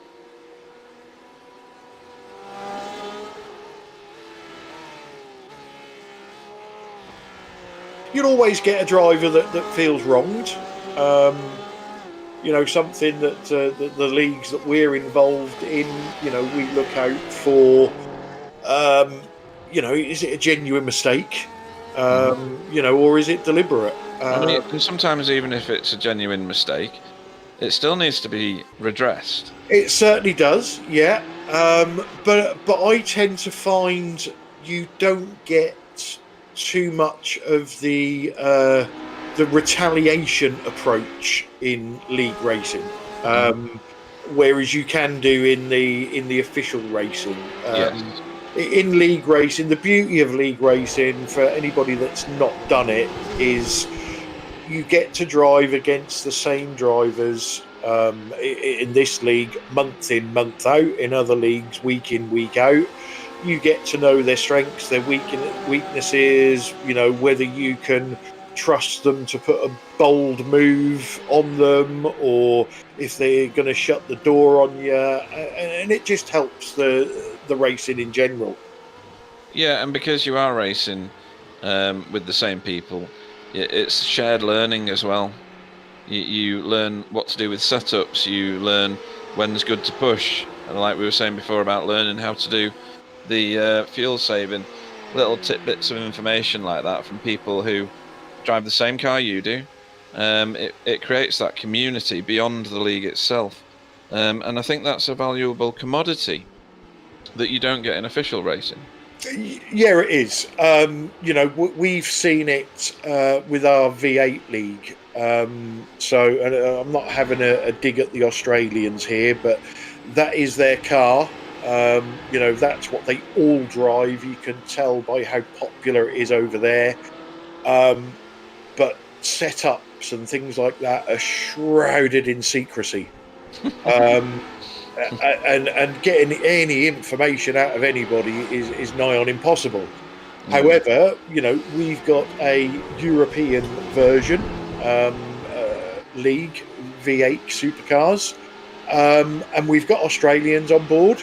And we have Discord chats that we broadcast where people talk about dampers and tyre pressures, and they don't give away all of their secrets, but you can certainly pick up a lot from a league where it encourages the faster drivers to help slower drivers and for everybody to get better, and ultimately you end up with a better league at the end of it. Yeah, and a lot of it is to do with learning how to drive the car, not necessarily the setup of the car.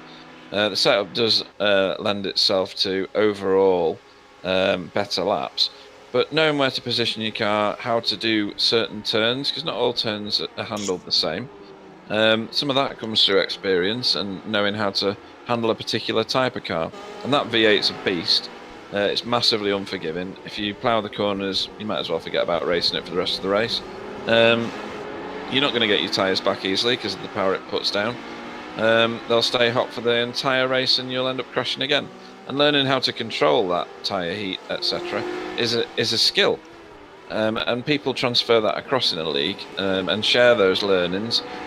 We've had quite a long time of Tony Klusman doing tutorial videos for the people in the V8 ESC league, and you don't get that necessarily in the officials. You might get it on YouTube every so often, but within your own league, it's really valuable. Yeah, it certainly is. You know, old saying, robbed from another saying, but somebody once said to me, leagues that play together stay together. Yeah. Well, that's true as well. If you get a league of individuals and nobody wants to help anybody else, then yeah, good luck. But you know, again, going back to the standard of racing that we've seen today and over the last few meetings, it's certainly better than where it was at the start of the season. So you've got to congratulate the organisers and obviously the drivers as well.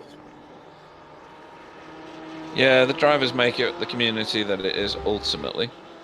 They're the ones on the track rubbing paint off one another every time that they come together to race. And the more respect they have for one another, the better the league generally, isn't it? Exactly. We've both driven in leagues where you get maverick individuals who just do what they want to do, and it doesn't take long for them not to be there anymore. No, and sometimes it can only take one individual like that can ruin the whole league. Yes, because when drivers are being crashed out after doing hours and hours and hours of practice, they don't tend to turn up for the following round. So again, hats off to Sam and Dom. They seem to have curbed that, and we see drivers coming back, each and every round. Yeah, and interestingly, on this car that we're looking at now, the Roger Schmucky car, all the dirt accrues up into a very certain point on the bonnet. It does, doesn't it? Yeah. And then it's like somebody's give it a wipe. Yeah, it's resistant from that point backwards. It's quite good. So for anybody out there wanting a dirt resistant car, buy the 4/5 of the car towards the rear, and you won't have to wash it.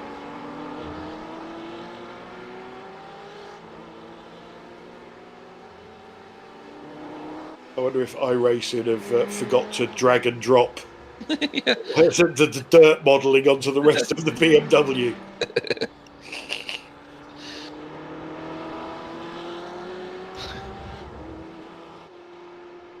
So, and it's on all of the BMWs as well. I know, Kicker Martin's car is the same. I was just going to say, can we switch to another one and see what it does? And it's identical. That's quite funny.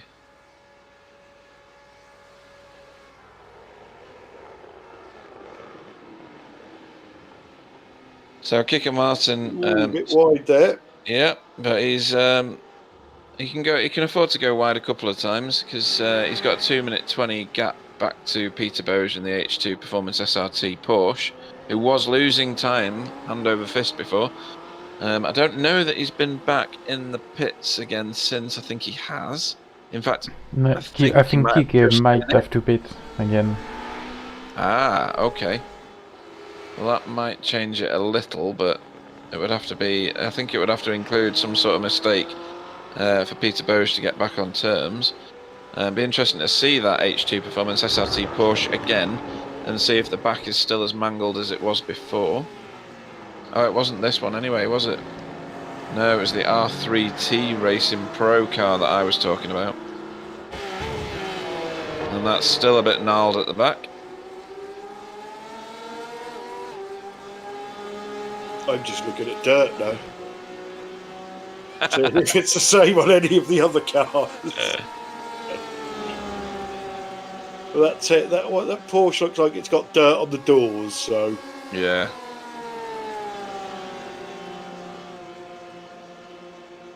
It does, yeah.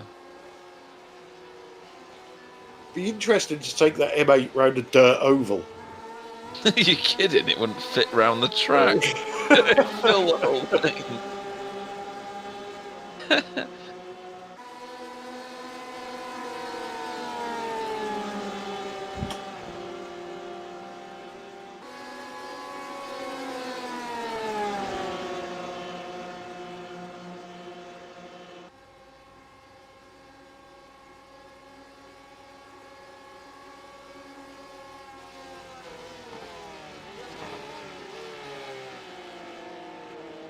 So just over half an hour of racing to go.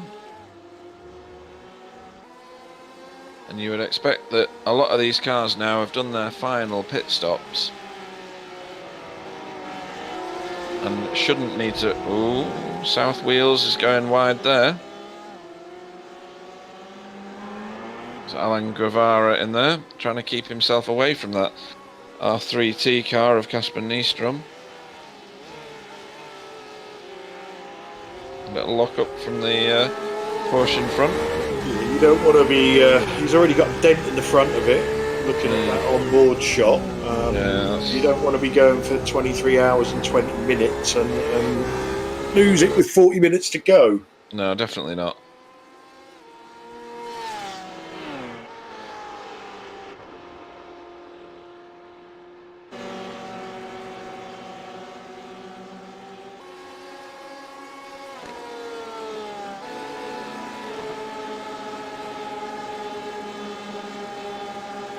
Nice shot of the lake and the airport in the distance.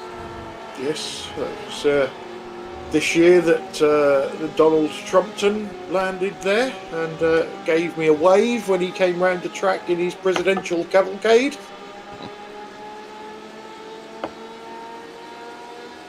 And that South Wheels car has really caught up with that R3T Pro, because I think they're going to pit now. Oh, there's a P1 coming. Well Yeah. spotted. Oh no, they're not pitting. So that R3T Pro, Sam, is exactly what you were saying before. Heavily impaired on the straights, isn't it? It's With got that damage. massive damage on the back, hasn't it? Yeah. It's where it got tagged by the lithium car after it did a slow, not quite spin on this turn here. Yeah, it did, didn't it?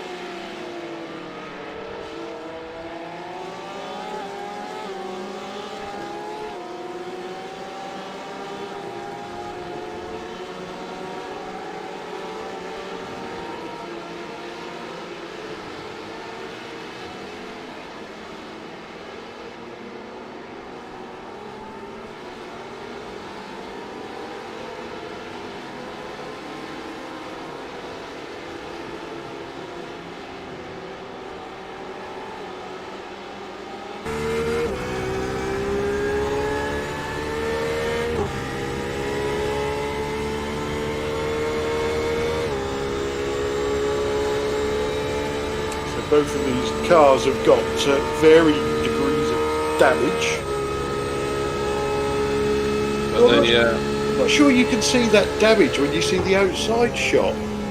On the crinkle bonnet? Yeah. Yeah, I suppose you can just. I think them lines hide it well, don't they? They do. He's going to get a good slipstream again going through here. He's going to have a little bit of overspeed. Yeah. Kind of met him a little early there, but trying to keep out of each other's ways because they don't want to wreck their own cars. No, they give each other plenty of room there. Yeah.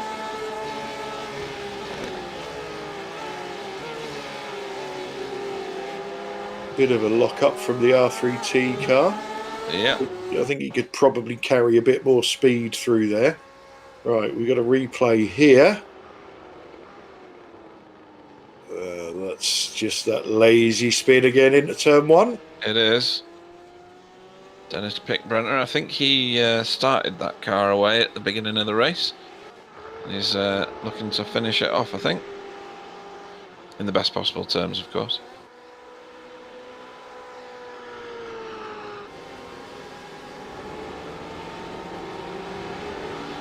There's our race leader. Gold Racing Team, driven by Rick Verbiesen. So we didn't really see Rick at the start of the race, and I don't think we've seen much of him since we've been back broadcasting. So I'm guessing he'd done a number of laps during the night for the team. Yep, I saw him a lot in the night. Yeah. So I mean, they've done 900 laps or something like that now. 906 now. Yeah. With 36 minutes to go. Each of well, they've had 4 drivers in that car, 3 of them doing well over 200 laps each. Relatively low on the incident count for that car as well.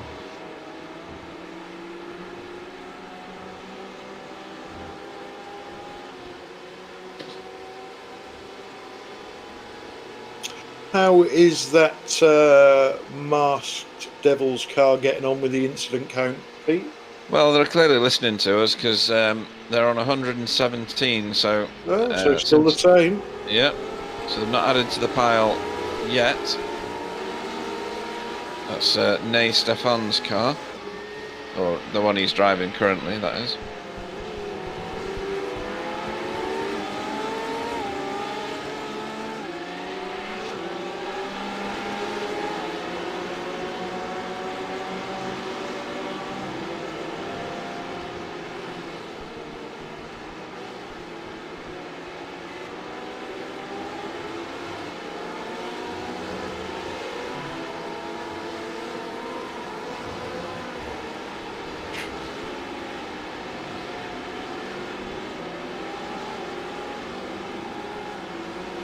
So Rick will probably be sitting in that car now, shouting, "Guys, just get out of the way. We've got half an hour to go. Do not kill me now." Oh, there's a plane. That would have put me off. I would have crashed then.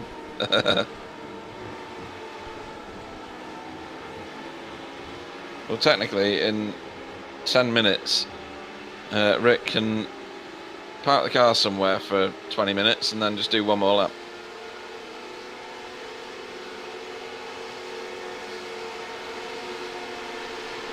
Disappointed that there's no social distancing going on in the crowd. Very close together. I'd have been tutting at them, that's for sure.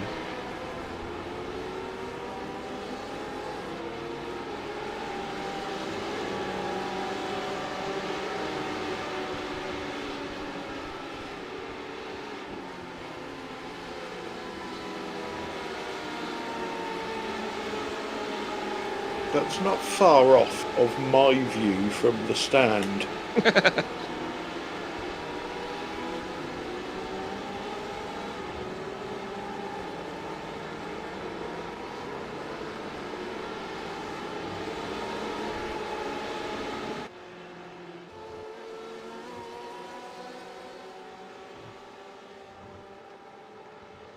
Lithium Motorsports, BMW, making their way around their 780th lap, I'm assuming this is.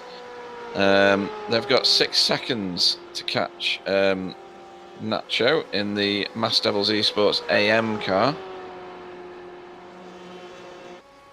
And here's a little fact about Daytona for you. So to get up to the higher parts of the stand, they have what they call injectors. Everybody else in the world calls them escalators. All right, okay. But they're basically on the outside of the building. So someone like me who's not very good with heights, you have to look in the other direction because otherwise you realise actually how high up you are. Right, hang on a minute. You're not good with heights and you worked in the RAF? Yeah, but I was ground crew. Right. My feet were firmly on the ground. and a fear of heights is something that I've got as I've gotten older. Right. Never used to bother me. Is it taking you this long to realise that you don't bounce? I don't know. I probably would bounce. Right. Because it's not the fall that hurts, is it? No, it's the stop. Yeah. I mean, I've never been to an oval in America, but I know that the raking on those stands is unbelievable, isn't it?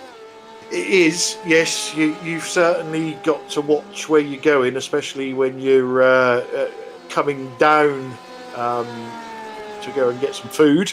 Mm-hmm. So yeah.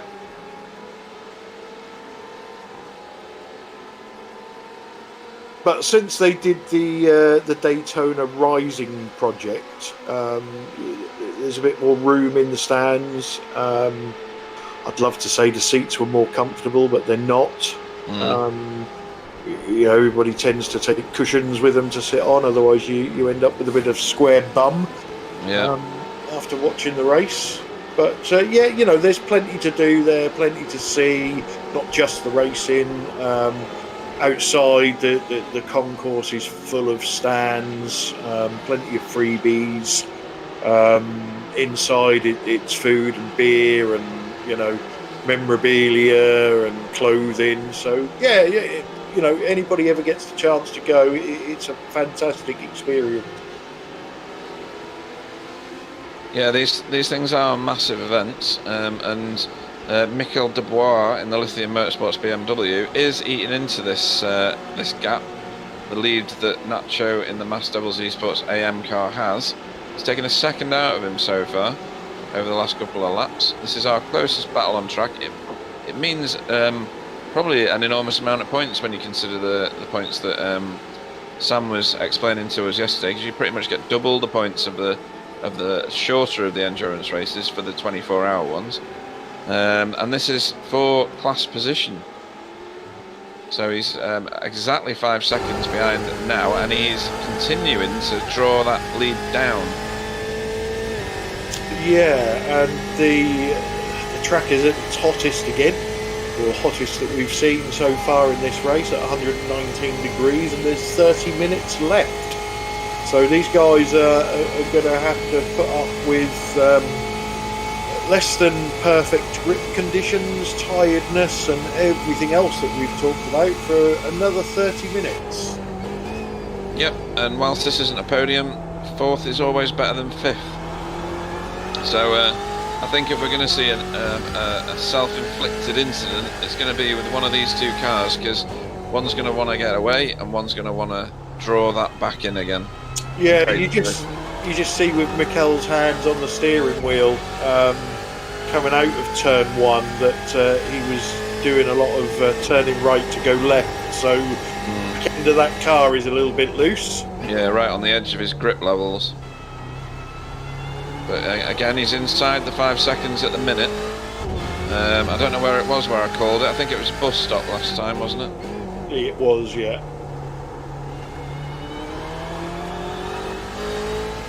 So he's onto the banking now. And he can see him. He can. He'll be able to sniff the simulated fumes from the back of that Porsche in front. And he's taken about half a second out of that car in a lap. So this is on. That's not going to help him though. Well, it will do if he can stay anywhere in that tow, but he's not going to, is he? That P2 is going to be gone. Yeah. He'll give him a little bit, but not a lot. And it did interfere with his entrance into the bus stop, so there'll be some probably swearing in there in Swedish, or no. Well, that's torn it. Yeah, so yeah, every time we find something that's going to happen, it doesn't. It doesn't. So this has got to be a splash and dash. Yeah, half a tank of fuel will get him home. Yeah, teammate. So sorry. Yeah, pretty sure the Mass Series will have to pit also. So Oh, we might okay. have this battle later on between these two. And by the way, guys, track temperature is pretty hot now. It's 49 degrees Celsius. Right, that's bacon territory, isn't it? Yeah, it's 120 degrees Fahrenheit. So it's still climbing. That's about the hottest we've seen, I think. Yeah. And now you understand why the real Daytona 24 is in the middle of the winter. Yeah, because in the summer these cars will just spontaneously combust in the heat. Yeah. Yeah, and if the cars don't, the drivers will. Yeah.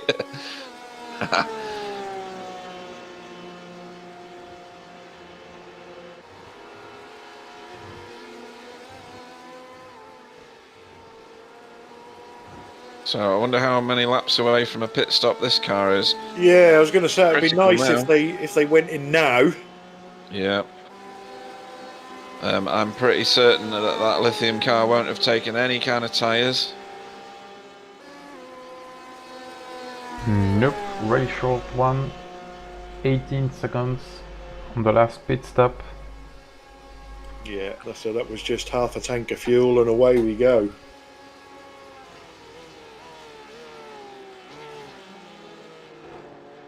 Bill says to stop saying you're doing a good job because Katie doesn't want to widen all the doors to fit your head through them. Yeah.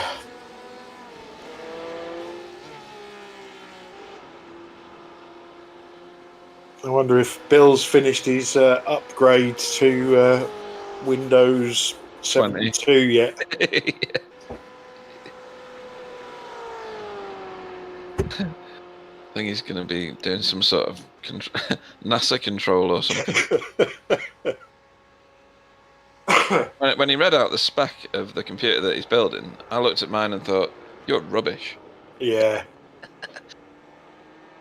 Yeah, it's going to be good if he ever gets it going.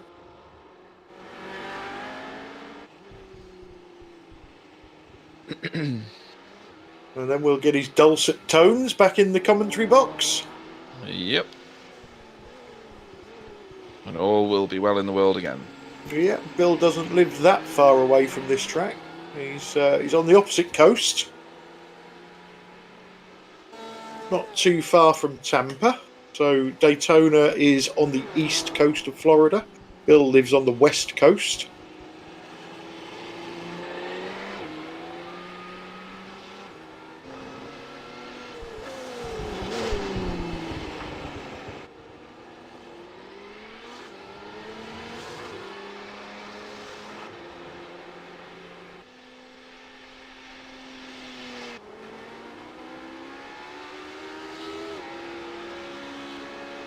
I'm still waiting for that masked Devil's GT car to pit. And that will let us know what sort of a battle we've got towards the end of the race. Yep. Oh, there's a lot going on there, actually. Yeah, So, that was Germans. a twitch.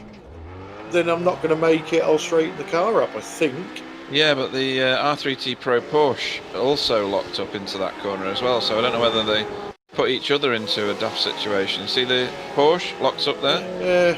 A bit far away from him to have an effect on him, so... The P2 seemed to, as if he was going to have one of them slow spins and then came off the brakes and had to straighten the car up. Yep.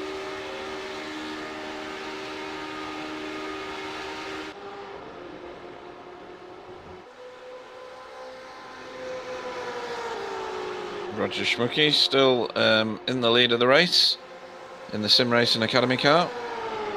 Getting overtaken by the German SimRacing Magenta car, which is actually in third and laps down. Good 14 minutes behind, so he's not actually bothered at all about that pass. And 4/5 of his car are still clean, so that's fine.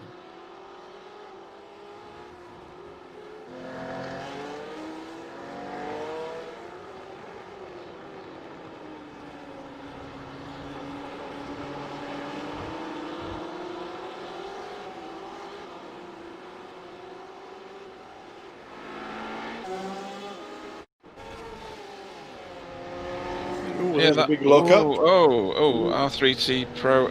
Oh no, yeah, R3T Racing Pro again. He's cooked his tyres there, I think, and that damage won't be helping any of it. That was one of these. I've got this. No, I haven't. I've got it. No, I haven't.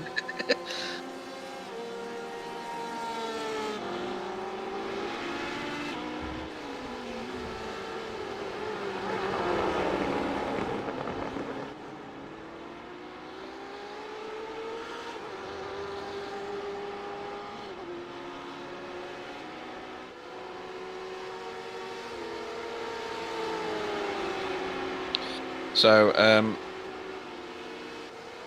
I was about to say that the Mass Devil's car last time was slower than the Lithium car, but then the Lithium car crossed the line slower than the Mass Devil car. So They're doing it on purpose, Pete. They are. They're just trying to make me look more foolish. I can honestly do it on my own.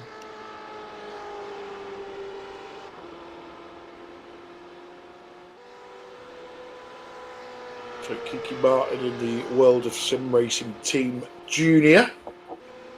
Currently P1 in the GT-AM class. 1 minute 18 or 19. Ahead of his closest rival, Peter Boge.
So we have 20 minutes to go.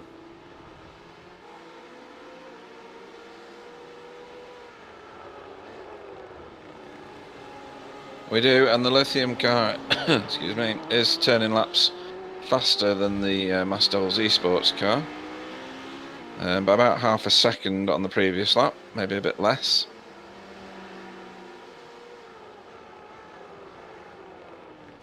So it looks like that car is quicker when they both get clean air in front of them. And it all depends on the length of the pit stop for this car that Nacho is driving. There's no way they're going to take tyres. There's no way they're going to swap drivers. It's too close. Yeah, it's just going to be a splash, isn't it? And I suppose the longer he can run this stint out, the less fuel he's going to have to take.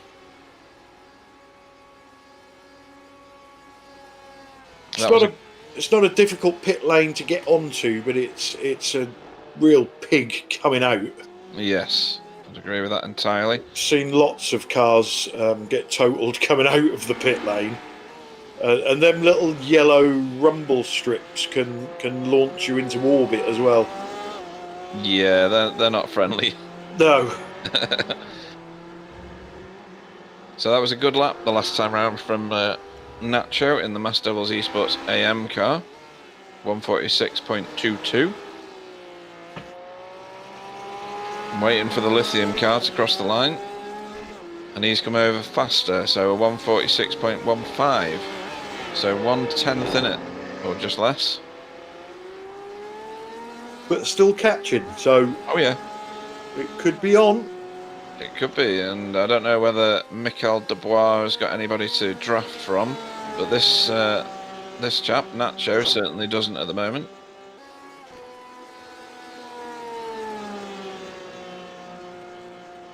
And to your point, in previous races that we've commentated on, if you're not gaining, do something different. See if you can gain an advantage in a different way.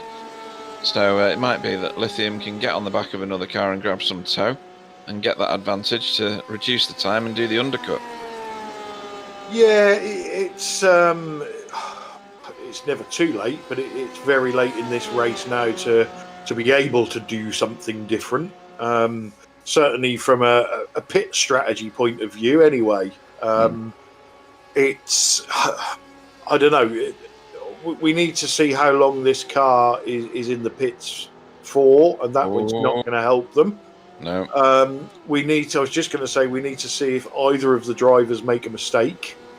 And it may just boil down to traffic in the end. Yeah, and traffic that either helps you or inhibits you.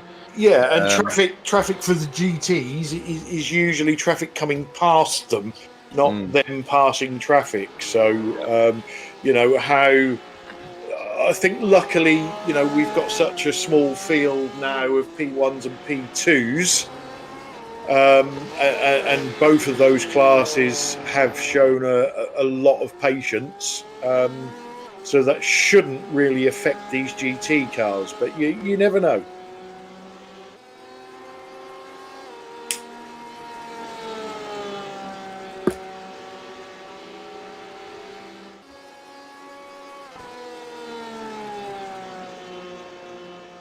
So just over 15 minutes to go.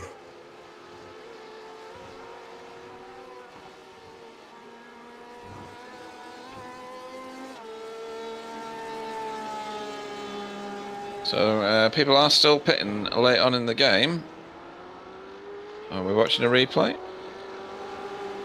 No, just switch to the lithium to see if they make a mistake or of course, yeah. if they're still chasing like crazy. And look who's in the pits. Here we go. Right, so game on, people. This will give us our answer to whether we're going to get a GT battle to the end or not. I think there's a few of these cars in the GT field still at pit because Benjamin Seiss brought the German sim racing Magenta car in recently. So whilst he's got room around him, certain other cars don't. Yeah, we don't expect to see this car go up on the jacks. No, It didn't. So that's his splash and dash done. And Where is the lithium car? Yeah. Don't Bennett going out of here. Oh! And he has. Oh, he's going to be swearing inside that helmet. And here comes Michael Dubois. How much is that going to affect him? Well, it wasn't a slight glance, was it? It wasn't, no. In concrete versus car, concrete generally wins. It's a bit crinkled. Yeah, can we get an onboard shot, Sam? See if there's any problem with the steering. Turning that wheel right the way around. Lock there. I don't think so, is it? I think it's maybe slightly to the right. It's hard to tell around this section. Need to get out of that.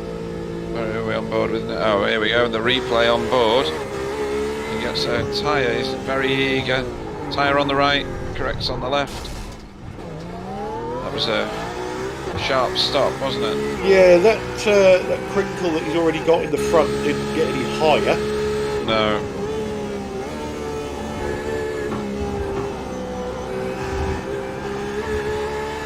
So Michael Dubois is only 5 seconds behind. Yeah, so this is on. It really is.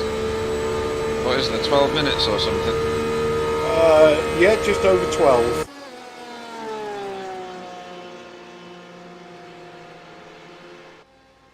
Which in any other race is an eternity.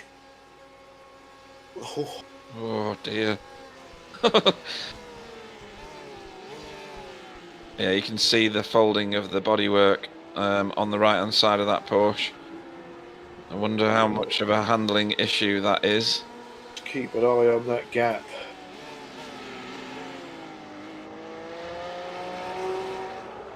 Here comes Michael Dubois. He's got the sniff of it now, I think.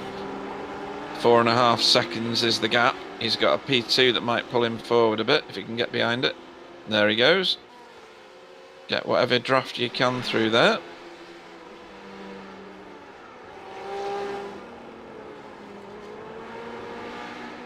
sliding sideways to try and stay with that P2 as much as possible.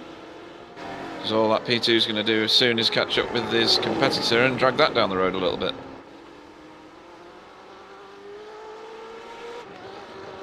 So 4.4 seconds onto the oval.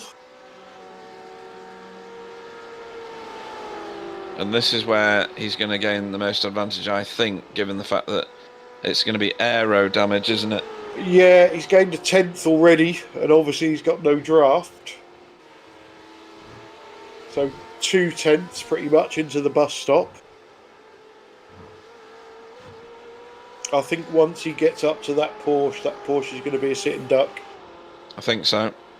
I mean, he's taken half a second out of the car just in that section joining the oval to here. Yeah, and that's with no draft.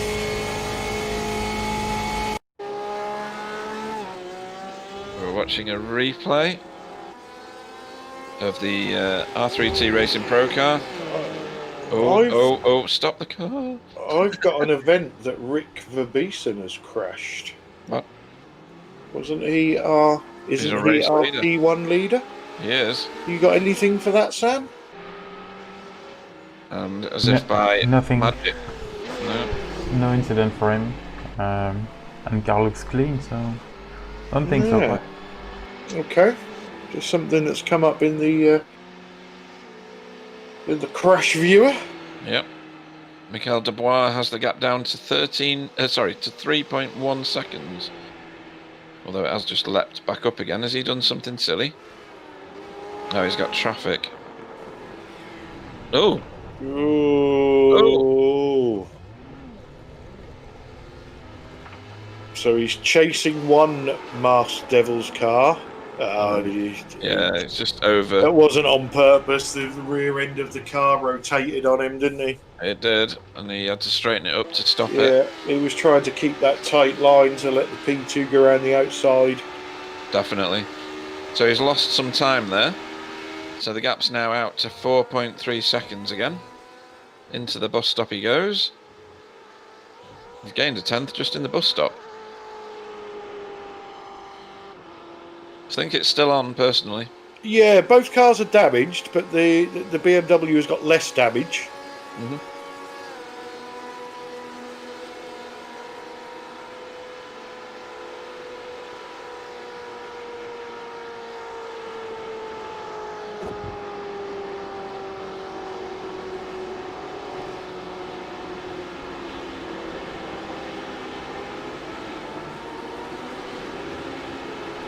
Well-controlled turn one. Again. Yep. Here's his nemesis corner coming up. Where he ploughed it last time. He's done alright this time. Well controlled. Someone's obviously shouting in his ear to hit his marks and not panic. Yeah, and he wants to give this P2 that unfortunately went off wide a very wide berth this time. Yeah, this is the teammate of the Porsche that he's following. Yeah. Looks like it. Sorry, mate, have it. I'll ease off. Or I won't ease off. He didn't ease off. No, he didn't. Ooh, bit sideways from Jonathan Zamora Garcia in the Mazda E-Sport car. Now, I'm sure if you could simulate that, there would have been a middle finger at the side of the door. Oh, what have we got going on here? Has he slowed down in front of him? He certainly did. Yeah, that's not a good sportsmanship. No, and if the race control are viewing that, Yeah, I don't know what steer they'll take from that. Let's see if Angry Dom picked that one up.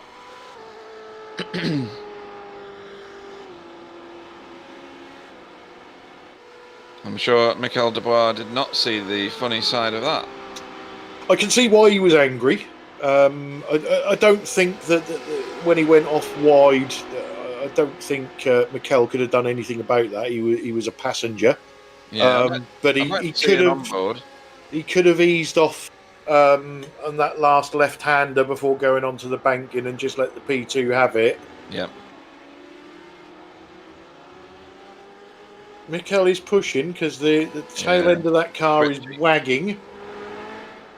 I'd have liked to have seen an onboard from Jonathan Zamora Garcia's car at that point when they joined the oval, and just see how much he came out of the gas. So the gap's down to 2 seconds. Yep.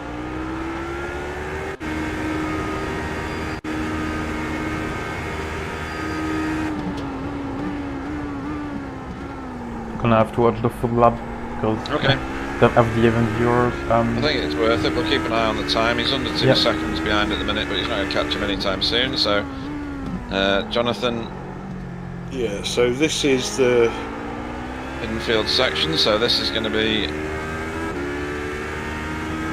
so they're going to go round this right-hander, and this is where the BMW could have let off is at the end of this little short shoot here, yep. but he didn't.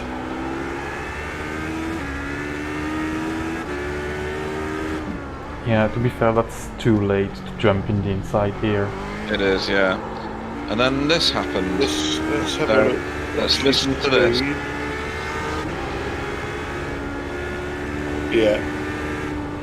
He's just come off There the you go. gas twice. Yep, Yeah, that's naughty. I'd say so. Just going backward to see if he brakes or not, because yeah, that could be a big issue. Yeah, he Yeah, brakes. he did. That's He did. I have no words for that. Yeah, it's a real shame. That's daft at best. Oh, Mikel is really pushing, but he's rear on the back tyres. now. Yep, rear tyres are shot, There are 5 minutes to go. and that makes about 4 of these laps, doesn't it, when you include a white flag? And he doesn't need to push it. He's clearly got an aero advantage. Yep. He needs to do that classic drag up to him into the bus stop, and then use the toe and just sail past him into turn 1. Yep, 0.9 of a second behind at the moment. Yeah, that'll start to come down rapidly soon.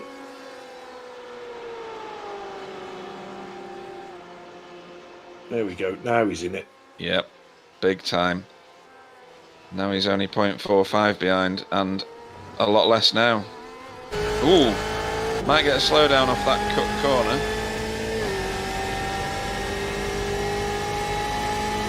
Maybe not. No. So you'll see the drag. He's getting dragged now, but it's when they get to about... No, He's he's gonna backed dip off. behind him. He's backed off. Yeah. Yeah, he don't want it yet. He's going to stalk his prey for a bit longer, I think.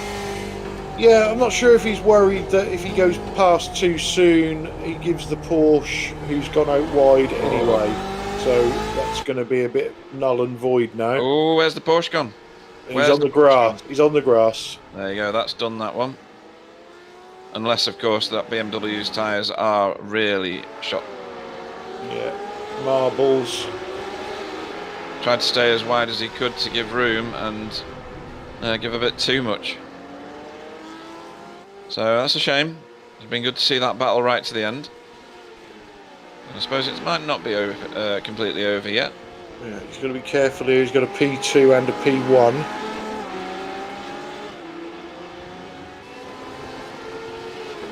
P1 very, very sensible. Yep. Lots He to throw away will there. now just smash past the pair of them. Look at that. That's just obscene, isn't it? And the lithium car continues to pull away, but we saw that the lithium car's rear tyres were lighting up quite a lot. Yeah, although he may be able to calm down a little bit now. Whoa. Nice save. Come on, guys, just a few minutes to go. No, yeah. You don't want to go into the wall now? No, Yeah. we're in silly season now, aren't we? Yeah, somebody's turned the stupid tap on. And I can tell you that the incident between the Mass Devil Sports LMP2 and the GTs will be under review after the race. As per the rules, we are in the Alright. last 10 minutes of racing, and race control will not take any decision for now. But that will be looked closely after the race, and a decision will be made. Yeah. Okay, thank you for that.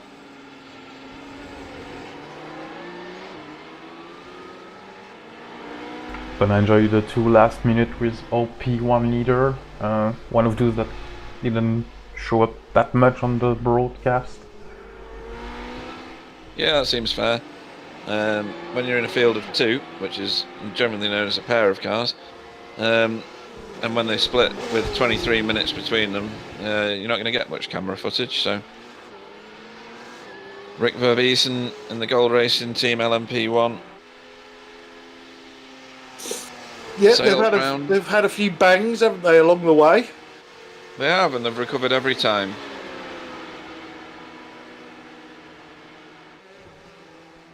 I think they just passed the P2 leader, the German sim racing green car, of Patrick Preus. So they could possibly get the white flag this time. Yep, they're gonna get it this time. Only 30 seconds left.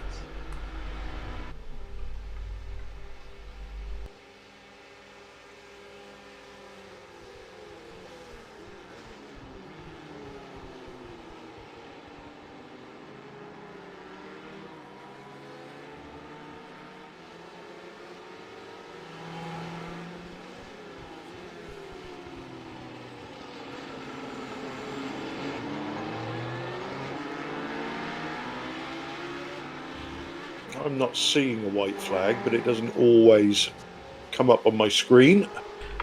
Yeah, in the timed race, you don't see it sadly.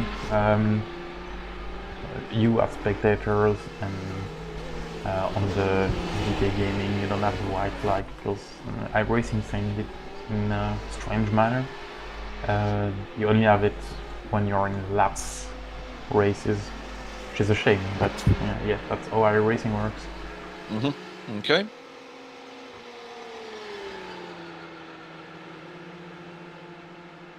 So he's got the bus stop to navigate.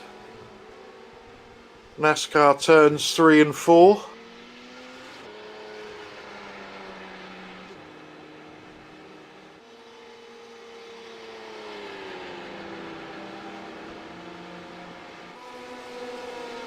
And after 24 hours of racing, You got a friendly flash from that Ferrari. the Gold Racing Team P1 comes home in P1. German sim racing green comes back P1 for P2. So congratulations. And Sim Racing Academy Black comes in P1 for P3. I just made that up. It's not just me that does it then, that's fine. And he's still got that clean spot on his car, which is good. Yeah. Kiki Martin comes home P1 in P4. We should have our own car classifications, I think. Yeah, we've just confused several people. So congratulations there to our 4 winners. Congratulations to everybody else that finished as well. I know, it's a massive achievement for all these guys. Kiki Martin doing his last corner now, I think. He won't want to get anywhere near any other cars right now. He just wants to get across the line.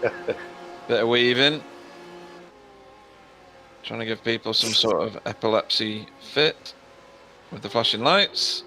And over the line he goes. So whilst we wait for the GTs to finish, let me just run you through the finishing order for P1 and P2 class. So Gold Racing Team take away the victory for the P1s with IES Sim Racing Schweiz in second. In the P2 class, we have German Sim Racing Green taking the top step of the podium, N-Race Esports Platinum on the second step, and Paceworks Esports Cobalt on the third step. Ramada Motorsport LMP2 team come home fourth, And our final finisher in the P2s is Masked Devils Esports in 5th. So congratulations to all those finishers. And in the GT class, SimRacingAcademy took the honours in the Pro, coming back home first. R3T Racing Pro in 2nd. German SimRacing Magenta in 3rd.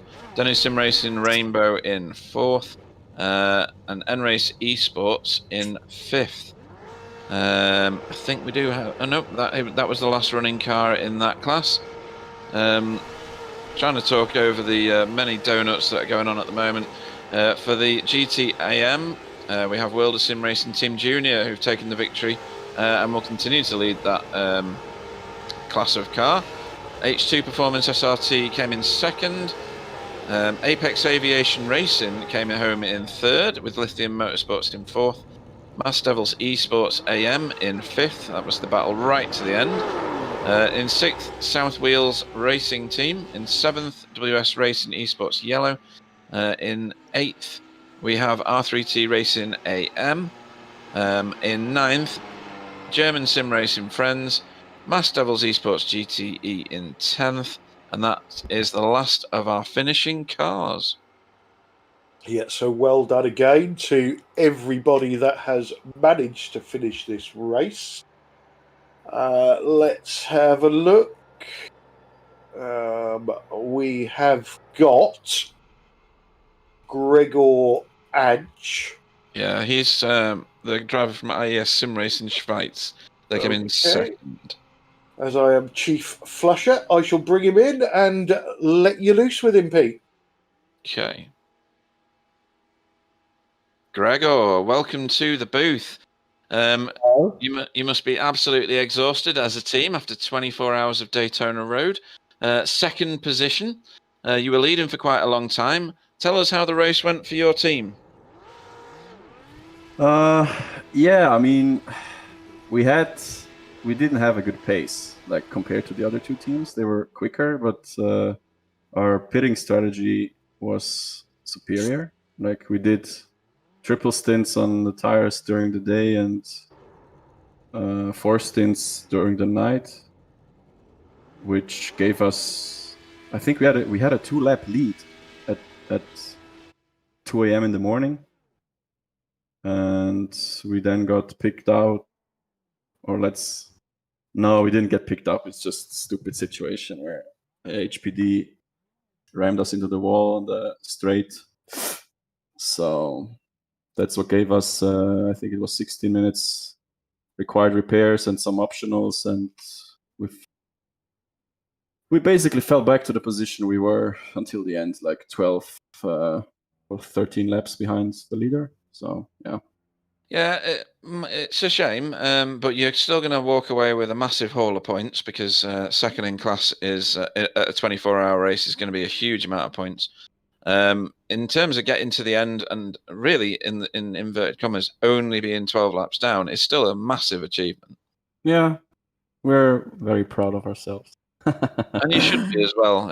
It's a huge thing to have achieved. You'll be in a really good position in the league in terms of going forward to the next endurance race for EEC in the Esia Endurance Championship. Have you got any shout outs to anyone after the race? No, just to my mates. The first 14 hours, it was Simon and Niels driving. And at 6 a.m. today, Kevin and I took over and we basically just brought it home. So yeah, good effort, guys. It's unfortunate that there were only 3 teams. Yeah, I thought that P1s would be more popular. Yeah, it's a shame they're not, but you still gave us a lot of drama all the way through. Yeah. And that's what people tune in for. And you got some good slow-mo footage from Sam there while we were talking. So Gregor Adge and the IES Sim Racing Schweiz team, congratulations. I'm sorry to interrupt. No, go for it. It's not Adged, it's Eid. Oh, wow, I'd never have got to that. But now I know. I'll try and not forget that by the time I Don't get worry, to it happens all the time, but that's fine. Well, Thanks for the thank you very much, broadcast. Gregor. Great production quality. I love the race control. We love the league. That's why we're here, right? So we just wish there were more participants in the P1 class, and maybe we can help to get some more teams in here for the future. Hopefully we'll attract some more people who want to drive Yeah. that car. So thank you very much, and congratulations. Thank you too. See ya. And flushed. So, sitting in the interview room, we have Rick Verbeesen and Marius Danhausen. Was it Danhausen? I think it was. Yeah. From our victorious P1. I'm going to bring them both in, although Marius seems to be muted at the moment, so he may have gone for a toilet break. Possible.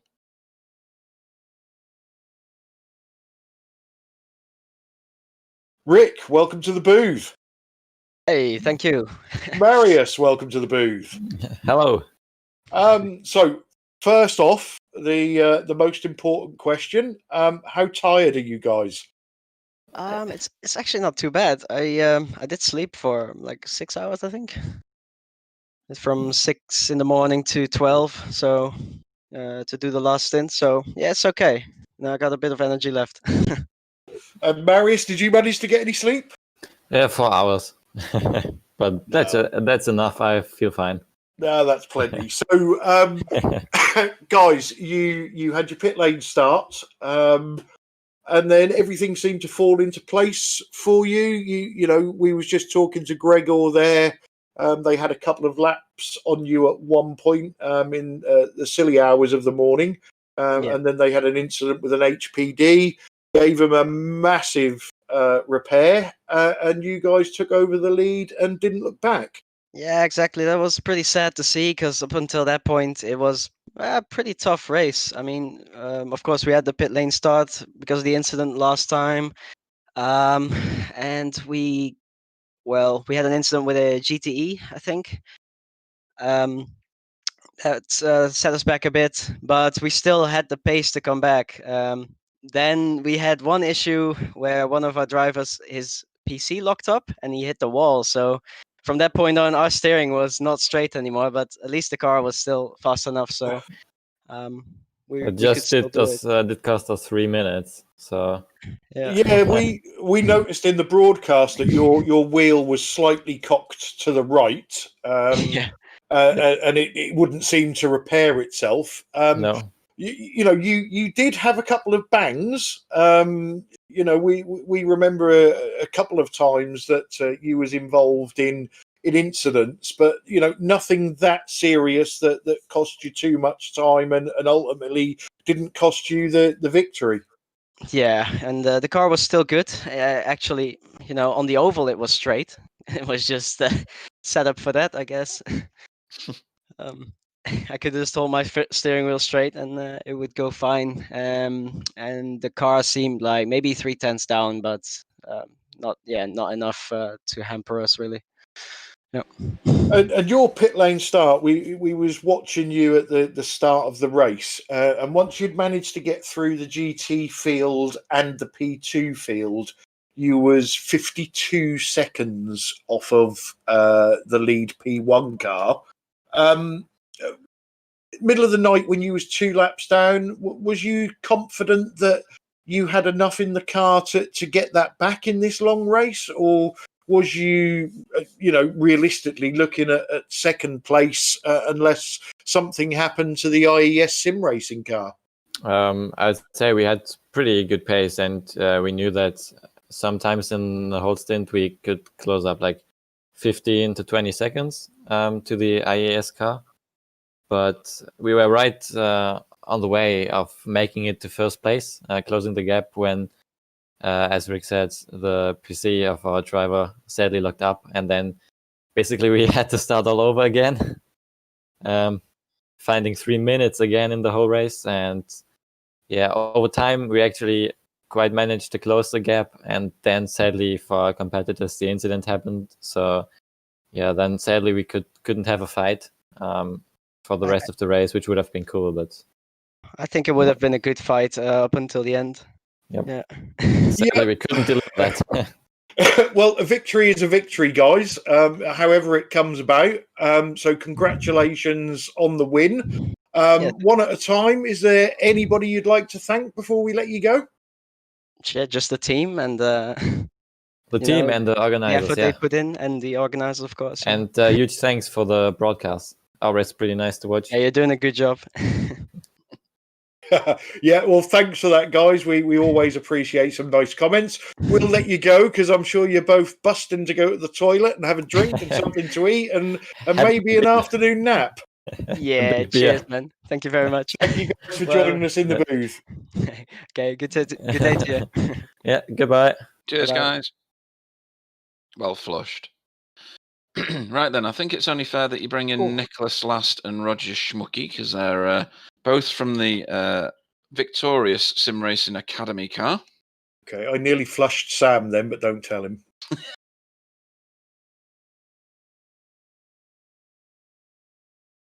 Nicholas Last, Roger Schmucky, welcome to the booth. Please do not swear. You are live. You are live. So, 24 hours later, many laps led, and you guys bring your car back in victorious fashion. Yeah. So, tell me about your race. Well, it was an excited race. We're really happy about the speed. First of all, I'd like to say thank you to Nicholas, also to Patrick, who jumped into our 24-hour team and make a great job. They guys got a really good speed. So yeah, we are at the beginning. We are lucky, at the 5th lap. So the crash between the Swiss friends and I don't know the other team. So we are lucky on this point. So on this point, we can go a good race, a good speed, and through the night, Nicholas and Max also done a very good speed. And then, in the morning, so I tried to make a 32 lap stint. It was a stupid decision, so I lost a lot of time. And Isaac, they go really fast. I guess 20 laps or 25 laps between 43 and 45. So in this point, we decide to change a little bit our strategy, and so Patrick drove at this point the three stint on a same tires. So I guess this was the point for the change, and then in the end we also was lucky as the guys from a 3 Sport make a accident. So it was a hard race, a long race. So but we're really happy about the victory. Yeah, and you should be very proud of that because you're going to go and haul away an enormous amount of points for your victory.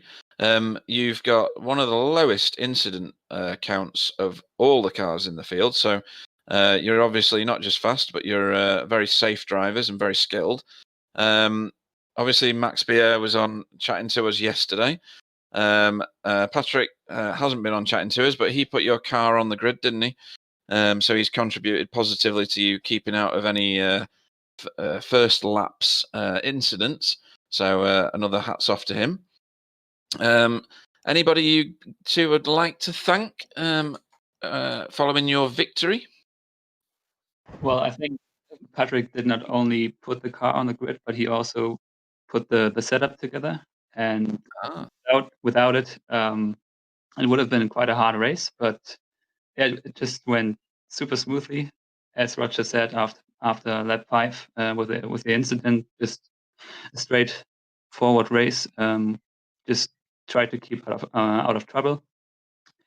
But I really enjoyed it, and I think the biggest thank you goes to the organizers, the broadcast, and I think the race control as well. Because I mean, these guys, we are driving and having some naps between them, between the stints, but these guys always have to look out and see if we guys keep it clean. So big thank you to the race control as well.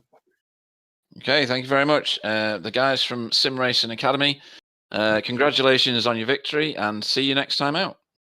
Thank you very much. Also, thank you for this funny broadcast. We're apparently funny, Clyde. Can you believe that? Well, yeah. Yeah, you're funny guys. Yeah. We've been called useless before, never Yeah, funny. lots of useless. Yeah. Thanks, guys. We appreciate that. Yeah. All right, Yeah, see you around. See you Thank around, you. guys. See you next race. Flush 'em, Clyde. Flushed before they start on us some more. Yeah. So who else? Hey. We haven't had a GT driver in yet, so I'm going to bring in Thomas Asmussen. They brought their car home second in the GT class. Okay, you taking this one? Thomas, welcome to the booth. Hi. How are you after that 24-hour slog? I'm pretty fine. I slept like 6 hours in the night when my colleagues were driving. So we had only 3 drivers, but a lot of spotters that helped us.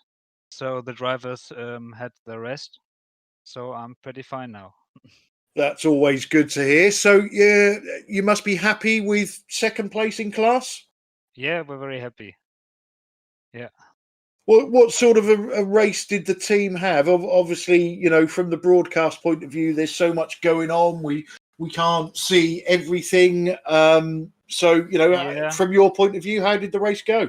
Yeah, we started in the back of the field. In qualifying, we saw we were able to go like in the middle of the GTE class, but we said, yeah, back down, and we started the race from like second to last. And the first 2 stints was just keep out of the trouble. And and stints 3 and 4, we picked up the pace, and I think we went to P1 or 2 in the GTE AM class. And in the night, then my 2 colleagues took over.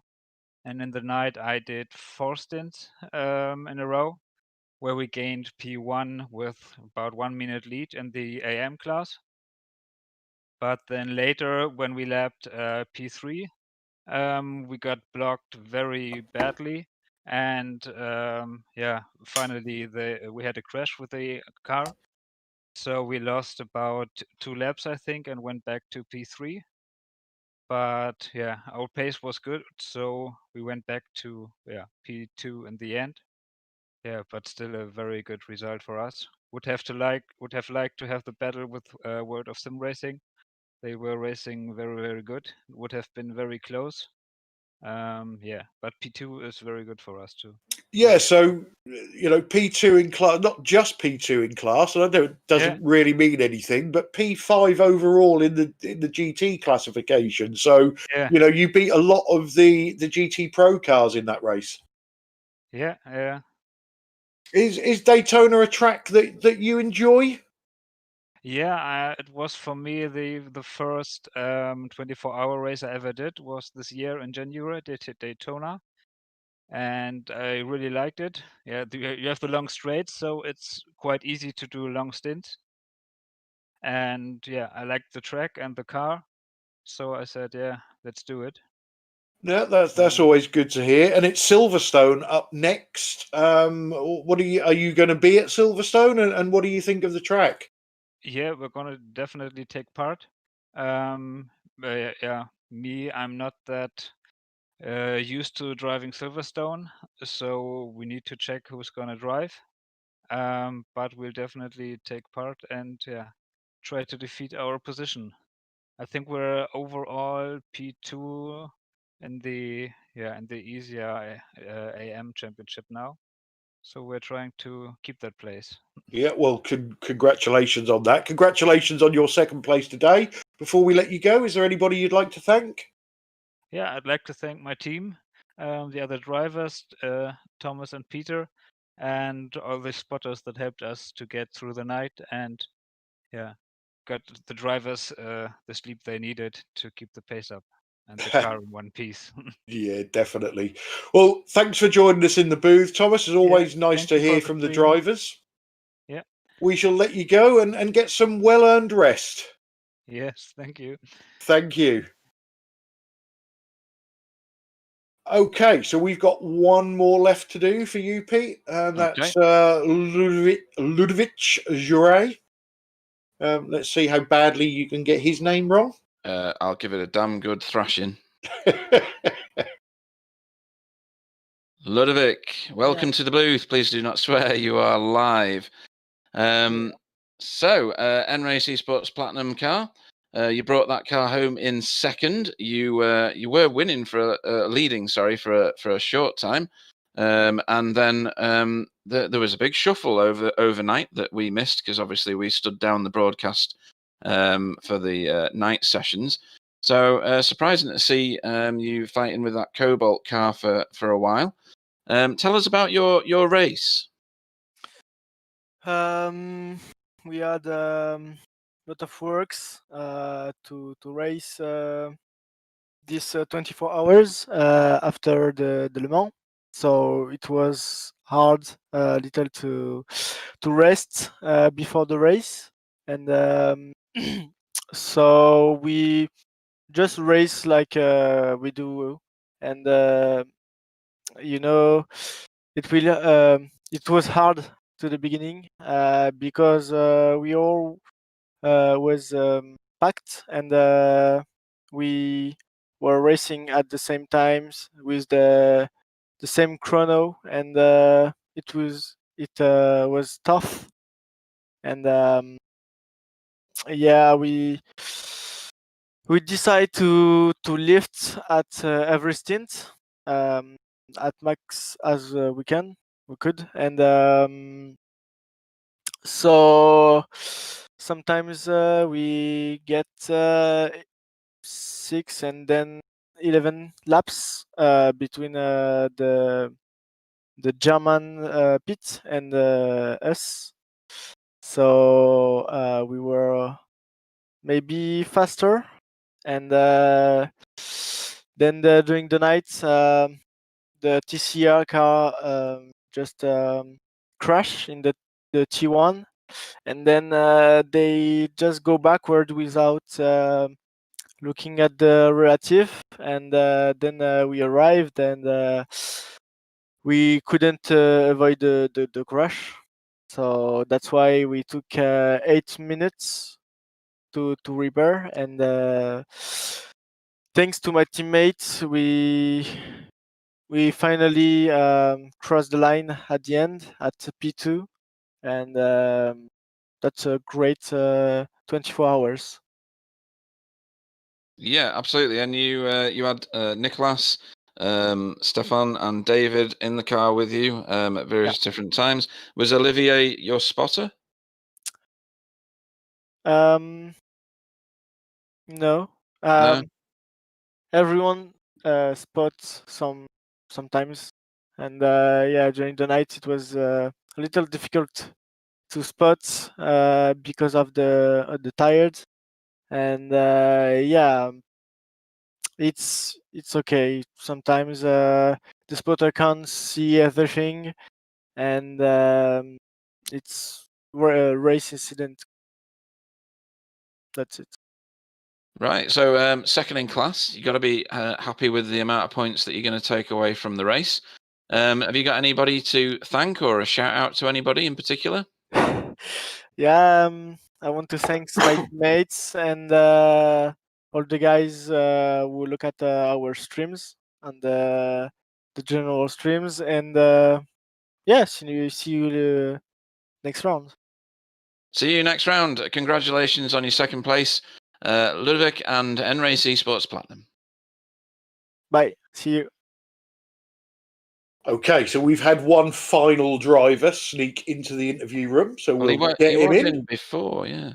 Yeah, so we've got Isaac Morris from the second place GT Pro car from the R3T racing team. Isaac, welcome to the booth. Hello. Hello, how are you? Are you knackered? No. No? Yes, could you do another 24-hour race today? Sign me up. That's what we'd like to hear. You must be happy with your second place in the GT Pro class.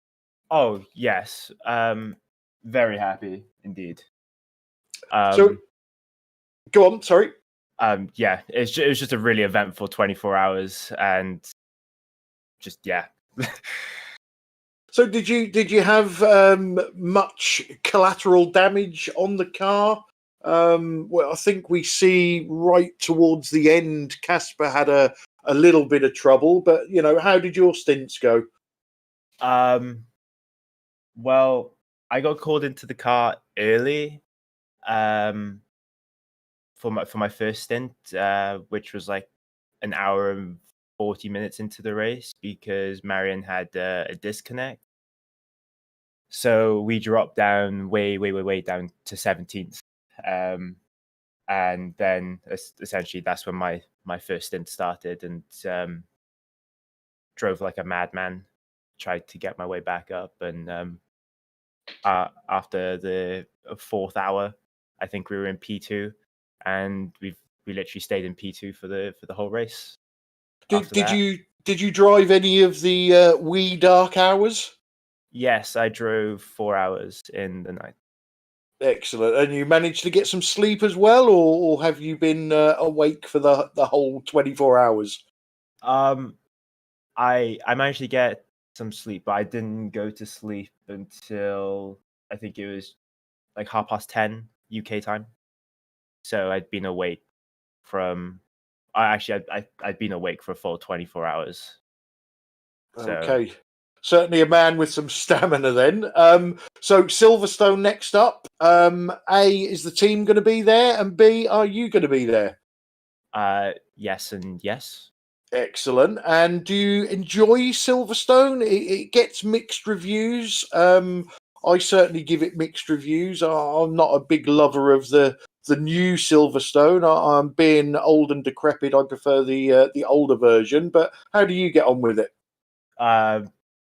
Me and Silverstone have a very rocky relationship. We either get along very well or we don't. It's very hit and miss. So obviously there's going to have to be a lot of practice put in, and obviously understanding how the car reacts to the track, and especially with the time of day, because I think what caught a lot of people off with this 24-hour was the heat and how hot the track was going to be. It certainly was, yeah. We see it up to 120 degrees Fahrenheit at one point, so I can only imagine how slippery that was. Yes. Well, on fresh tires, it was amazing because the tires heated up really quickly, and you had grip almost like 2 or 3 corners out of the pits. But if you're trying to double stint, you were not getting that important traction like onto the oval or out of the bus stop, and you just lose too much time. But and just one last question. You drove 4 hours during the night. Did you double stint the tires, triple stint the tires, maybe? Double stinted twice. Okie dokie, because we had a little bit of a chat about what people were going to do with the tyres. Well, congratulations, Isaac, on your second place in class. Before we let you go, is there anybody you'd like to thank? I'd like to thank the team. They were really good. Obviously, I'd like to thank Casper and Marion, 2 very good teammates. I just want to thank them for doing such a great job and for being quick. And also, I just want to say congratulations to the SimRacingAcademy guys. They drove an outstanding race, and I can't wait to be racing against them again. Yeah, they certainly did. We echo your thoughts. Thanks for joining us in the booth, Isaac, and we will see you at Silverstone. Thank you, guys. Oh, Chief Flusher. Now. Right, so how do you sum up a 24-hour race? We seem to say this every time. We had a bit of everything. We had runaway leaders. We had people starting at the back and coming through, people with accidents, getting repairs done and still managing some very good finishes. On the whole, the standard of racing was excellent. Anything you want to add to that, Pete? It'll be good to see more P1s and P2s. I think they add something to this multi-class 24-hour field. I think the standard of racing was as good as it was last time and significantly improved from the beginning of the EEC season. As we mentioned in the broadcast, there's obviously a lot of respect now between these teams. It'll be interesting to see what's happened with the Mass Devils Esports P2 car after what we witnessed as it entered the banking towards the end. And we saw some good dramas, pocketed racing like we expected. Tail end of the race, everybody spread themselves out, and that's to be expected in portions of the race.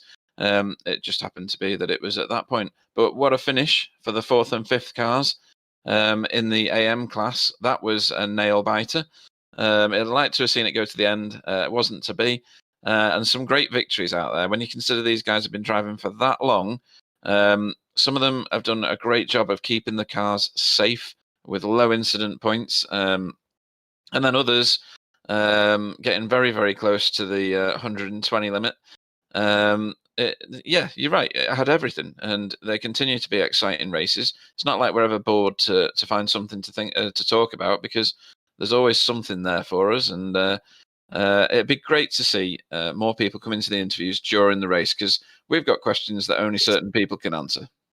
Yeah, certainly. And Sam, as Series Supremo, what are your thoughts on that round? I'm not the Series Supremo. I'm just the one giving penalty to people. That was a good one. Still few incidents, but overall, like Pete said, that's better than we had. The worst one was Suzuka. We all remember this one. Yeah, most of the people now behave themselves and are pretty fair to each other. We saw lots of P1 and P2 waiting behind GTs more than we saw in the past. That's great things to see. More GTs at the end. So I'm pretty sure that's some things related with the faster car waiting a bit more before trying to pass. So that was an interesting race. Lots of things to do. A shame that the L3T didn't go to the end and had damage from 1 hour before the end of the race. That could have been a great battle with the SimRacingAcademy. The same for the 4th-5th place in the GTM. Could have been last a bit longer, but that was still very entertaining for us. Indeed. So the series returns on July the 19th, if I'm not mistaken, from Silverstone. It is that a 6-hour race, I believe, Sam?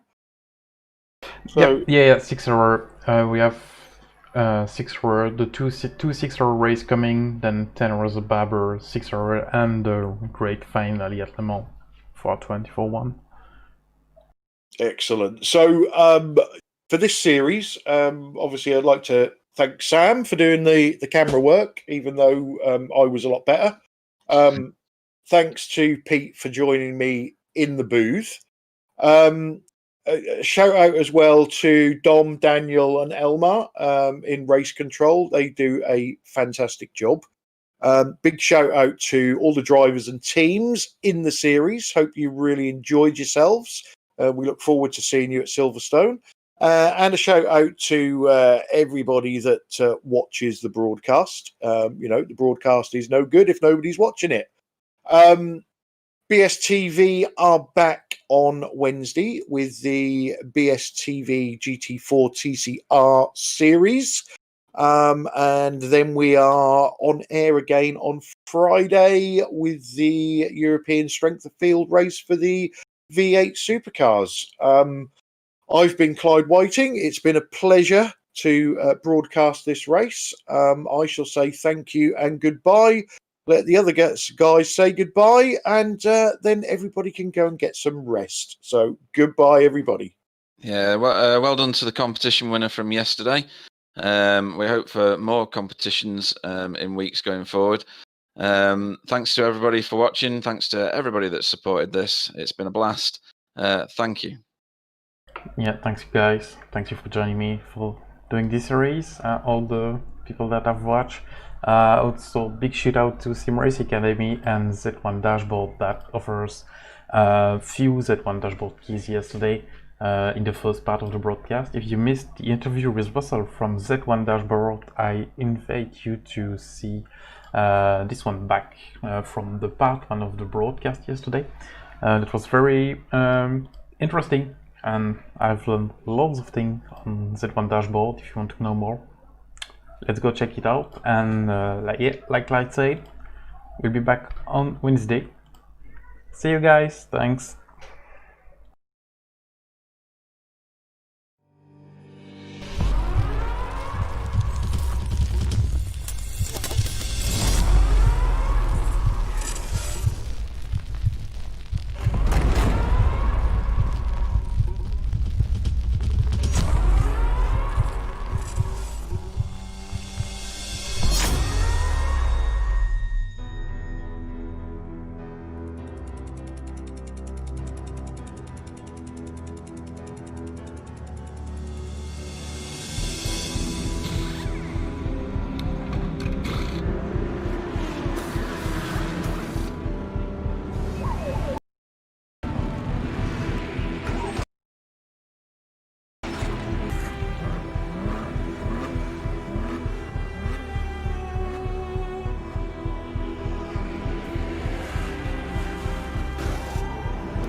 Good job. Victory. And history has been made.